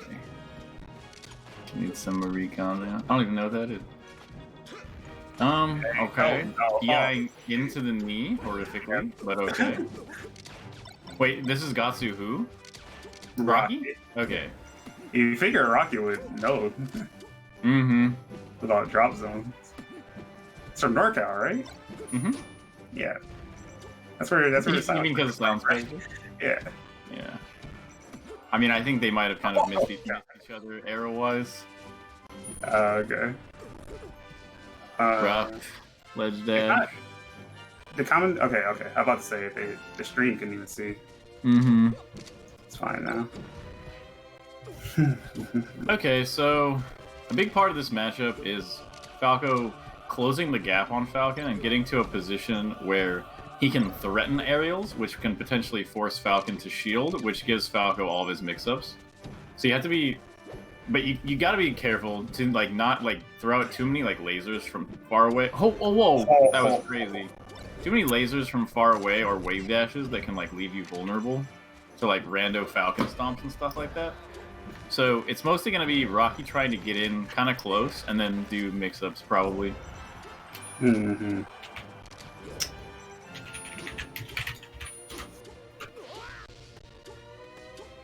So it's so important to know the exact range of Falcon's nair, because like Rocky tried to like get off a laser and it's just he's too close and got clipped by the nair. Yeah, exactly. You have to especially be right. When Falcon's shielding, it's like he's limited. So like every character's drift is limited when they're shielding, when they jump out. So just like if you're not far enough to like get a safe laser out, then I think it's something like back arrow up tilt. Yeah, exactly. That's why I always tell people like the goal of this matchup as Falco is to get the Falcon to shield. Yeah. If you can get the Falcon to shield by, spacing in on him and stuff like that, then you limit his ability. He can't dash aerial, like you said, his drift is limited. And then, Falco beats a limited Falcon. But if you play Falcon and he has all of his options and you're just down to like fight him straight up, he's pretty difficult to catch. Okay, good wave dash back. Nair forward smash. Oh, okay, good DI. Really good DI by Gahtzu. He got out of the range of the Nair forward smash, forward down tilt or whatever. Yeah, I think that's reactable though on Rocky's part. I don't think he had to commit to the down tilt, especially in the second one. Oh, dude, that read on the roll. You really have to take. I got a safe read. You really have to take. Yeah, with the knee there. What were you saying? From the Falco end, you really have to take like a dominant perspective on this matchup. Like, even when you're scared of Falcon, you really have to be like, okay, well, I'm scared right now, but if I actually just throw something out and kind of like threaten him or get in his face, he has to deal with it. So it's basically the disadvantage you get put into by rolling, spot dodging, or even shielding is way more significant than people might think. Falcon's not going to get in the range to get shine out of shielded almost ever. He has potential shield pokes with Nair, and he can really easily chase like a roll and spot dodge. So I would like shielding as Falco in this matchup is overall pretty bad, and like you really just wanted you want it to feel like you're just not afraid of Falcon at all, and you're totally just down to like fight him. The thing is, you don't need to fight him, but he needs to feel like you're going to. And so like shielding gets rid of the possibility that you could be on him, and that makes his life significantly easier. I think a Falco that's actually really good about this, and I'm not used to complimenting him, but I think Westballs is really good at just sort of standing around Falcon and feeling very dangerous. Like he like those sort of reads with like catching Falcon's roll and stuff like that. That's the type of thing you want to do. Oh, that was almost scary.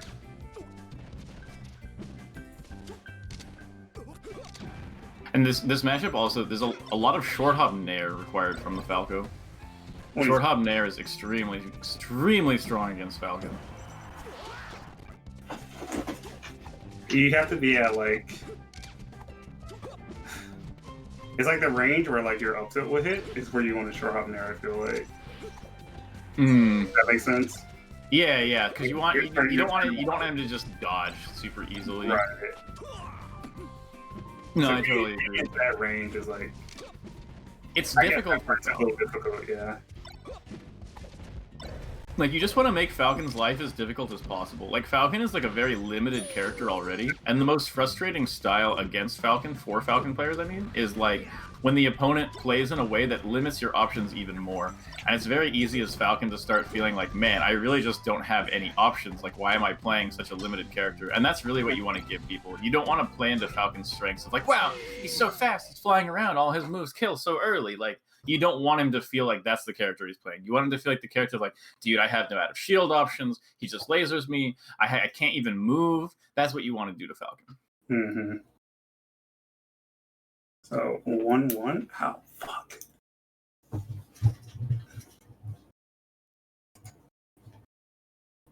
Albert and LSD are already playing.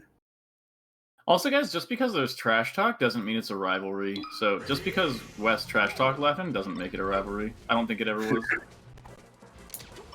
Just saying. It'd be like me saying like I have a rivalry with Zane despite losing to him every time. Like, not true.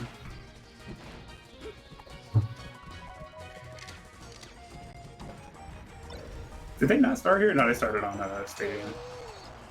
That's a good combo.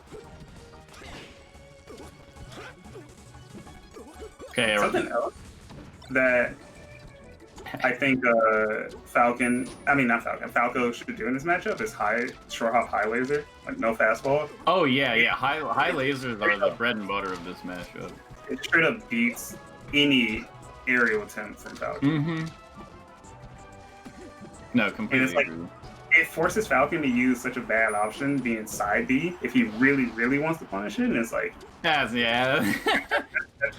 that's what I'm saying. That's what you want. You want Falcon to be like, dude, my character has no options. Maybe side B, and like that's when you're beating on him. You don't want him to feel like he has all this movement and like ability. If I side B, if you're forcing a side B, you're winning. And yeah, guys, you can still fastball high lasers, but Falcon does have a window to punish if he hard reads it, but it significantly puts the mix-ups in your favor.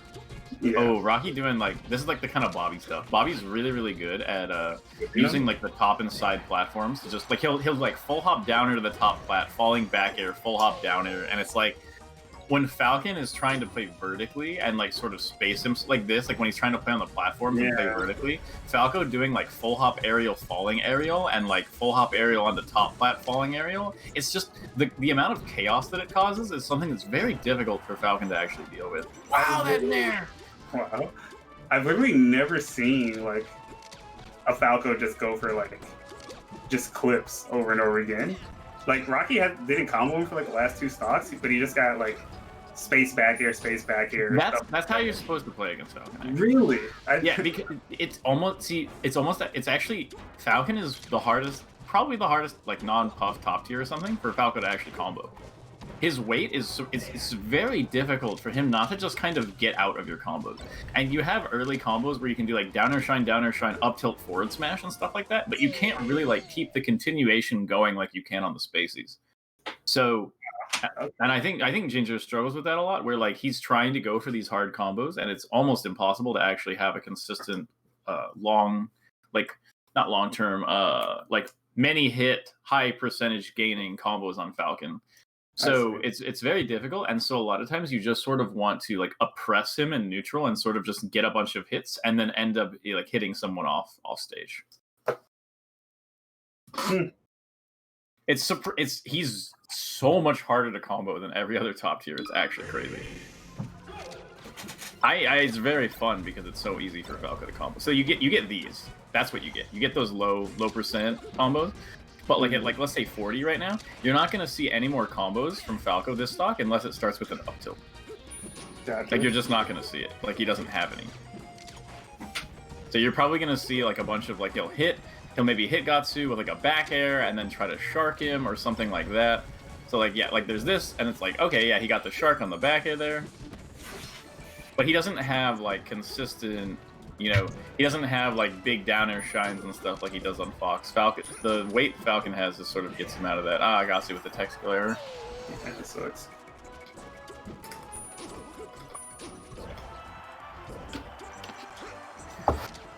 Okay, we have an even game. What's the set count? Yeah, I believe it's 2-1 Rocky. Okay. Ah, yeah, very frustrating situation with Falcon naring in there. I think maybe an up tilt trade is the best option. I still think high laser in there is fine. Oh wow. No, I meant like reacting to Falcon naring off the platform, but probably the high laser would have been the best prophylactic. Like if you're forcing Falcon to side B while you're in the corner too, that's just like that's so losing for Falcon. Oh yeah. Oh my god. Is that a desync? No. I don't think so. No, it wasn't a desync. Okay. Wow. See, look at that. Okay, look at that combo. Like, that's what happens when you try to do long combos on Falcon. Great. Every time. So. Gahtzu playing pretty bad. Yeah. I mean, he pretty much had two suicides. Yeah. Knowing Gahtzu, I feel like this is the type of game he brings back, to be honest. But, oh, not with tech skill like that. So that's the type of combo Falco gets on Falcon. He gets like those, like, you know, just get him out there and then get the down air. That was, okay, yeah. So normally Gahtzu would do something like that and bring that back. Like, I could tell based on the way he's playing. His combo game was ready to go. But, can't, you know, when your movement's not on point and you're missing air dodges and stuff, nothing you do will work no matter what. Alright. Falco Falcon is like 60-40 maybe. It's certainly not easy for Falco. Obviously, I think Falco wins, but it's like it's a winning matchup, but it's not an easy matchup. Dude, I can't tell if I'm colorblind, cause like when you're watching the stream, you know how they have like a red square and a blue square for whoever like has a game. Are you talking about how the blue squares are invisible? Yeah, like the blue square. No, I've been complaining about it for months, and every TO I talk to goes, "Oh, interesting," and they literally never. It's been like literally a year. Thought I was colorblind. No, it's been like a year. It's literally invisible. It's actually ridiculous. Okay, I brought it up like 3 different TOs, and they all go, "Oh," and then they never do anything. Yeah, it needs to be like a super duper bright blue. Yeah, it's almost impossible to see the blue, the games through blue.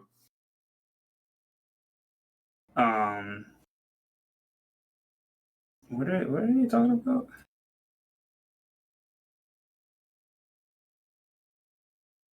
This will be our last match. Okay, we have one more set to commentate then. Who said Gahtzu sucks? Just some random whatever.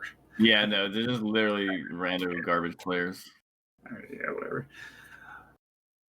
Oh, we only have one more? Yeah, that's what I was saying. Cool. Can go like eat. That was like faster than I thought. Yeah. Chem wins so we can cut. Huh? We are cutting.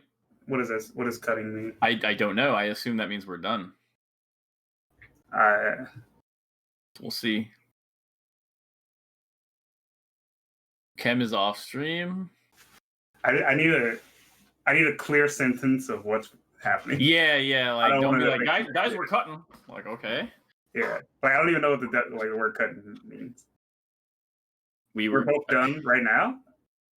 Okay. Did they say that? Oh, you both have done. Yeah. Oh, nice. Okay, guys, right. It was cool being here. Hope you enjoyed the commentary. Hope you guys enjoyed a little bit of insight in the game from me and Kalindi. So, yeah. Hope you guys have a good time watching the tournament. Yeah. See ya.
All right, what's up, guys? I'm Raptor. That's Squid. We're here to bring you part of top 8 of Ginger's Pot of Gold.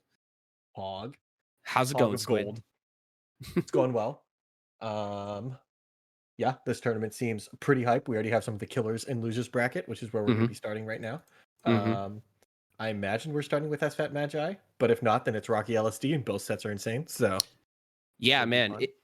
This is really funny, right? Because SFAT Magi, like, that is a classic. It's a summit run back. You know, we've seen both of these players at a top level for, you know, a couple years. Well, in Magi's case, for a couple years, and SFAT's case, you know, since the beginning of time. 26 years, yep. It does look, by the way, that we are going to start with SFAT Magi. And then on the other side, you've got Rocky LSD. Rocky, sort of a long-term top-level player who kind of went dark sort of at the beginning of the quarantine and is only just now making his way back into the scene. And LSD, someone that, you know, basically nobody had heard of before some of the runs that we've seen over quarantine time. And all of a sudden, LSD is talked about as a top player.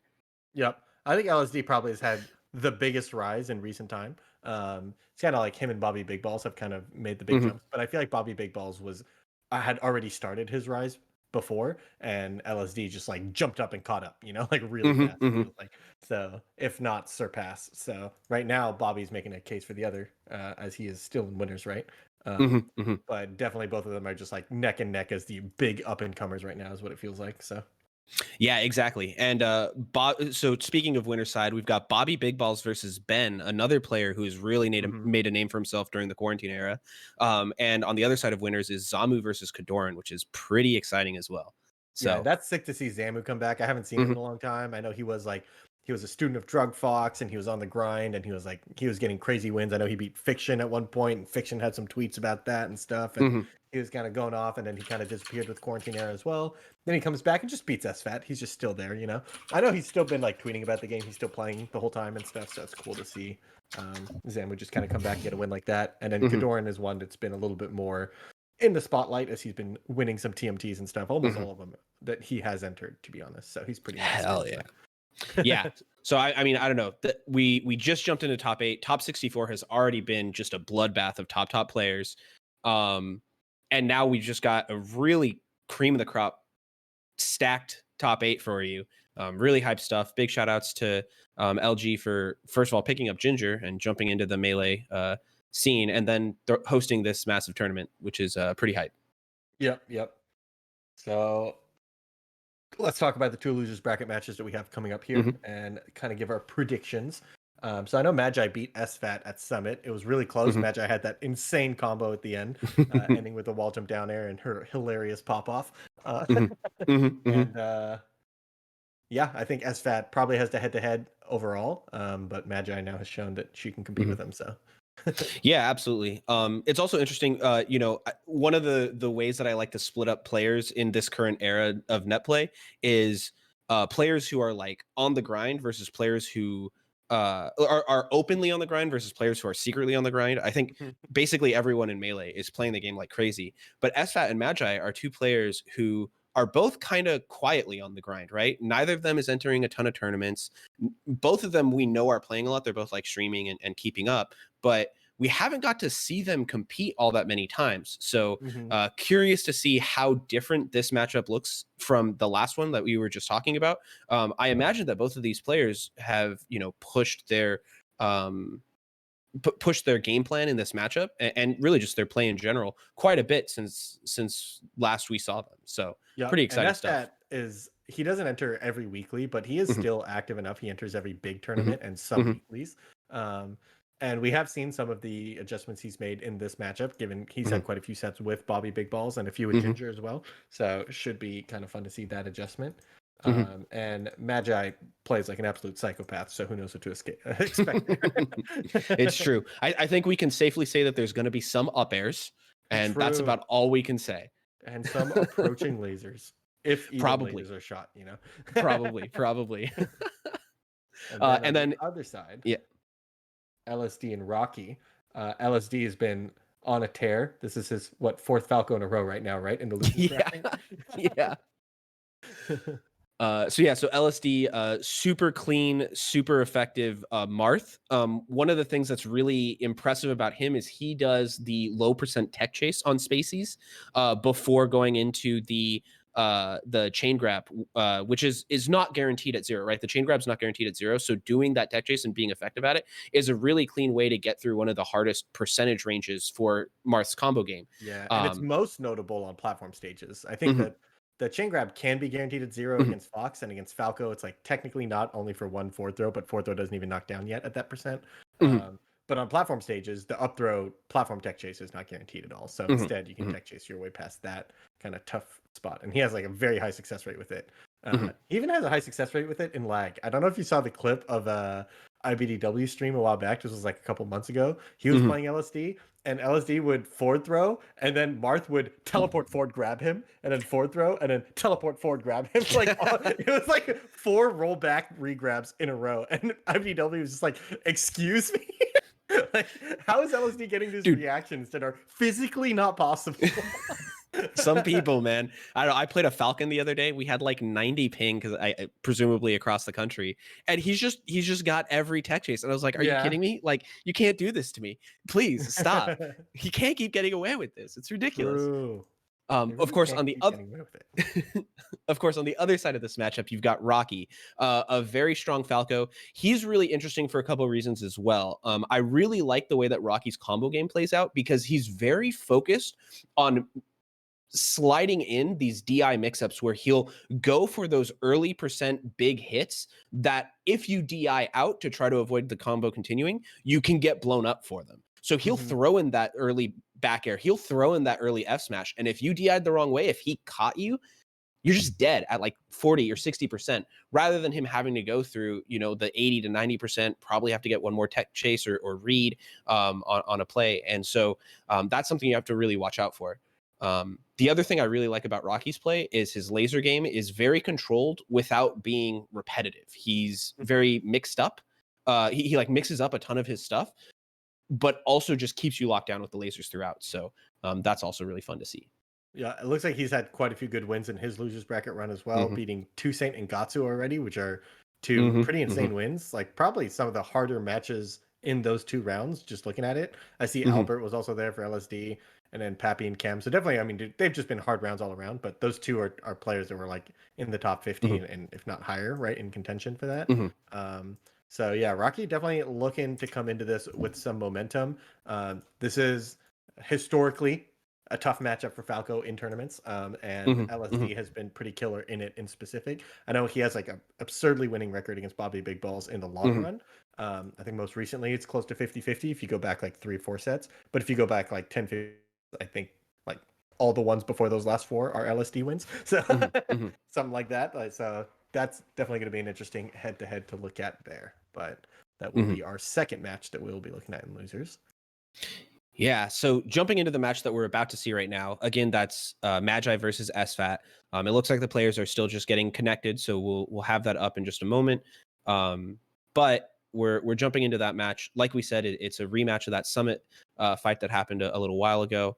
Haven't really seen too much, at least tournament play from Magi since then, and really haven't seen these 2 players go up against each other at all. So SFAT, sort of known as the control fox, maybe he's sort of the all-around fox, right? Like he does everything good, and it can sometimes be hard for him for people to sort of like tie him down to a certain play style, which I think can be like a really big advantage for him.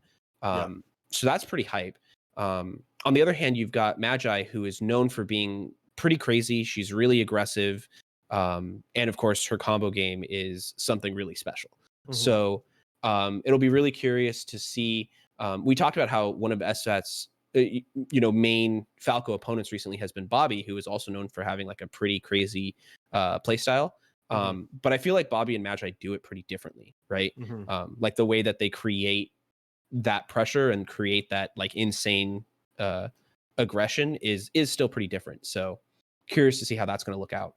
Yep. And I think like I can tell you kind of what Bobby's style is recently because we've seen so much of him, right?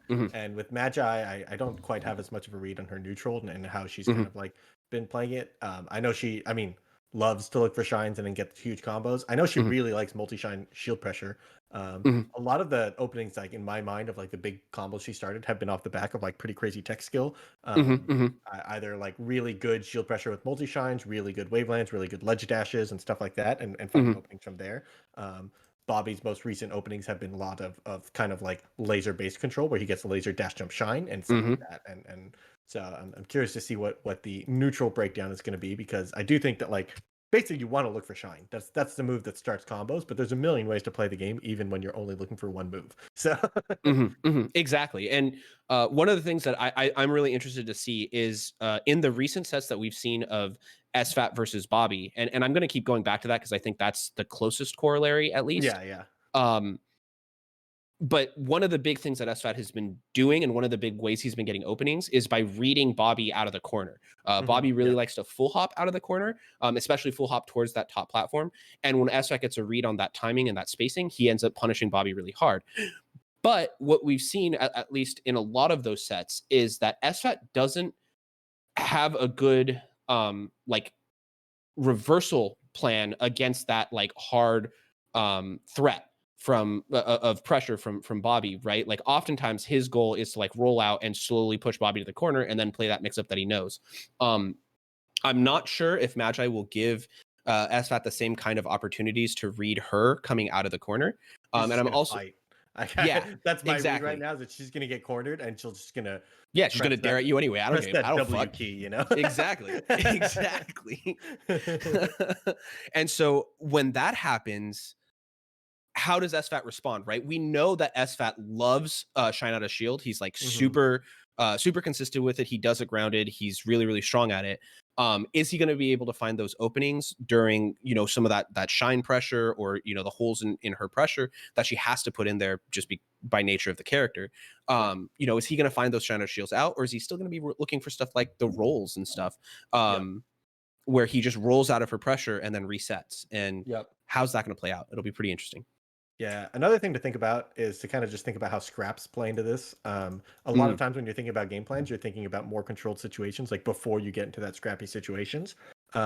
Notably, like Ginger talks a lot about how he doesn't really like scrapping with Fox. Like he'd rather play from a situation he's kind of set up beforehand. I have a laser, I get to dash in front of you, I get to up tilt your full hop or approach into you on your shield and stuff like that.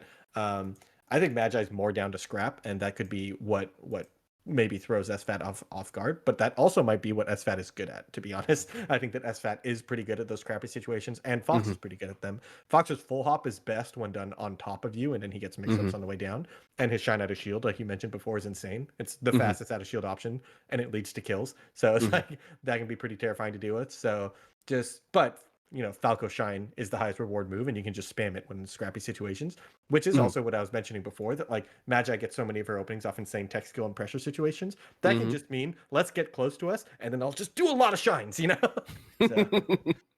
Yeah, absolutely. And I think that brings up another really cool comment or topic for the matchup, which is both of these players, insane punish games, right? Like we are going to see, 0 to deaths, one hit kills a lot in this matchup. I think I think that's a pretty fair read to have going in. Both of these players have like really detailed, branched out punish games that are set up where they know every different branch, every different tree that their opponent can bring to the game, and they find really interesting ways to get that closeout kill. You talked about that insane combo that's sort of ingrained in all of our heads from the Summit set, where Magi ended it with a wall jump dare, right? Like that's something that Magi will just do from time to time, right? Like she'll find that. Because she totally messed up. I guarantee you, rewatching the combo, she short hop forward aired off the side platform. She tried to pivot back air. That's something that she does all the time, is she'll like land pivot back air, like laser pivot back air. But she didn't get the pivot, so she forward aired off stage, and then was just like, let's ride, wall jump down air. Just like made it work. So I have never asked her about it or talked to her about it, but I guarantee you that's what happened. She definitely messed up, and then was just like, nice, an opportunity to be creative. And that's actually kind of terrifying, because that's just how she plays in neutral and stuff all the time. She's just like rolls with her mistakes and then just gets even more creative out of it and stuff. And that's how she's able to stay so fast and so aggressive all the time. It's because she doesn't need to play perfect to keep up the aggression. It'll happen regardless. And real quick, it looks like We're getting some updates here. It looks like they might have started the game on the wrong broadcast code, which is just to say that we might have accidentally not been able to view it through the spectator client while it happened. So if you click on their match on Smash GG, you'll see that SFAT has won game 1. And hopefully we have been able to intercept them and stop them from continuing the set, because right now we have no way of viewing their match while they're playing it. And if they're so dialed in, we won't be able to like jump into it. But Okay, I think I'm seeing a game being broadcast finally, so I think we're in there. Yeah. Game 2, like we said, SFAT's up 1-0. Hopefully it'll be pulling up on the stream in just a second. And it looks like we're at 3 stocks apiece. SFAT was able to take the first stock, but then Magi answered right back with a good combo of her own. So now it's 1-1, and we're here at 3 stocks apiece. Nice. All right, mine just crashed when I jumped in, so... Perfect. All right, so we're on Pokemon Stadium, middle of the stage. We go under the side platform. Ooh, Magi finds the shield drop bear, pushing SFAT off stage. Ooh, misses up the edge guard, gets reversaled by the Sakurai combo. Oh, mid shortened by Magi, really clean to avoid that shine. That would have been a kill. She goes for the run off double jump double laser, but SFAT's ready for it, and power shields, putting Magi back in a bad spot. SFAT has Magi cornered. She goes for the full hop double jump. He wasn't ready for the second jump. So now she's kind of in trouble. She's got him in trouble. And yes, Magi able to close out that stock. Oh, the jab into the shine. That's going to do it off stage. Magi has to be really careful because SFAT is very good at taking advantage of those situations off stage. All right, I have an update available. So what's happening? So it's totally my fault, but good luck. You're carrying this one right now. Beautiful. All right, Magi picks it back up. 2 stocks apiece here, and she got another combo going. Misses the back air, but like Squid was talking about, she's so ready to just play it out of it, and she gets a second back air to keep SFAT off stage. Okay, we reset to neutral. SFAT forces his way into center, gets a good mix-up because of it, finds a shine, forcing Magi off stage, but a quick reversal with the side B. Man, Magi is really closing out these stocks cleanly. 2 stocks to 1. She's up. It's close. Okay, she gets the double jump, and she doesn't fast fall in order to get around that up smash and get the dare. Only a 30% combo, though. Not as much as she would have liked there. She runs off stage and gets the dare, and then she just goes for the suicide. Clean 2-stock victory from Magi. And out of nowhere, I mean, SFAT was at like 40%, and just all of a sudden, he's dead. That was nice. really I got in by as the suicide downer happened. So I'm there now. And Hell exactly yeah. what I would expect to see from Magi as I walk in. A suicide downer. That's the first interaction I see. Just checks out, you know. So Yeah, that's just seems right. Seems right. It's fun. I can just, with that, confirm that the match went exactly how I expected, and I know how the rest of it went. All right, so do keep in mind for those jumping in the stream, that was game 2. We're now at 1-1 between these players. We didn't get to catch game 1, so we don't know how SFAT won it, but that was pretty commanding from Magi there, game 2. Sounds like it, that's for sure. But now we have SFAT taking the early lead. It's just a % lead so far, which sometimes doesn't mean that much in this matchup, but can mean a lot if you're able to turn that % lead into meaningful neutral changes. Oh, that shield pressure was terrifying, but Magi doesn't bite with the roll. Oh, I love the nair, catching SFAT jumping. It's actually pretty dangerous when your Fox is at like 40% because he could crouch cancel, but if you catch him on the short hop, then it's a big win. SFAT with the turnaround finds the down smash, takes it 4 stocks to 3. And a classic option there to follow the side B with a ledge hop side B. It's something that Armada started doing with when he started picking up Fox, and then kind of become standard there. And Fox gets the shine over here. SFAT closes out the stock with the shine running shine spike. You'll love to see it. Ooh, okay. Magi barely getting out of that tough situation. Goes for the fair. I kind of like that as an option to open this up. And yeah, the back air follow-up, even though it crosses up and it's Dreamland, doesn't matter. He's still dead. Yeah, the fair actually caught SFAT's jump there, so that was pretty well placed to be right above Fox and kind of giving him just enough time to hang himself. And a nair down smash. Is she tied up right now? Just Tuesday and a Magi up air, a classic. Ledge hop, second hit only from the inside. SFAT had no chance there.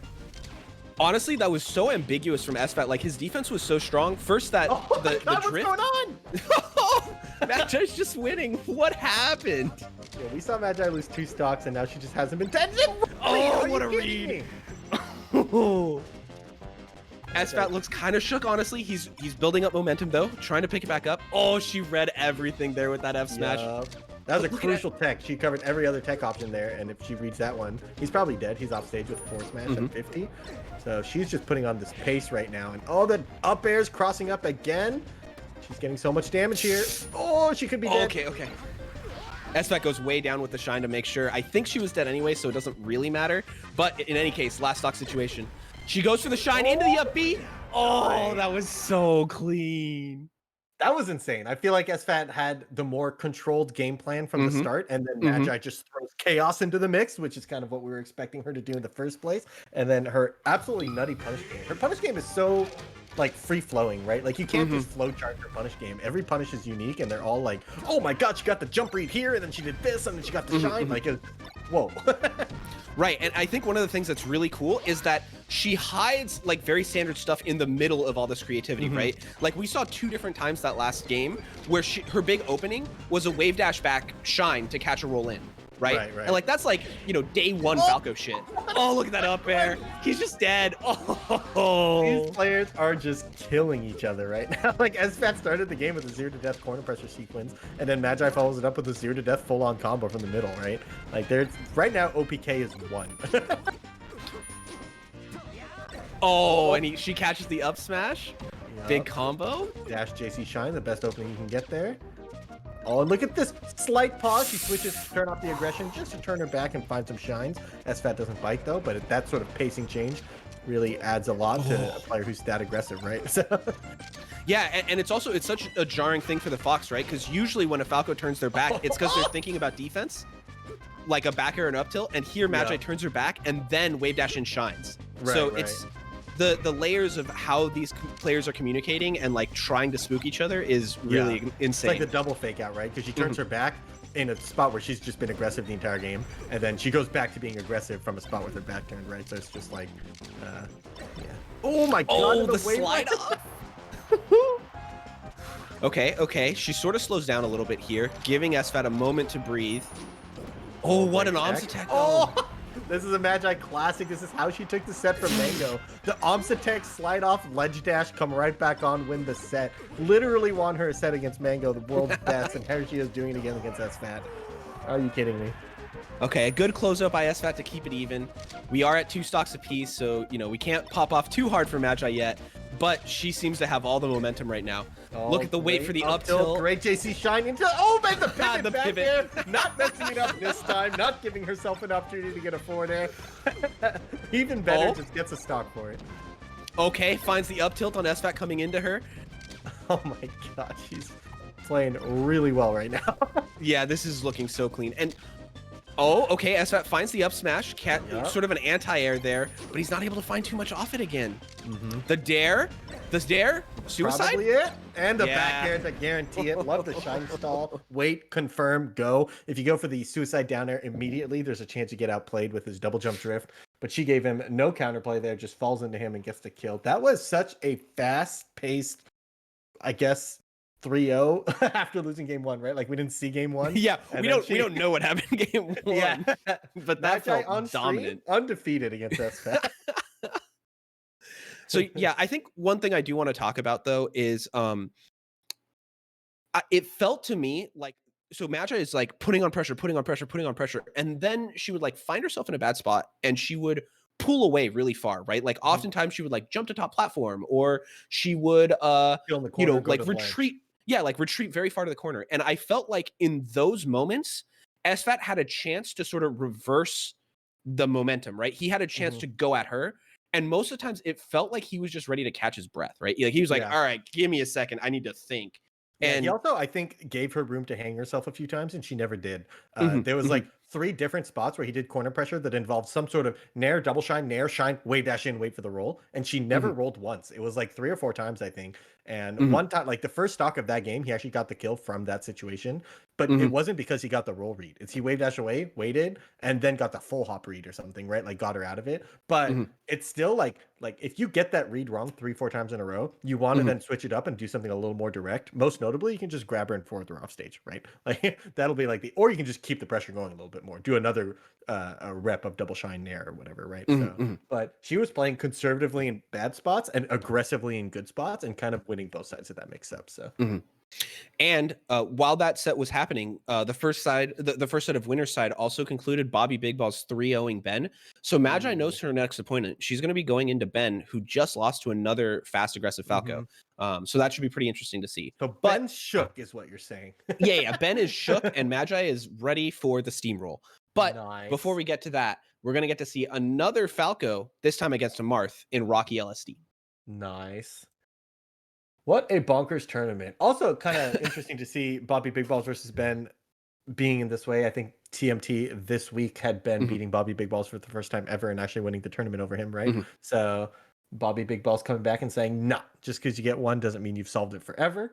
And he just kind of wins a clean 3-0. So Bobby Big Balls kind of going ham right now, putting himself in winners finals, a place he's been familiar with these last few months. Hell yeah. All right, so we're going to jump into Rocky LSD next. We got to talk a little bit about that set, about this matchup a moment ago. What are your thoughts going into this? Like, what's like the last thing you want on people's minds as they jump in? Yeah, I'm not sure what to expect. My guess is that LSD is going to outpunish Rocky by quite a bit. I think that Falco can kind of match Marth's punish game at the tippy top level. Tends to be that you need 2 openings. The first one gets you to about 30%, and then that's when the real like Giga Mango pillar combos happen. But you need to get that first combo and not overreach, because you get like shine back air, fall back down to the ground, shark him on the way down, get your real combo opening then, right? And if you overreach on that first combo, it can just turn into a reversal and you die. So hopefully Rocky can kind of look to match that punish game, because we already know LSD is going to have that. He has that punish game in center stage with the forward throw tech chases into chain grab. He has the down throw gimps if he gets a grab in the corner, or he has the forward throw gimps if he goes that way. So really scary to get grabbed anywhere by LSD, and he has a million ways to convert into grab off aerials and stuff. So the only variable left is Rocky's punish game, right? And I haven't seen him against Marth that much recently. We've seen him come back into form against Spaceys for sure, but I haven't seen that many sets of him versus the high level Marth. So that's going to be really interesting to see. Yeah, I think that's exactly right. I think the one other place that could be interesting, and I'll say at the outset, this is really hard to do, but sometimes you can see a Falco, even if they're not able to keep up with that punish game, if they have enough control in neutral and they get enough more openings, they can outpace the Marth anyway. I think especially when your Marth has a touch of death the way that LSD does, that's like really, really hard to do. But I do think that Rocky is sort of a neutral god when it comes to how he plays the matchup. The one counterpoint I want to make to myself there is that Rocky is very much about using lasers for control, and we've seen LSD be really good at not only power shielding but using power shields proactively. So that's going to be tough for Rocky. Yeah, the other counterpoint I'd like to add is that style tends to fizzle out eventually. Like you can only out neutral god top players for so long, and then over the course of a full best of 5, it can be really hard. In a best of 3, I think it's sometimes possible. In a best of 5, where like one of those games has to be FD at least, right? And so sometimes it can be really difficult where you're like, oh, you in full control game 1, and then you lose 1 game on FD, and in one of the games, he got 2 grabs, and then he was up 2 stocks, and I lost, and then you out neutral game him 1 more game, and then you just get kind of rolled in the last game, because they only need a couple reads when you need many, right? So best of 5, sometimes like the entire pacing of it can be dependent on how good your punish game is and stuff, right? So should be interesting to see if he's going to. I mean, really, nobody chooses to have a bad punish game, right? So it's going to be. Yep. Okay. It looks like go into it, be like, I will neutral god this player, and in fact, only get 20% per hit. You can't stop me. Yeah, there's no way, right? Like the only way that Rocky's able to do this is if he's also able to incorporate that other part that we talked about earlier, where he can find those early percent kills with DI mix-ups. If he can out neutral game and then find those early kills consistently, then he's got a shot. Or if he can elevate his combo game, his punish game to be able to get that to work and keep up with LSD on that front, then he's also got a shot. But I do really feel like the solidity of that's a funny way to say it, but LSD is coming in with a really solid game plan, and I feel like it's on Rocky to answer the mail and provide a reasonable response. Yeah, I also can't help but feel like the meta is just a little bit ahead for Marth right now for every Falco except for Mango. I kind of feel like Mango's kind of like, And it's couple all weeks ahead. Zane's fault. Well, it's kind of. I think it's a little bit Zane's fault, and it's maybe a little bit Mango's fault, just because everybody tries to replicate him and nobody can, and then maybe Mango's not playing it quite right, but he has so many solid fundamentals, like masking under hiding everything, all the actions he's doing, right? So it's like you try to replicate him, but if you don't have the full, skill set that Mango has, it doesn't quite work and stuff like that. So it's going to be kind of interesting. And also, if you don't have his punish game, right? Like few people do the Mango pillars as well as he does, and as consistently as he does. So yeah, should be interesting to see if Rocky's kind of can prove us wrong and say, actually, no, Falco's meta is just fine. Ginger has definitely shown that he can kind of be there at that level. So it's not just Mango, but it's definitely seemed that if you look at all Falco versus Marth sets over the last few months, you probably have, on average, more wins for Marth at the top level. So Yeah, I think that's definitely true. If Zane would just be a little bit more obtuse with his game plan and make it a little harder for other Marths to keep track and follow suit, then things would be going better for Falcos. And I really blame Zane for that. I'm down to blame Zane for that.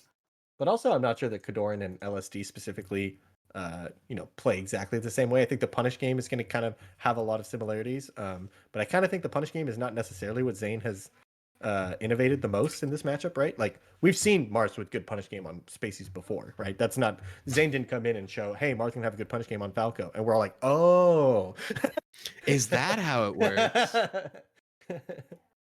All right, so I think we do have the game up. I think the players are ready to go. I think I just saw them finish up their hand warmer.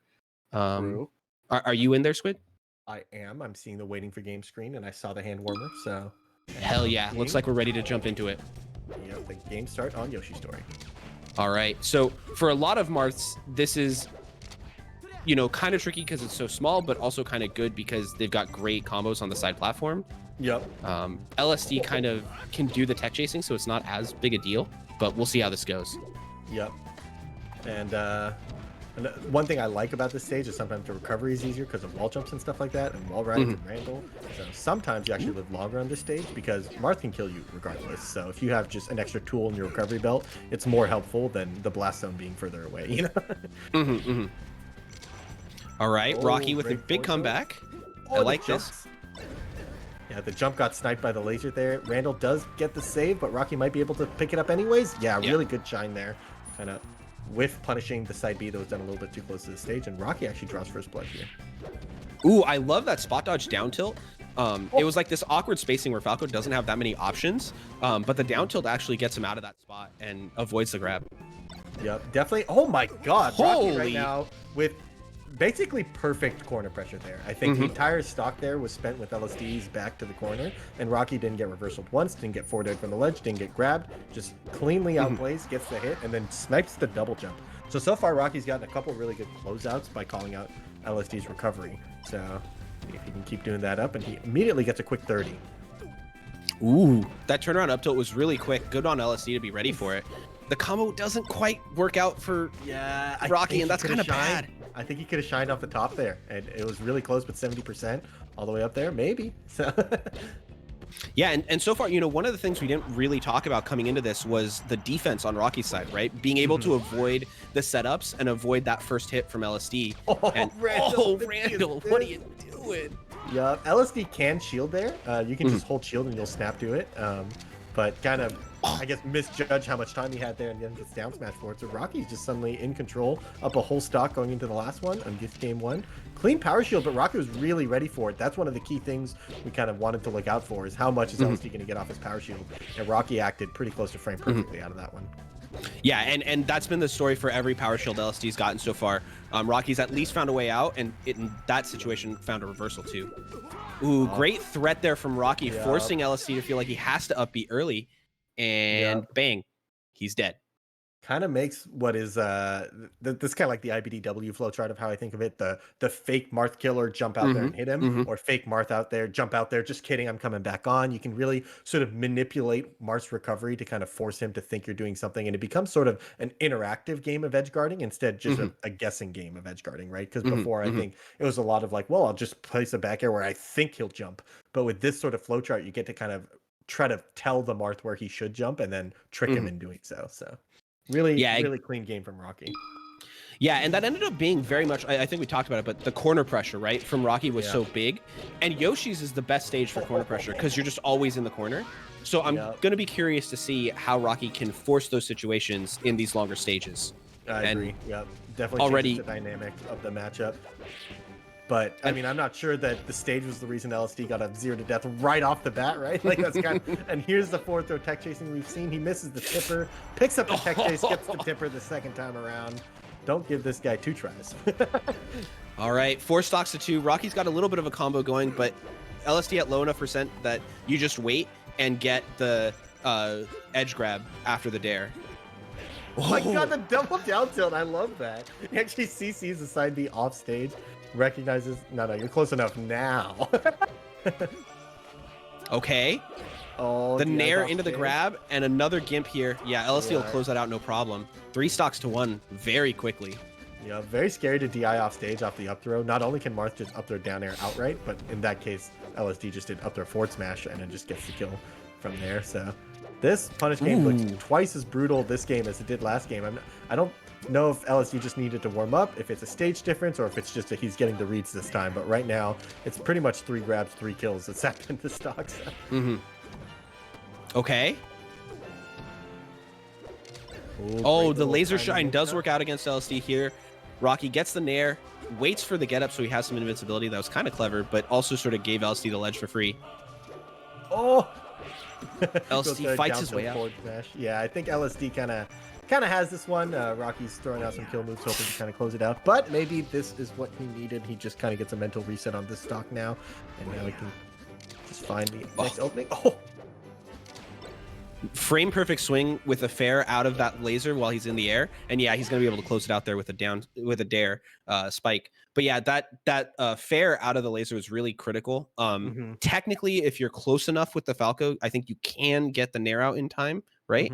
But if you get that fair out frame perfectly, you make it as hard as possible for Rocky, and he actually might have been too far away even to go for it there. So it was just a really good protection there by LSD, and because he'd already pushed Rocky to the corner, it puts LSD in a really, really good spot to close out the game. It also almost costs Marth nothing. Like you pretty much do it every single time.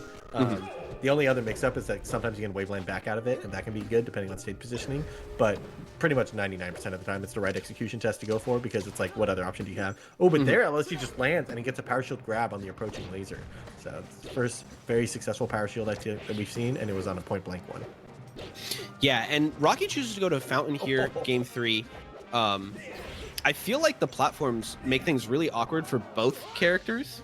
But so far, LSD has been able to take the lead with it.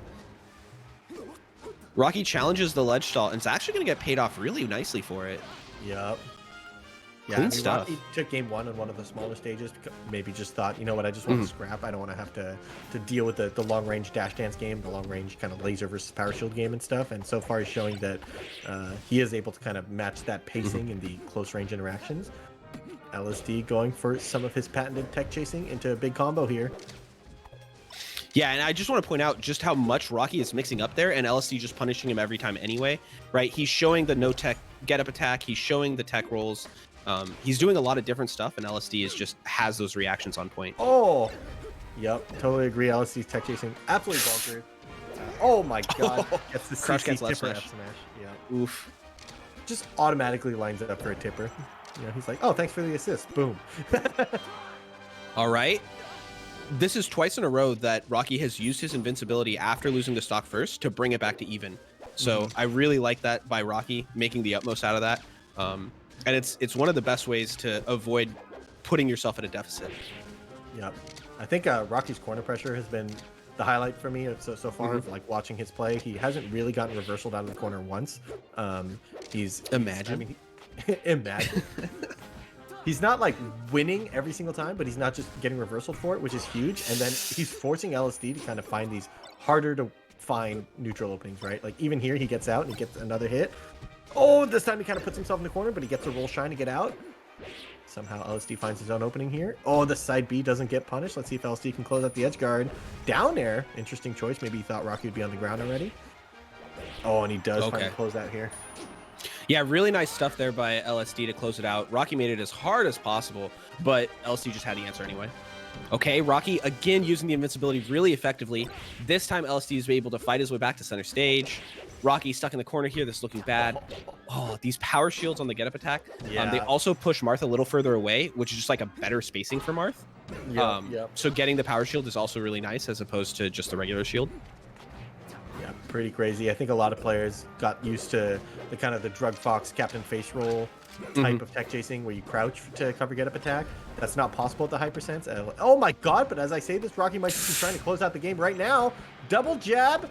Doesn't find the downer on here. He's on the side platform. Not able to find the side platform pressure here, but he's still kind of in control here. He's found the tournament. Oh, he gets fared. The edge guard. Okay, that trade works out really nicely for Falco. He gets the laser. LSD stuck in the corner again. He gets the jab nair. He's going to have to follow it up. He can't find anything but the laser, but the trade again. And this time, Rocky loves to see it.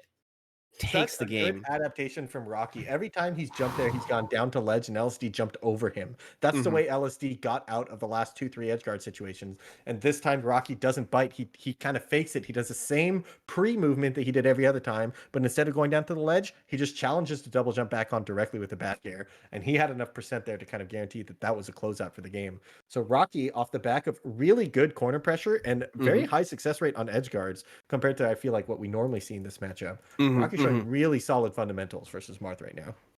Yeah, I will say so that does put up Rocky up 2-1, right? I'm presuming we're going to see FD here, and I think that's going to go very much in LSD's favor.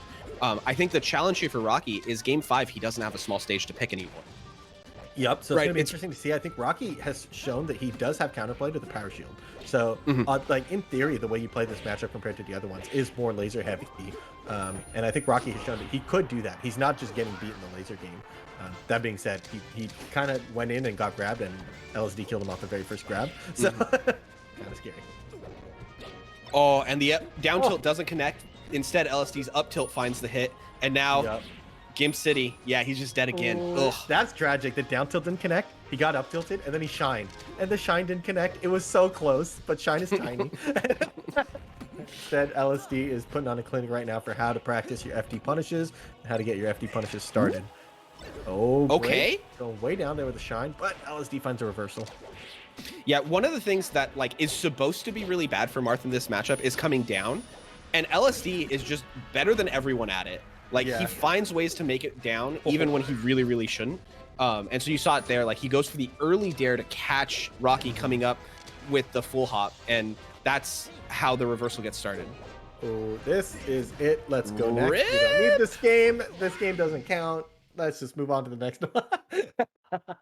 Insane, actually. I mean, LSD looked so in control there. And now the question for Rocky is, do you go to Battlefield, the smaller of the stages you have remaining, or do you go to Dreamland, the stage that is like, you know, canonically supposed to be your best counter pick? But we've seen what LSD does with a long stage. So I don't know. I think it's a tough choice for Rocky. I think he's kind of in trouble either way. Yep, it's totally possible that the way this match has gone has left him in a tough spot here, despite the fact that he was the one who was up 2-1 first, right? And 1-0. Yeah, exactly. So that being said, though, I don't think that game is too indicative. I think Rocky kind of gave up after 2 stocks. So I don't think that he had full mental presence there for the last 2 stocks, and the first 2 stocks were kind of on the bat of thin calls that just like barely didn't go his way. So could see him going to either one of those stages and finding success if he really wants to. But LSD definitely looking strong right now. Yeah, and one of the other things I want to point out here is in both of his winning games, LSD found a 0 to death right at the beginning. And it seems like once LSD has that 1 stock lead, it's really hard for Rocky to respond.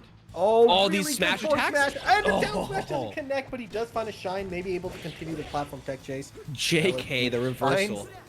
Finds the get up attack on the top platform and actually turns the get up attack into a combo situation. Great F tilt. LSD finding these short. Yeah, these short hop fares from LSD are giving Rocky a ton of trouble. Oh, that read though. Yep. I also want to bring up LSD's recovery on the left side there. He went really low, saves his double jump and his side B for down there. Rockies has been punishing and baiting the early double jumps most of the time. And so LSD, that was the first time I think the whole set where he saved all his resources for the low recovery. So. Yeah, the other thing we're seeing from Rocky in terms of adaptations, Rocky's starting to read when LSD is going to go for those instant up tilts to try to stuff, like protect himself and stuff after something goes wrong. And so we saw the F smash punish that, and I think that's something that Rocky could continue to cash in on here. Man, Rocky has such good awareness that he's not going to get that. And he goes low again, but doesn't quite find it. He kind of tricked Rocky, but he tricked himself. So.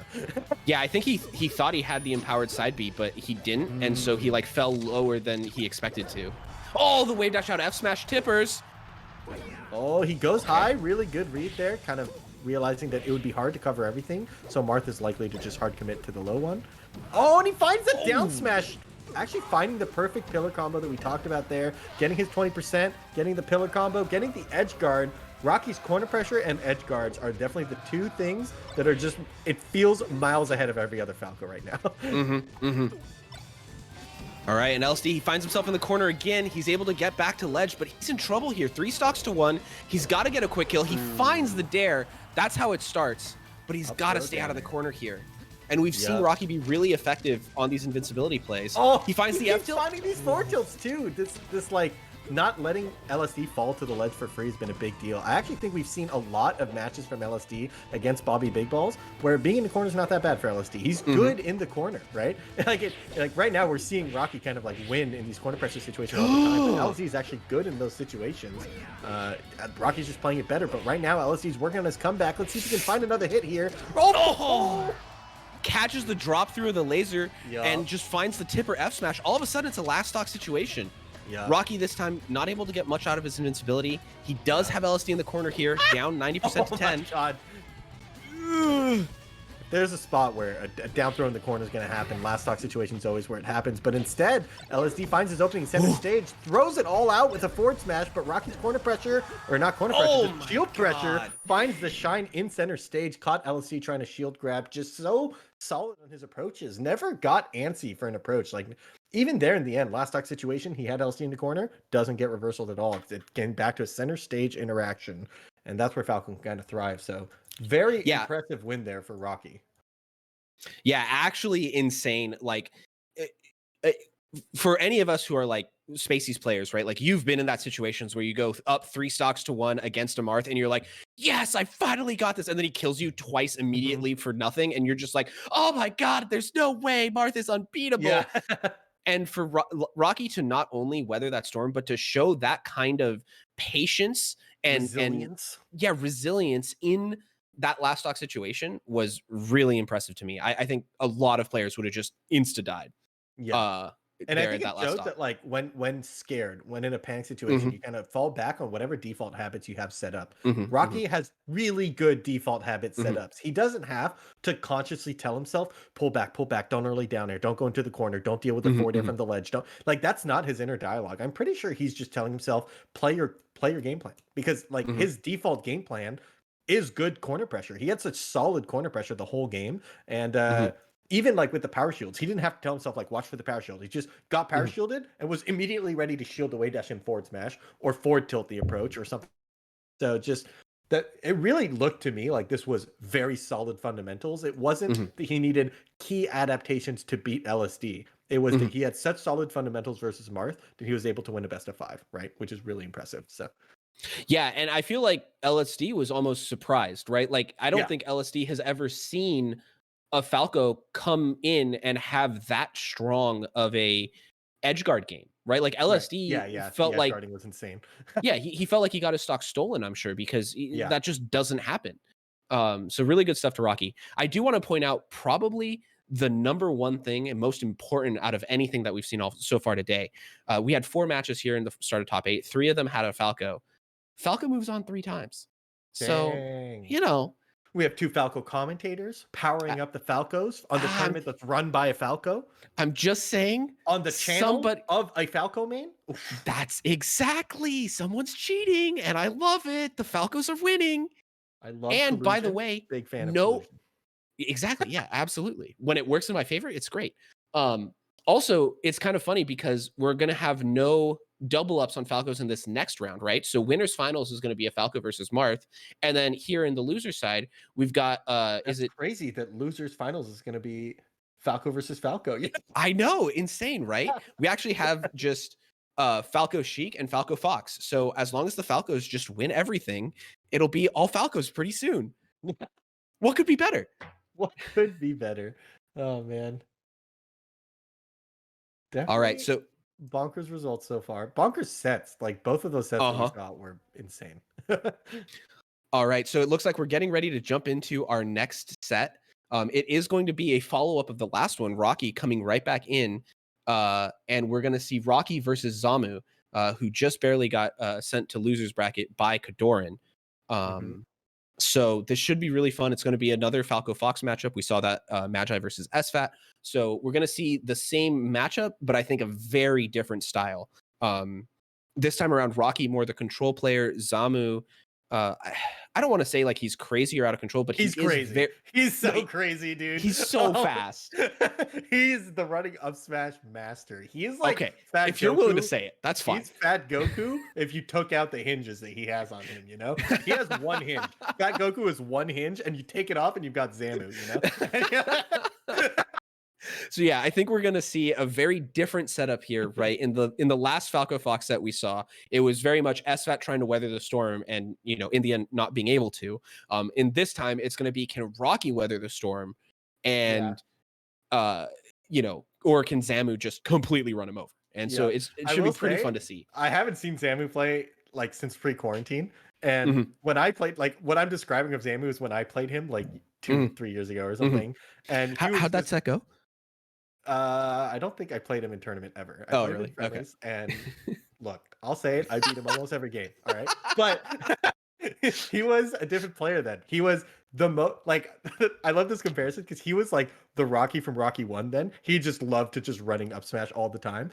And after I played him in friendlies, and I was just like, this guy's the craziest players of all time, you know? And then I saw him, like, he got some crazy wins, a couple of it, like he got his fiction win here and there. And then he started getting Sammy lessons, right? His Drug Fox lessons. And that's when Sammy's like, all right, let's take this guy and reel him in a little bit. Let's kind of teach him some fundamentals. Yeah, you don't always got to go for the haymaker, Rocky. Sometimes you got to dip and dodge, you know? And I feel like that's when Zamu kind of became this like top level threat, and then he kind of went dark, right? So we never got to see this like new and improved Zamu, except that he just showed up today and beat SFAT. So we know he's there, you know? Yeah, so I don't know. This one should be pretty crazy. I'll be honest, coming out of that last set, going into that last set, I expected Rocky to lose. I did not think that he was going to be able to outpace LSD. And he clearly proved me wrong. I don't think LSD played bad in any way, shape, or form. I think Rocky just looked really, really strong. So definitely in my mind, Rocky stock going up. I think he's looking super strong right now. And again, I sort of said at the outset of the last set, going into that, I felt like LSD had such a clear, strong game plan that Rocky was going to have to respond. And I kind of feel the same way going in again here. I think that Zamu has this really clear game plan, right? He's going to fly at you and blow you up. Game plan, quote unquote. Murder, seeing red, whatever you want to call it. And so it's going to be up to Rocky to have sort of an answer to that, right? And he just showed me in the last set that he's got it. Can he do it again? Yeah. And what's interesting too is it's a very different answer that he needs here, right? Like having an answer to this Fox that sees red all the time is a different answer to a Marth that sees red all the time, right? Because not saying that necessarily is even what LSD is, but LSD's game plan is just like so solid, and he has such a solid punish game is what we kind of mentioned beforehand, and he has such good power shields and stuff in the corner. But this is a different, like he needed discipline to beat LSD, and he needs speed to beat Zamu, right? So can he kind of do both, or can he control Zamu? Because you either need speed or control, right? So which one is he going to come into the approach with to sort of answer this, what's going to be a crazy set, I'm sure, right? So I do just want to mention really quickly a little view behind the curtain, if you will. Zamu just started broadcasting, and his name in the broadcast is Zamu but better, and I'm pogging it. I'm dying right now. That's so funny to me. That's a really good name, man. Holy moly. He just did like 6 frame perfect shines in a row. It looks so fast. As like a slow ass Falco brain player like myself, when I see a Fox do it frame perfect, yeah. All doing right. invisible shines. He's pretty good at this game. What? Oh, I wish I could have seen what the setup was. Oh, okay. He rolls to the corner and then dash full hop shine. That just gets it. It's always fun to see what invisible shine setups are because you have to be so specific. It's not just full hop and shine on a specific frame. It has to be like stand on this part of the slope and then full hop and shine on frame 7 or something. So. Insane. All right, so the players are just in a little bit of a hand warmer. Pretty entertaining to see the level of tech skill that Zamu's bringing to the table. We are going to see Rocky just chilling, just ready to go whenever you want. This is hype. These two players, both players that started off, like they've now been in the scene for a while. They both started out really young. I first played Rocky in like 2014, and he was like 14 years old or something. I don't know how old he is now, but I think he's like 20 something. I know he's like university and stuff, but he's all grown up. Yeah. And then Zamu was one of the high school players for like the first couple of years of his career now, and I think he's like 19, 20 or something now. I don't know. But both of them have been, they. In my mind, these are like canonically Zoomer melee players, but that's just not true anymore, Yeah. Well, for me, it's funny. I've never I stopped thinking of Rocky as a young player because Azul came in and became the young NorCal Falco. And so it's like, well, Rocky, we can't have 2 young NorCal Falcos. So like Rocky's got to be an old guy now. Like that's just the rules. But of course, Azul has now switched over to Fox, so maybe Rocky can reclaim his title as young Falco. Yeah, well, we had a SoCal young Falco, literally named Young at one point. True, but I mean, NorCal and SoCal, like they can have their own. I'm okay with that, Yeah, but Rocky was just SoCal for a while because he went to college in San Diego. So that's true, huh? Well, I forgot about that. That's crazy. Yeah. All right. By the way, just a quick heads up for you guys as we're waiting for these players to get started. This is going to be our last set on this stream. Everything else is being streamed over at LG Loyal. I'm sure we'll raid them after this, so you won't have to do anything. But just a heads up that we'll be handing you off to Ginger to close out the tournament after this set. Ooh, speaking of Ginger, let's scroll up and see. Oh no, we already saw both winners semi sets. We'd already talked about the results, so yeah. Good stuff happening up there. KoDiRiN winners finals. That's another classic that's happened quite a few times, and I think It's Bobby went ham last time, right? Last time they played, Bobby. Or maybe not last time. I know there was a time where Bobby went ham. There was one time when he popped off. I don't know if it was last one. Yeah, he beat both KoDiRiN and actually I think he won the last 2. I don't know. I don't remember. Regardless, gonna be a banger. Those two have been going back and forth and improving hella. So good sets, even ongoing past this one, which is going to be a good set. So. Yeah, that winners final set is really funny because we see that relatively regularly at our Tuesday night TMTs over at twitch.tv/TeamOxy. Come join us sometime. It's really fun. But we've seen that set over and over between those two. And this is just the same set for much, much higher stakes. So should be pretty fun to see. Much higher stakes. Hopefully no mistakes. Yeah, the other thing that I'm kind of hyped for after this set is to go watch Ginger's stream, and especially with the number of Falcos that are still in the tournament. Hopefully they'll still be there after these couple sets. But Magi, Rocky, and Bobby Big Balls are all Falcos. Just cursed it though. Oh God! Oh no! I'm so dumb. Can't believe both Falcons are about to lose right now, and it's all Raptors' fault. Okay, we're in it. Match starting on Dreamland. Oh, they shine on the same frame. Adorable. Kind of cute. All right, so Rocky, he sort of got caught in the corner, but then again, the patience to fight his way out slowly.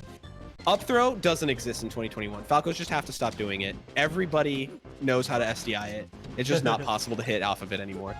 True, it's tough. Oh, the reverse forward air? I don't know if he wanted that to reverse. I think he wanted to go forward, but it almost looked like it was the biggest brain reverse forward air of all time.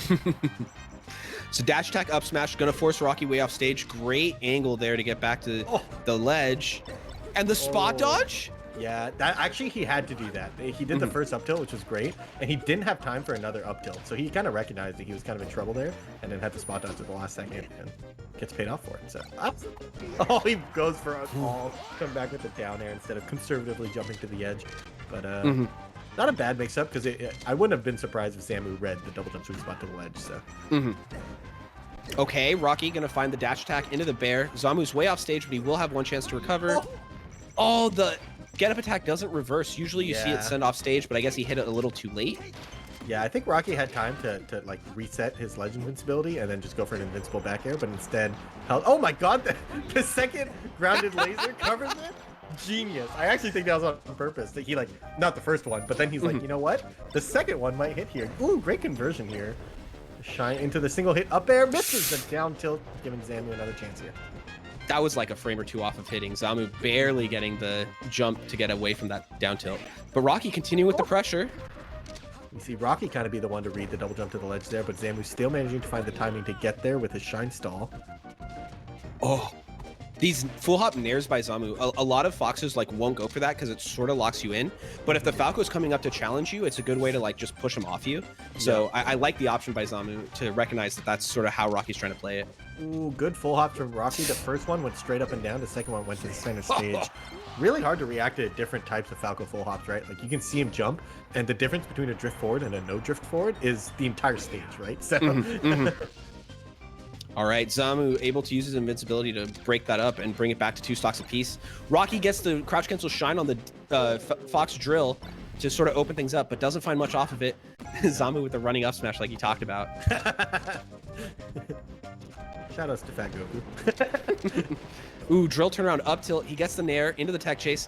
Doesn't quite find it. Falco's roll is deceptive sometimes. Yep. Ooh, we see the laser turnaround back air there. Okay. We get the dash attack, but this time Zamu's ready and doesn't get caught in the follow-up. Rocky had found like 2 or 3 of those in a row. And Zamu gets him on the top platform, catches the spot dodge with the up air, and that's going to take the stock. Zamu claims a slight lead. Yeah, kind of crazy. Normally you see spot dodge red like on stage because the spot dodge is meant to like dodge the grab, but he just baited and punished a spot dodge on the top platform. Looked pretty in your head there.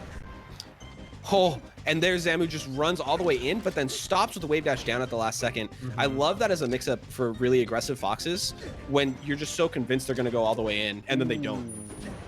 Yep, totally agree. That's like the pacing mix-up that you need. And right there, we see Rocky having the... Oh my god, I think Wispy pushed him off, and then he just started charging forward smash. Oh, okay. He goes for the back throw DI mix-up. This time Zamu DI's the right way, but I think Rocky's recognizing the up throw is not an option. The up tilt catch the wave dash back. Does Zamu get to close this out? Okay, he double jumps away from the lasers. At 80%, they're both looking for stray aerials to set up for the next edge guard. Who's going to be the first one to find what is probably going to be the last strong aerial? But instead, Rocky finds a combo, but doesn't. Oh, he still finds the back air here. Oh, not an easy edge guard.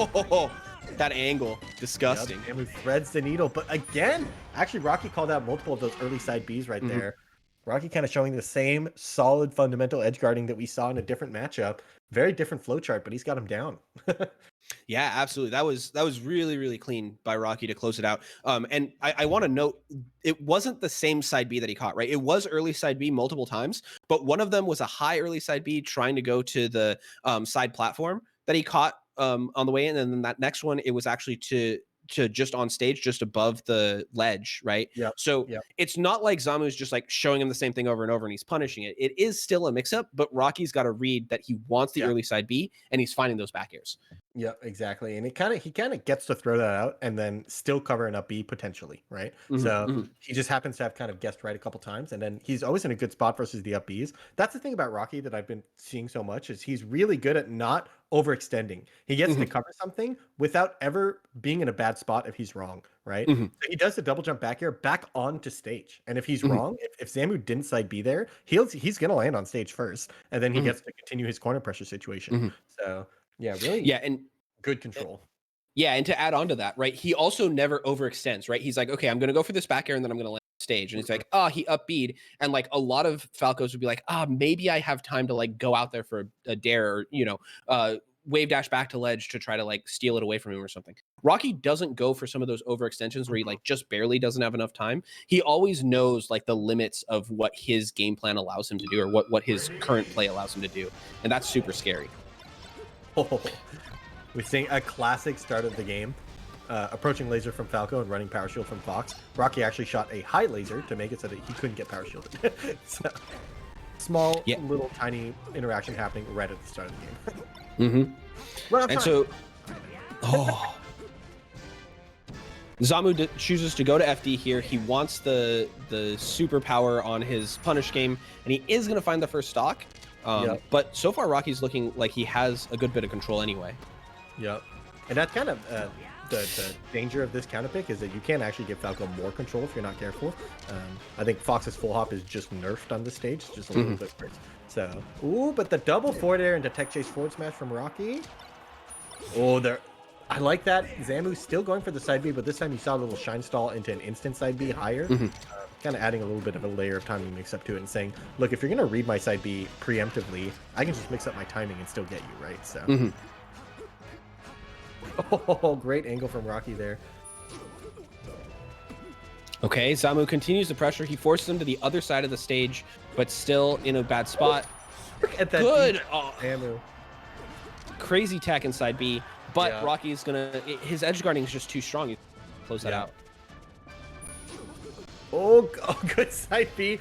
Terrible ledge dash, and then great spot dodge shot to get us. Oh, and look at that read. He goes for the dash forward, dash back to catch the roll in. Zamu was so convinced that Rocky was going for it there. Zamu actually waiting for the spot dodge that time, finding the shine on it and getting the punish. Is it going to be enough for the kill? It will be. Closing out that edge guard. Zamu is now in the stock lead once again. Oh, just barely goes to the forward smash.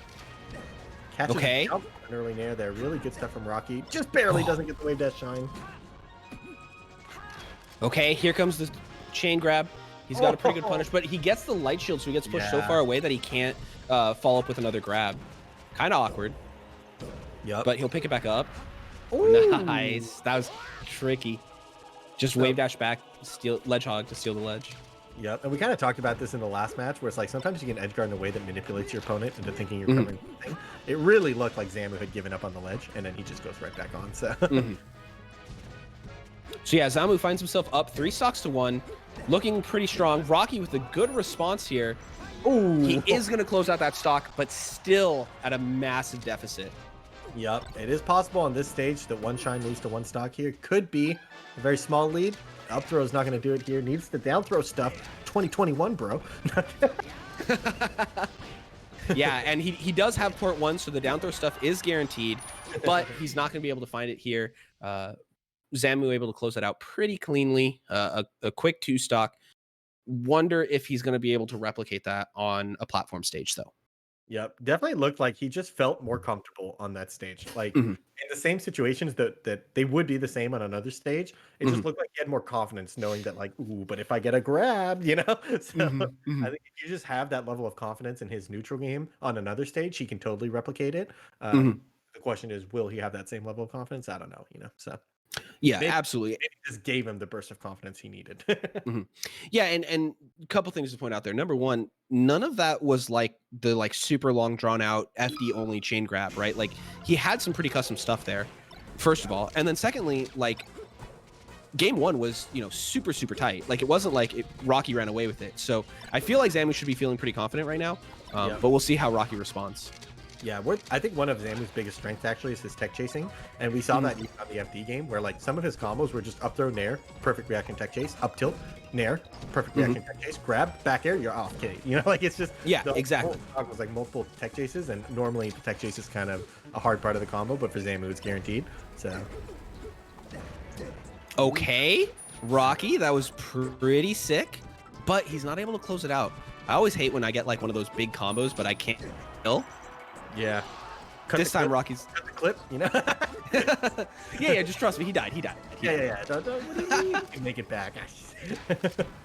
Okay, Rocky kind of popping off here again. He gets a quick 30%. This is really all extra credit, so he doesn't need that much to feel good about this. Good pressure there too. Another down smash. His down smashes are so decisive. He just like knows that. I mean, this is kind of what we talked about Rocky before any of these sets started. Just saying he's willing to kind of end his combos early for a chance to just put you in a bad spot. And right there, we saw the early down smash sending you off stage, and then he just goes into his really, really, really, really good edge guarding. Right. So, Zamu with the air dodge back on, and it does pay off for him. Really clean stuff there by Zamu to bring it back to 3 stocks to 2, but Rocky's still at quite an advantage here. He gets the up throw. This time he finds a back air, but that's all. He gets the dare. Oh, I can't believe he got back to stage. Yeah, like that was all. Like that, the combo was over, but he immediately picked up another down air and then got another hit and then another hit, right? So quick 107% here. See if he can get more. The double up tilt works for him. Oh, and he calls out the full hop. Okay, I like that read by Rocky, even though it didn't work out, because Zamu has been going for that shallow angle repeatedly. And again, Rocky put himself in a good spot. Even if the read's wrong, he was able to follow up anyway. Yep, exactly. Oh, grabs the wrong way. Totally had the read there. Let's see if Zamu can punish hard enough to get the closeout here. Really hard edge guard to get. Yeah, there's no way to cover the ledge there. So Rocky does manage to tack on some more extra credit here. Okay. One more edge guard. Nice, he goes high there.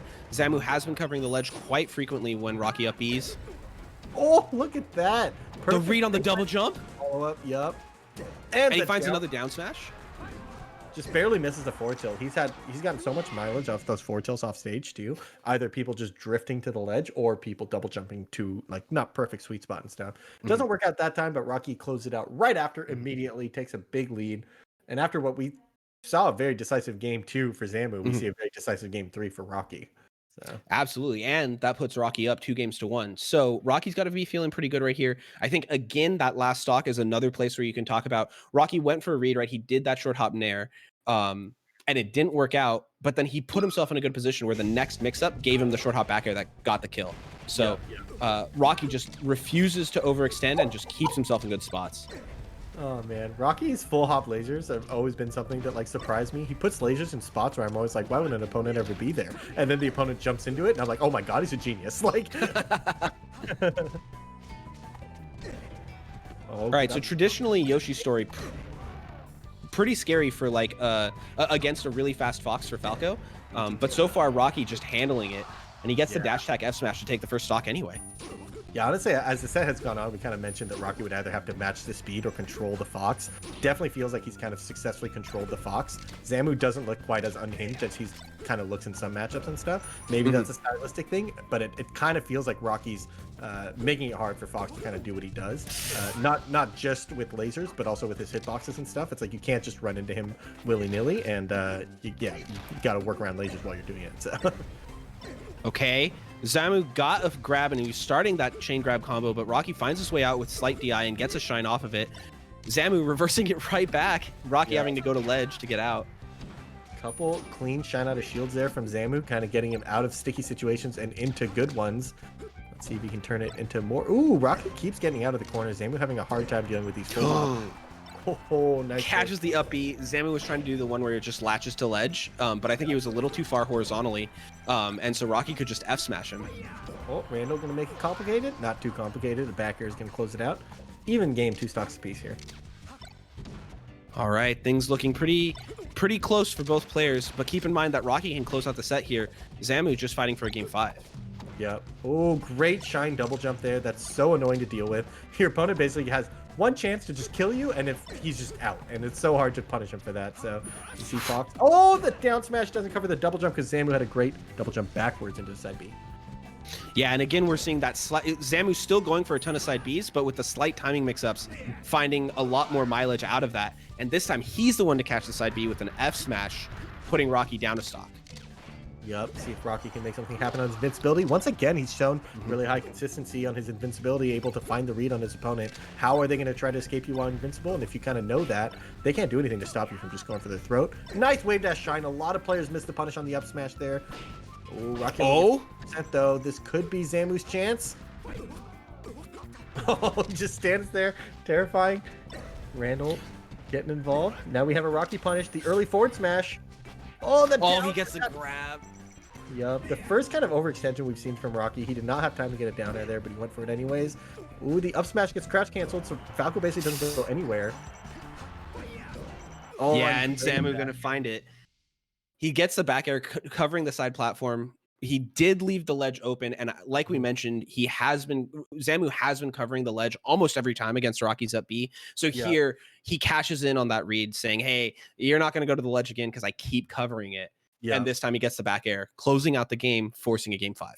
Yup, and I think Zamu was positioned perfectly there to threaten both. He could have wave dashed back to the ledge at the last second and gotten there, and he's shown that when he does cover the ledge, he does it at the last second. So just because he's not there already doesn't mean you can just rule it out. This was a good bait from Zamu, I think, and he was able to react very easily to the high angle just by holding his ground there. So very cool little mix up there because there's also low commitment. It's like a lot of people tend to do the low commitment option first and then commit to like the big read on the last stock situation. Zamu kind of got to do the opposite. He's been committing to the ledge every time. And so now in a last stock situation, he gets to cash in by playing conservatively. He just stands there, covers center stage, and gets a free win for it. So very nice kind of play style shift there. And yeah, going into game 5, who knows what to expect? Both players have kind of messed each other up. Both players have had some close games. Who even knows what stage we're going to? Yeah, this is going to be a really interesting game 5. I really don't know how this thing closes out. I do want to call out one place where I'm seeing a big difference in the two players is that Rocky is finding a lot of value out of his invincibility, and Zamu, for the most part, hasn't found much. So I do think that's one place. Oh, the shine doesn't connect. That could have just put him in such a bad spot to start. Yeah, Zamu still hasn't been hit yet. The slide off down air, are you kidding me? So aware to be able to convert off of that slide off there, but not that much damage as Zamu's still the one in control, and he's looking to take the first stock, back airing a double laser. Wow. Yeah, Zamu comes out swinging here in this game 5, looking really strong to close it out. But Rocky trying to answer right back. He goes for that double jump read. He's done it like 4 or 5 times, and it's worked. This time, Zamu jumps so early that he can't catch him. Interesting. He gets the up tilt trade. The one to go to the small stage here after the Yoshi story win going for Zamu, right? This is almost the opposite of the LSD match where it feels like Zamu's the one who wants to scrap a little bit more. And the small stages may be helping Zamu here more than Rocky expected. Okay, he gets the grab. Good spacing there on the side B. Zamu able to pretty conservatively come off the corner, right? Like, and fight his way out slowly rather than trying to force it all in one. Yep. Rocky finds the dare, but nothing more. Oh, he's down 4 stocks to 2. Yeah. This is tough. We've seen Rocky get a ton of mileage off of forward tilts, kind of being this low commitment poke option at high percents. And Zamu actually just shield grabbing that one. So if you do miss space the forward tilt, it's not that low commitment poke you want it to be. You could die for it, right? So couple lasers. Oh, the Phantom Jab! Phantom Jab! The melee gods want Zamu to win here. Yep. All right, only takes 2% for his troubles. The melee gods unable to keep Rocky down. All right, Rocky showing this vertical mix-up game as like what he wants to do against Zamu. He's being pretty explicit about it at this point. I mean, when your opponent's invincible, he's kind of threatening the drift forward or the side beat at the top platform and then not cashing in on that a few times in a row. Like, you could see Zamu spacing all the way. Oh my god, and the read on the side beat pays off once more. Oh! Pays off for who, though? Zamu with the crazy reverse gets the shine into shine spike off stage. 3 stocks to 1. Rocky looking like he's in deep trouble here. Yeah, that was such a value read. Like, Zamu kind of reacted perfectly at the right time to just be like, nope, this is my combo now, and turning it into his own offensive combo here with the shine backer to close it out in style as he once again calls out the up B to the ledge, takes it first, and Zamu takes the set 3-2 in what was quite the banger. Wow, yeah, and so once again we see game 5 going back to Zamu as a really decisive victory. Rocky honestly kind of got run over there in that last set, that last game. That was really aggressive and really powerful. So Zamu going to punch his ticket, continue on. We are getting pretty close to the end here. We've got Bobby Big Balls versus KoDiRiN in winners finals. Zamu and Magi are going to be playing in losers semis, and we're here at top 4, which is where we're going to be handing things off. So I believe we're going to be setting up a raid over to the LG Loyal stream, and Ginger will be taking you guys through the top 4. So I think that's going to do it for us here today. Ivan Raptor, Squid, any last thoughts here? I have no last thoughts. Those were banger sets. We have more banger sets. Those were banger sets. Sure to keep watching. Your curse didn't work. We have 2 Falcos left. Thank God. I felt so bad. Yep. So hopefully you guys enjoy the rest of the tournament, and we'll see you guys on the other stream as just chat members, just like you. Go Bird, go!